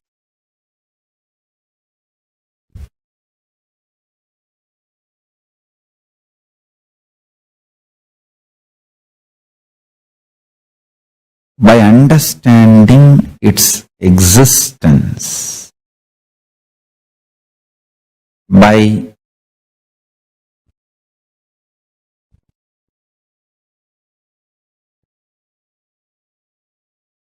the ability to grasp, visualize, imagine, when you understand its existence, that existence just gets replicated, reproduced, mirrored in your system. That makes you manifest the extraordinary powers. Listen. For example, if you understand about Tapoloka, where all the great tapasvis exist and how the laws, rules, nature, ontology of Tapoloka. In Tapoloka, there is no gravity. Basic laws you need to understand about Tapoloka. Just what is the gravity law in Tapoloka? What is the electromagnetic laws of Tapoloka? And what is the weak nuclear force and what is the strong nuclear force of Tapoloka? That's all. Just that four natural force we understand here in the planet Earth. The same thing if I apply to Tapoloka and make you understand, just that understanding and visualization, the multidimensional logic of existence is such. Brahmavit Brahmaiva Bhavati. Just by knowing, you become that. Understand? Knowledge and becoming is separate only in binary logic, this world. Knowledge and becoming is one and the same in higher dimension zones. All those higher space,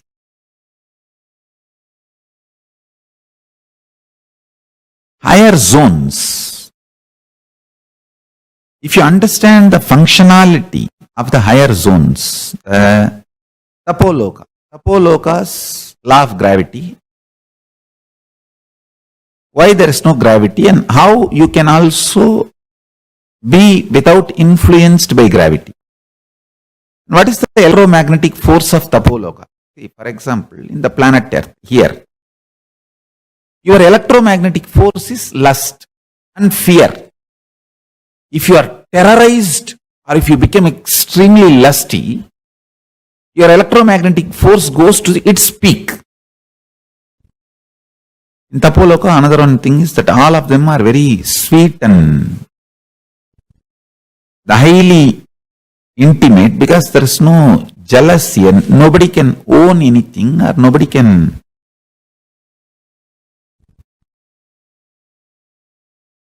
There is no individual understanding of ownership and possessiveness. The whole Tapoloka belongs to whole Tapoloka citizens. And so naturally the whole understanding is tyaga, just sacrifice. See, when you know everything belongs to everyone, nobody will be interested in possessiveness. You will be only interested in taking care of others. Giving, tyaga. The whole Kailasa, that is the way I am planning to create. By understanding the gravitational force principle, electromagnetic force principle, weak nuclear force principle, strong nuclear force principles of Tapoloka, you start manifesting that same principles and consciousness in your being. It becomes your realization, I tell you. Knowing the reality becomes realization. Brahmavit Brahmaiva Bhavati. Because in the higher space zones, there is no gap between the reality and realization. The whole principle itself, reality is realization. There is no delusion. The delusion component is missing in the higher planes. In Tapoloka, there is no delusion. So, if there is a God, everyone realizes that God. If there is Paramashiva, everyone realizes that Paramashiva. And that if doesn't have a meaning there. When you understand these principles,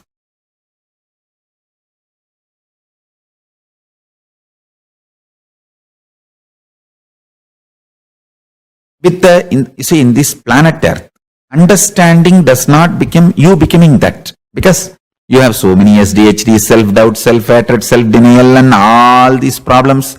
Even if 2-3 times Paramashiva proves he exists, you will say all the 2-3 times is coincidence. I think I need more convincing proof. All that is planet Earth binary logic. But in the higher space zones, reality is realization. If you are looking inside what you feel as I, that is Dwadashanta, where Paramashiva is sitting, residing. So look inside that Chidambara, where Paramashiva is residing. For you to look inside, you need a deep love for yourself. Because if you have love for yourself only, you will not have guilt, pain, DHD, beating yourself. All that you will not be doing, you will be able to penetrate deeply into Chidambara. If you penetrate the Chidambara also, you will manifest the same powers. If you penetrate the Mahakasha, see, Chidakasha is the space inside your consciousness. Mahakasha is the space outside. Any one, if you penetrate,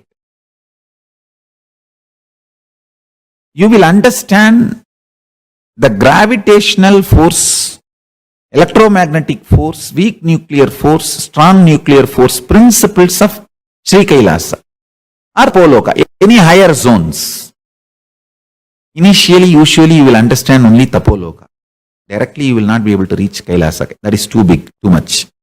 But even if you understand Tapoloka, you will start manifesting powers with that clarity and that trust, that strength. You can go easily to Kailasa, Sri Kailasa. Anyhow, when you understand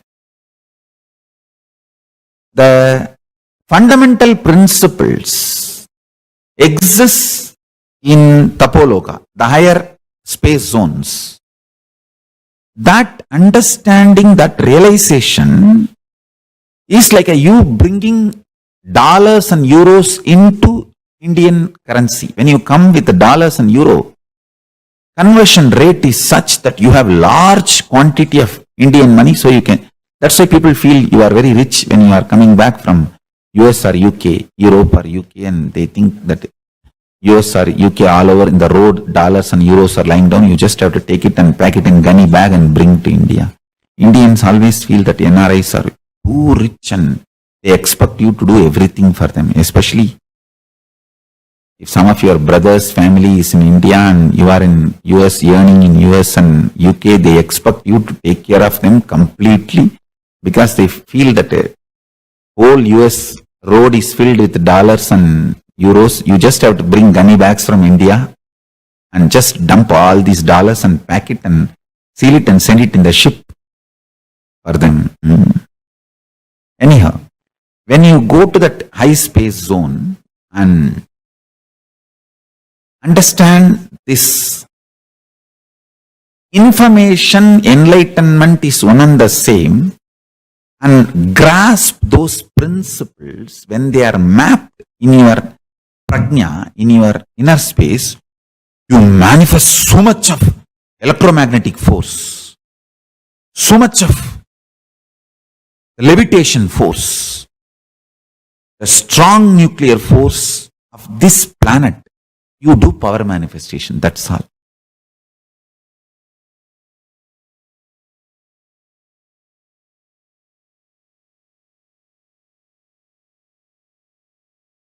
Ishvara manifests in Jiva if the delusion about the Jagat is removed.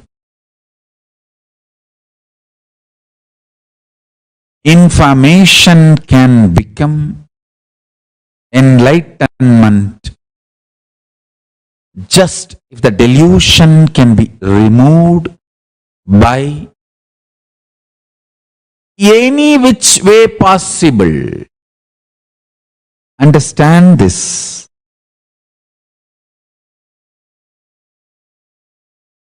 The delusion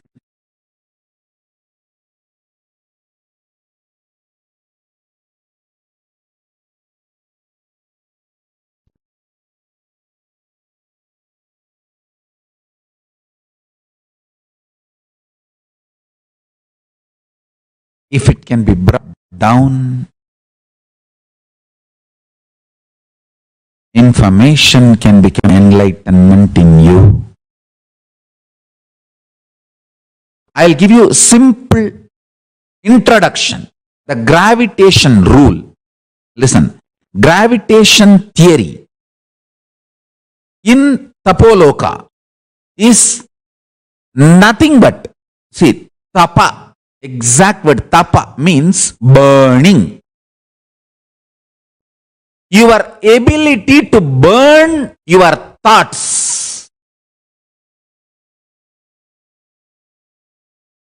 Your ability to burn your thoughts liberates you from gravity of Tapoloka. Listen.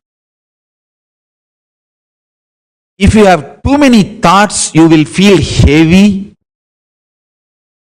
If the number of thoughts inside you is less because of unclutching, unclutching is the ultimate burning. Tapoloka, gravity will not pull you down. You can just levitate and master the power of gravitational force in Tapoloka.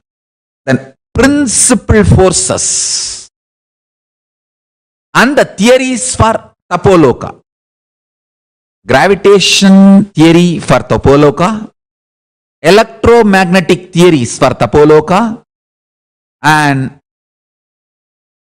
weak nuclear force principles for Tapoloka, strong nuclear force principles for Tapoloka. I'll give you all the four for Tapoloka.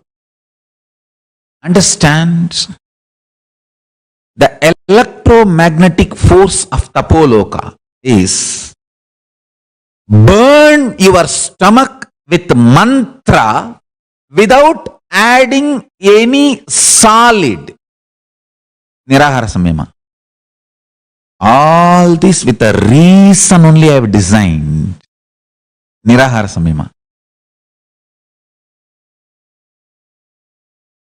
A person who has mastered his tummy, who can burn the fire in the tummy. Listen carefully. The fire in the stomach should be burning, kindled intensely just by mantra without adding any solid food. And when you feel like really you can't handle anymore, you may faint, add liquids, juices. Try this for a few days, then you will understand what I am talking. Listen. The electromagnetic force in Tapoloka is kindled in you by not having the habit of solid food eating. I tell you, whoever prepares their body, their system, without having solid food regularly as a lifestyle, they are ready, their body is qualified to be in Tapoloka.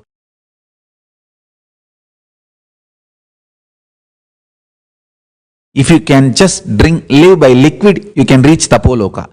If you can live just by smelling the food, havis, that's all, nothing else, you can reach Kailasa itself, because in Kailasa only smell is the food.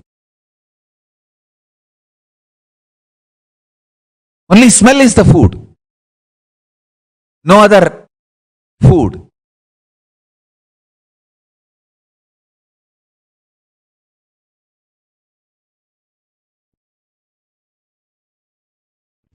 The third force, weak nuclear force. Listen. Listen to this very carefully.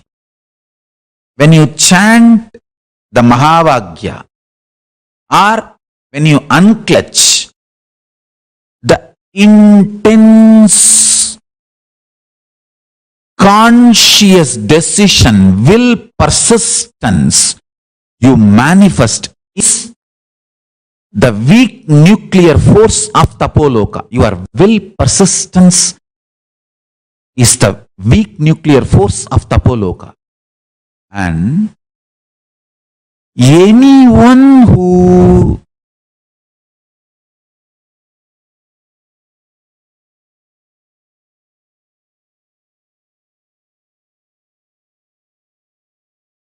manifests the will, persistence,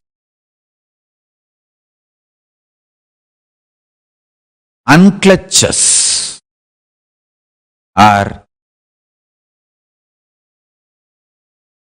chants Mahavagya intensely and reaches oneness, you develop the weak nuclear force of Tapoloka, because that burning burns all the patterns. Your body, your system is now qualified. You are qualified to reach Tapoloka. The strong nuclear, weak nuclear force principles of Tapoloka is your will, persistence and ability to unclutch. In planet Earth, the strong nuclear force cannot be manifested. Whatever is manifesting, we can study, that's all.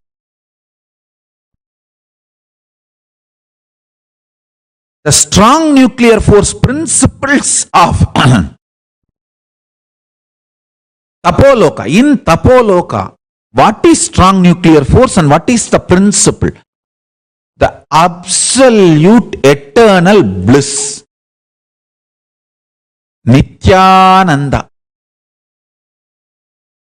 Your ability to generate Nithyananda in you is the principle of strong nuclear force in Tapoloka. Listen, just like Newton's law of universal gravitation, I'm giving you the law. See, listen, Newton's law of universal gravitation is usually stated that every particle attracts every other particle in the universe with a force which is directly proportional to the product of their masses and inversely proportional to the square of the distance between their centers. Now I am giving you the law of gravitation for Tapoloka. Law of gravitation in Tapoloka is every pattern attracts the same frequency vibrational patterns in the universe with a force directly proportional to the number of times it is repeated, encouraged, supported consciously, and inversely proportional to the bio-memory of what you decide as your core existence.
Yes, Nityanandam. Swamiji very beautifully explained to us about Tapoloka. What is Tapoloka? When does one reach Tapoloka? What is the gravitational equation of Tapoloka? What are the clicks that each one of you had from this session? Can I request all the participants to share that with us? What are the clicks, understandings that you had from this session so far? See, I hope you all are able to see this diagram. Tapoloka is actually showing all the 14 lokas that exist. Tapoloka is just before the Brahmaloka or Satyaloka. It's like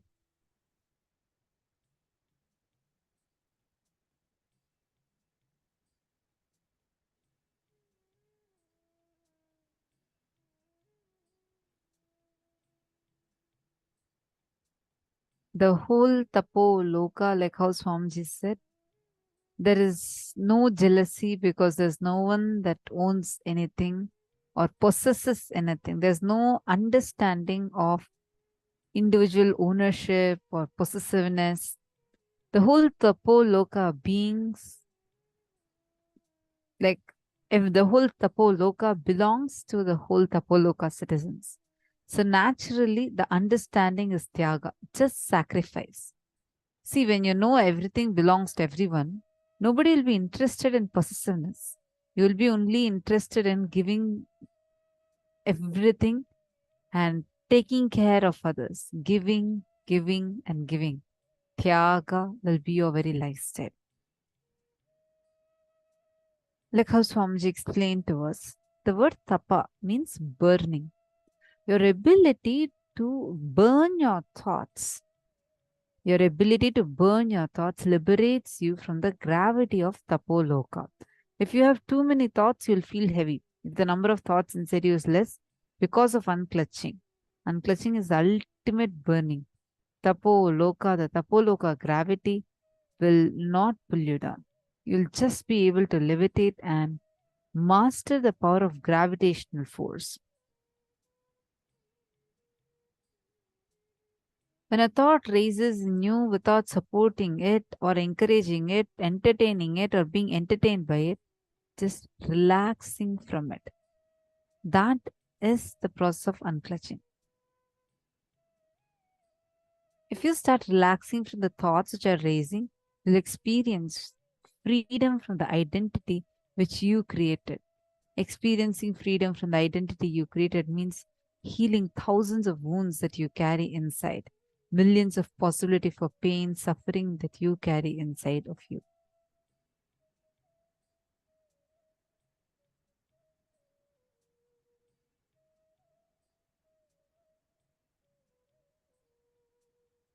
Do any of you have any questions you can ask?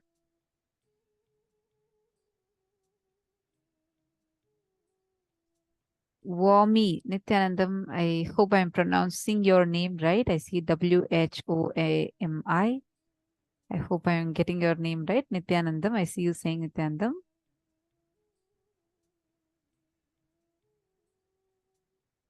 Are all of you understanding?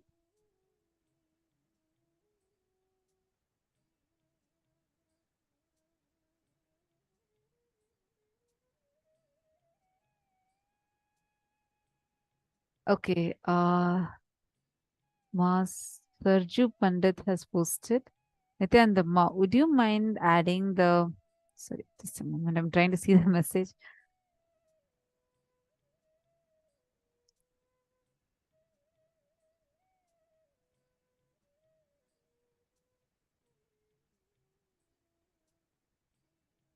Sarju Pandit has asked if we can add the Mrigashiravasa meditation on the YouTube channel. Actually, this needs to be a guided meditation. See, it's like you're literally entering into the layer of your past. right? So it needs to be a guided meditation. So it's not available on YouTube. You can come and experience it in every program we do it. So you can come and experience it. I think it'll be every program. It'll be in the day 9 of that program usually. So you can experience it.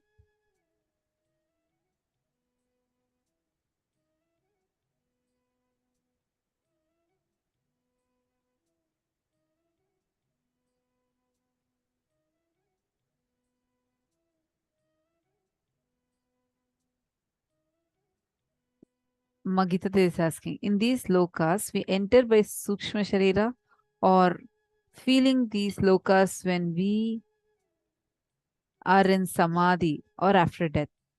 Yes, Magita Devi, see, a few things.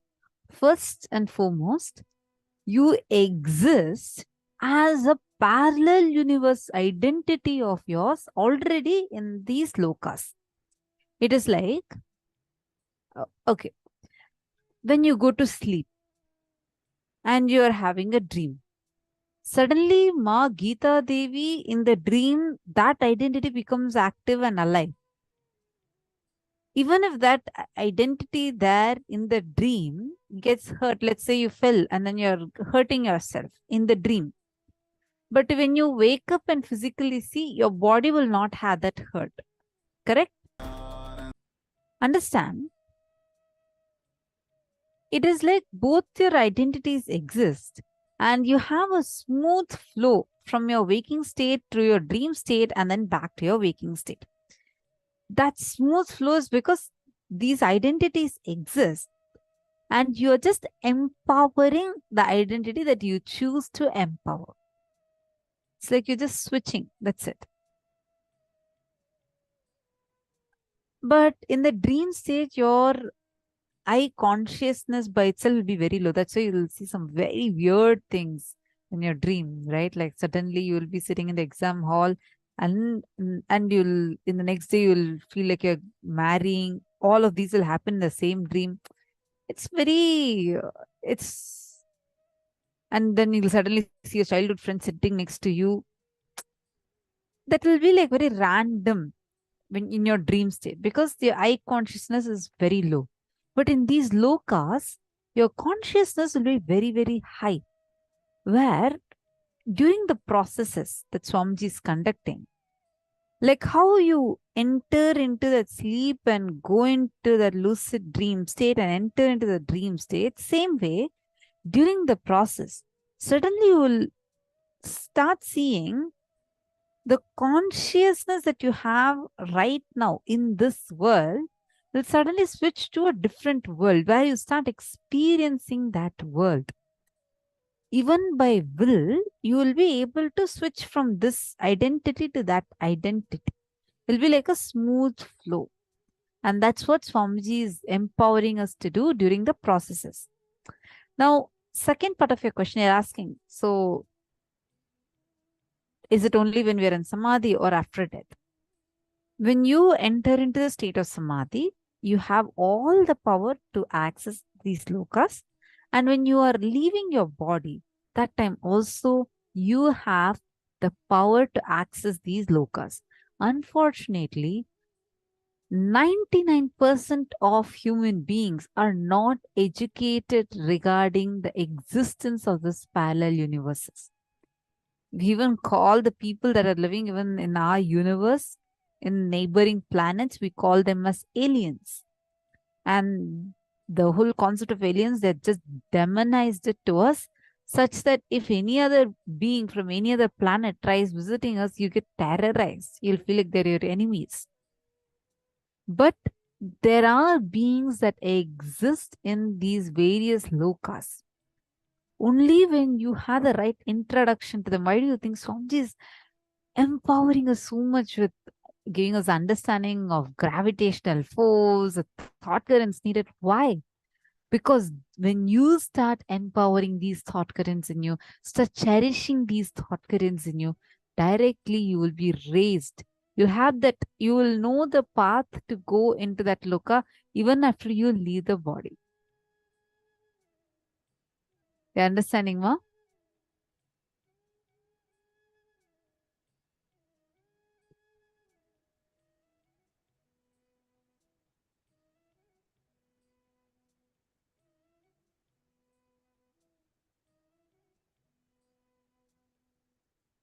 I think I have another question.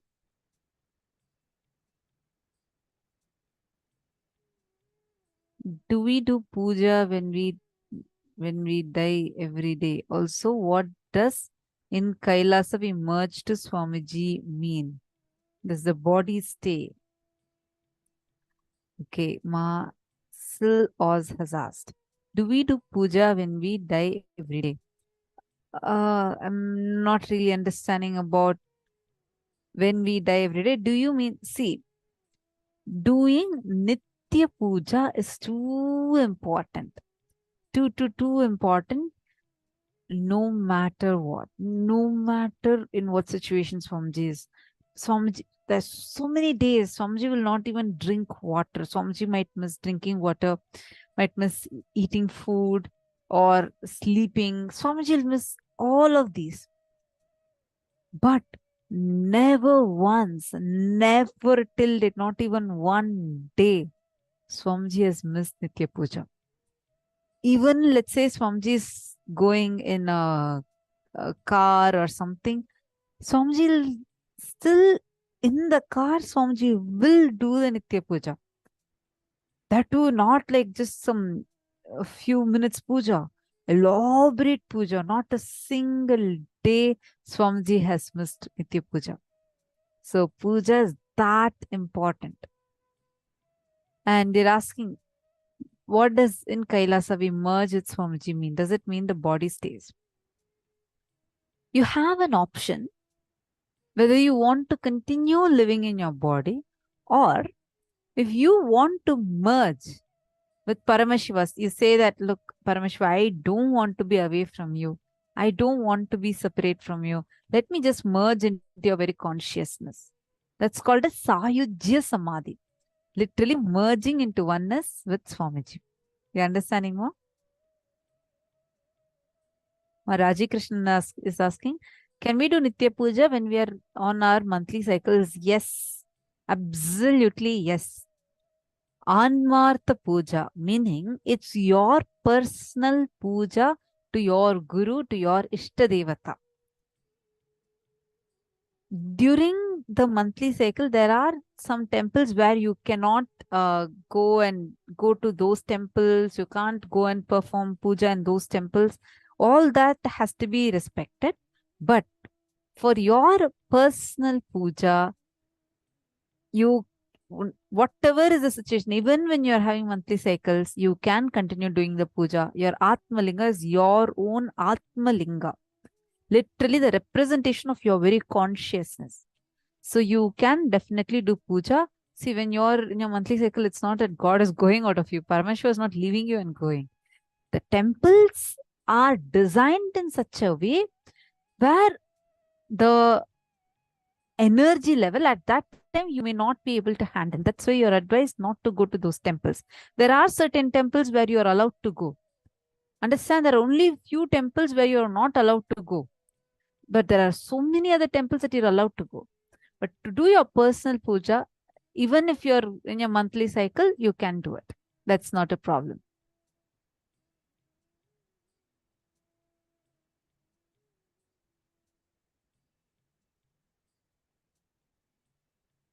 Ma still Oz. Yes, you need to shower before you do puja. Washing hair and all is not mandatory, but you need to shower before you do puja. Okay.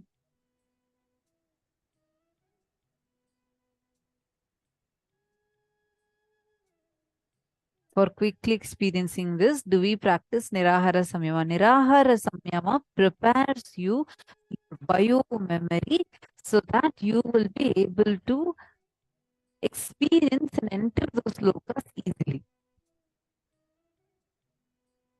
Now, I think let's enter into the power manifestation session. Today, we are going to be having darshan of one big star, that form of Paramashiva. Paramashiva that we are going to be having the darshan of today, where Paramashiva goes begging, taking away all the impossibilities from people, taking away all the incompletions from people and completing them. That action, the incarnation is Bhikshadana.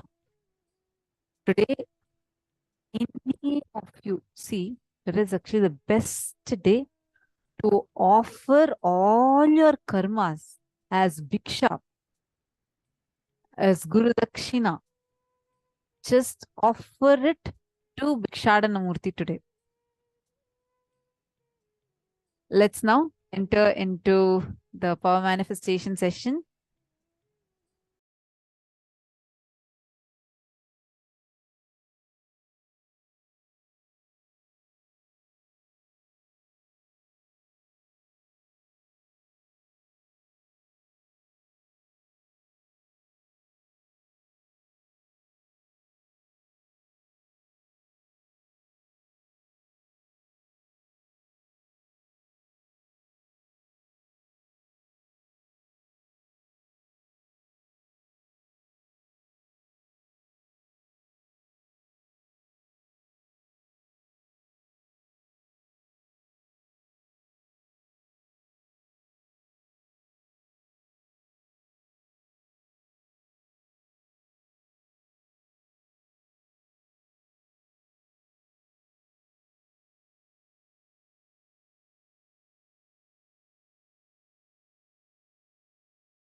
Yes?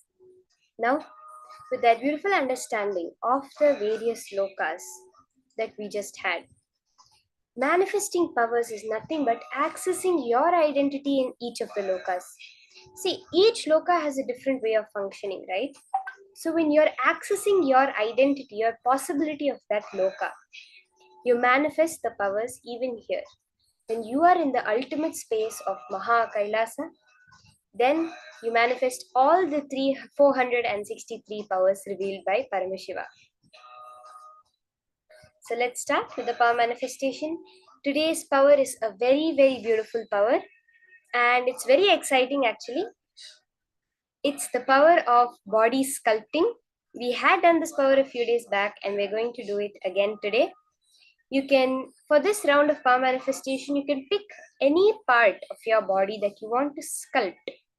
Meaning what? Which part of your body you want to change the way it looks. You can erase acne marks with this power. You can anti-age, remove wrinkles with this power. And it's not limited to physical appearance. Even your internal organs, whether it's your up to the DNA level, the telomeres, which are what causes you to age when the loss of the telomere happens, even that can be changed through this power of body sculpting. So let's get into it. Let's now experience this beautiful space that Swamiji has opened up to us. From the various lokas, being able to look exactly as you want to look. From the space of pure completion with your body.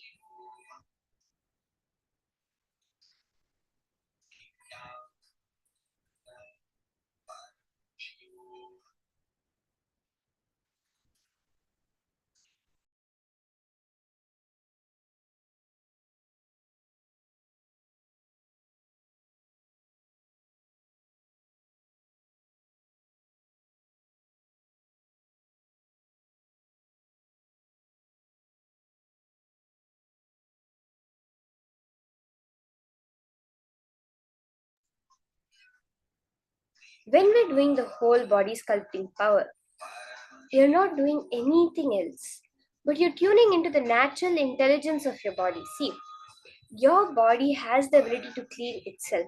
In Gurukul, we're even taught up to the level that the ear, the wax in your ear, can clean itself.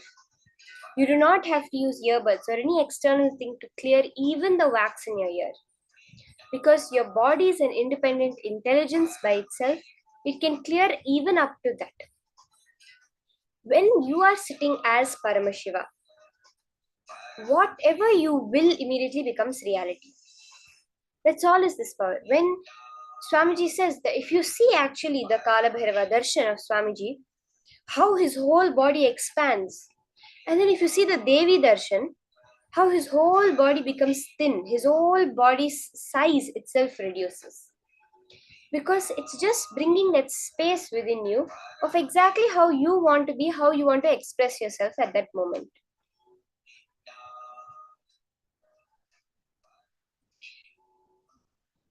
When you are completely complete with every word that leaves you, that you give to the other person, that intra organ of the vak, then automatically the whole completion happens and everything you say becomes a reality instantaneously.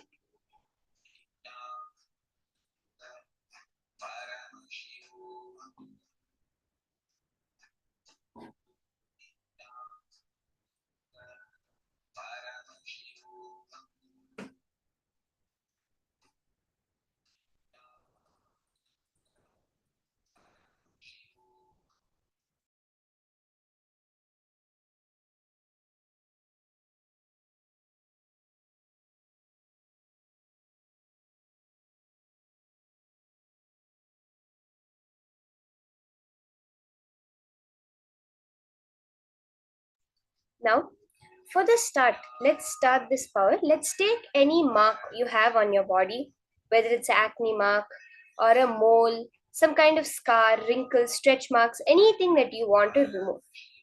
Okay, so your own body, we're going to first start with working on your own body. In the further rounds, you will work with another person and removing marks on another person's body.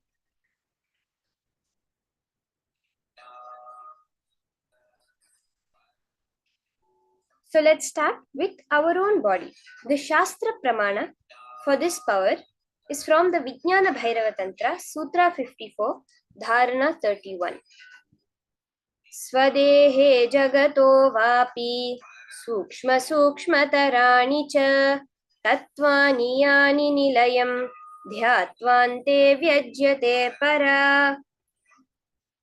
Bhagavan Paramashivam says, cognize deeply that from the subtle to the subtlest constitutive principles of your whole body, your swadeha, or of the whole universe, simultaneously consists of the essential reality.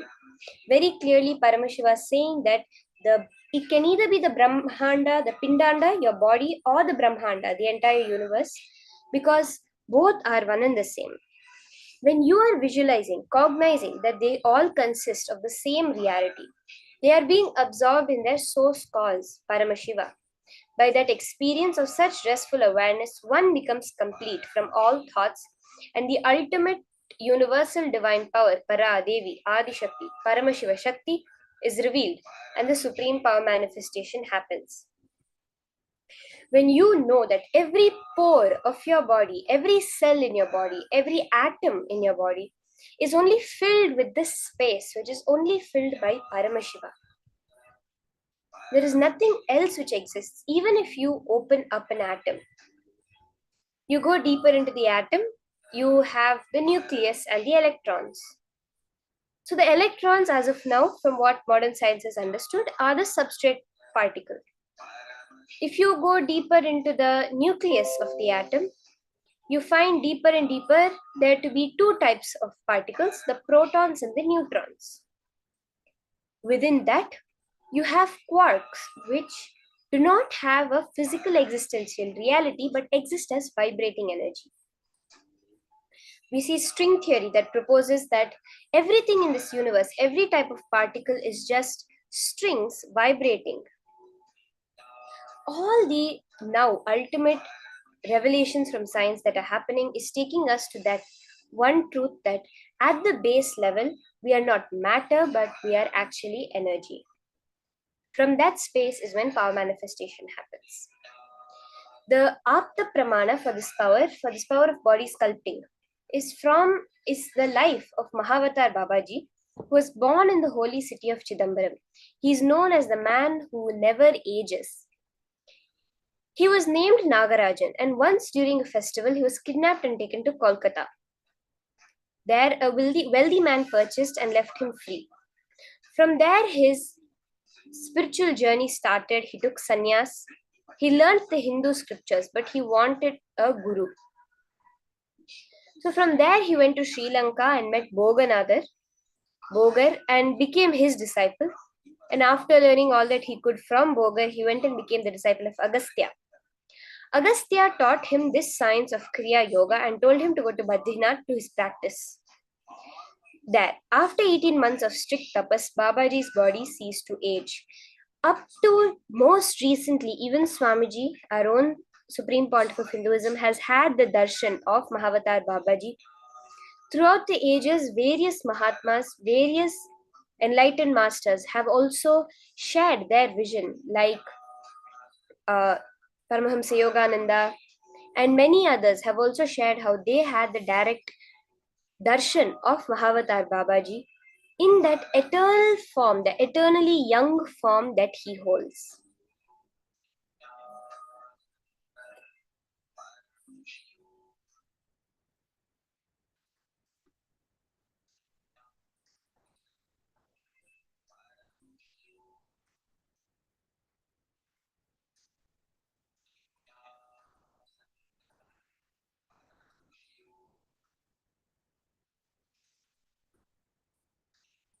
Swamiji himself very beautifully shares that in his life, when he spent the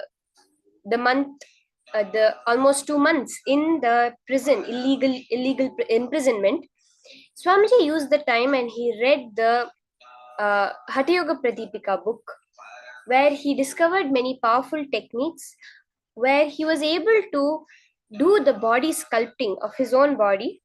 And he says that using the techniques given in the Hatha Yoga book, He was making half his body as a male form and half his body as a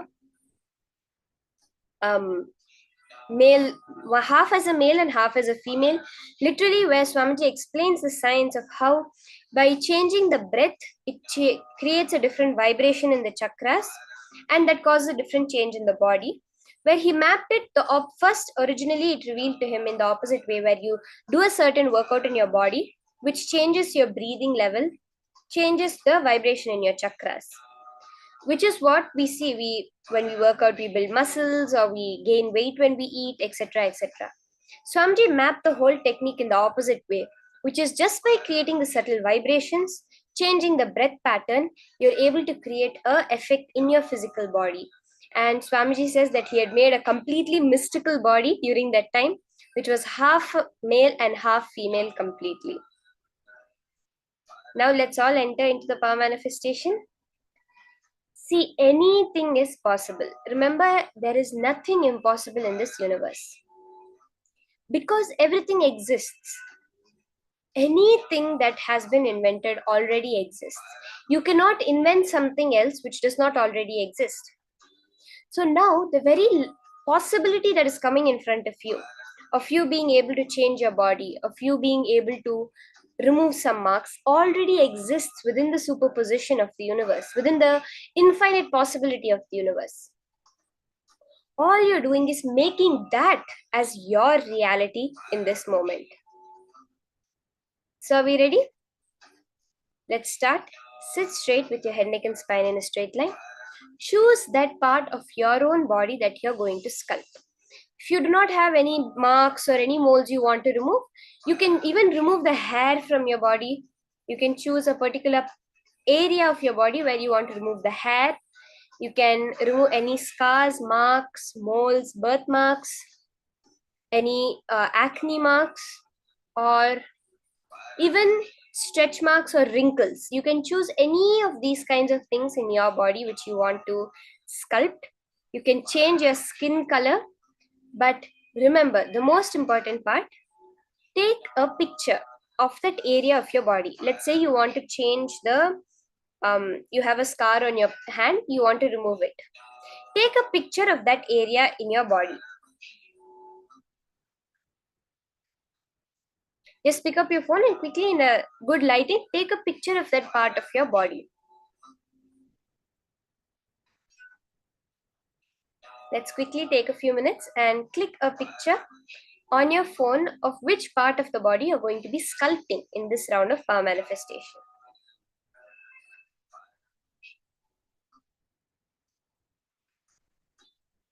Now, once you've decided, taken the picture, start chanting the Mahavakya intensely.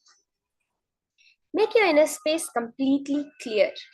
You're allowing yourself to fall into the present moment, to experience that complete superposition of the cosmos. When you realize that you are Paramashiva, establishing yourself, yes, I am Paramashiva no matter what, the conscious sovereignty. And then every moment taking a decision out of that. Yes, I am Paramashiva now. Yes, I am Swamiji now. This super determinism. Manifesting your reality when you fall in the present moment, that seer observes with the scene, merges with the scene. The observer merges with the observed. And you're no longer collapsing that energy into matter. All the possibilities, all the superpositions in the universe are available to you to manifest as you want. Shanta Mahavakya, let your frequency raise to hold the powerful cognition, to make the power manifest. You can put your attention on your third eye, and you can put your third eye's attention on the place where you are going to do the sculpting now. Let's start.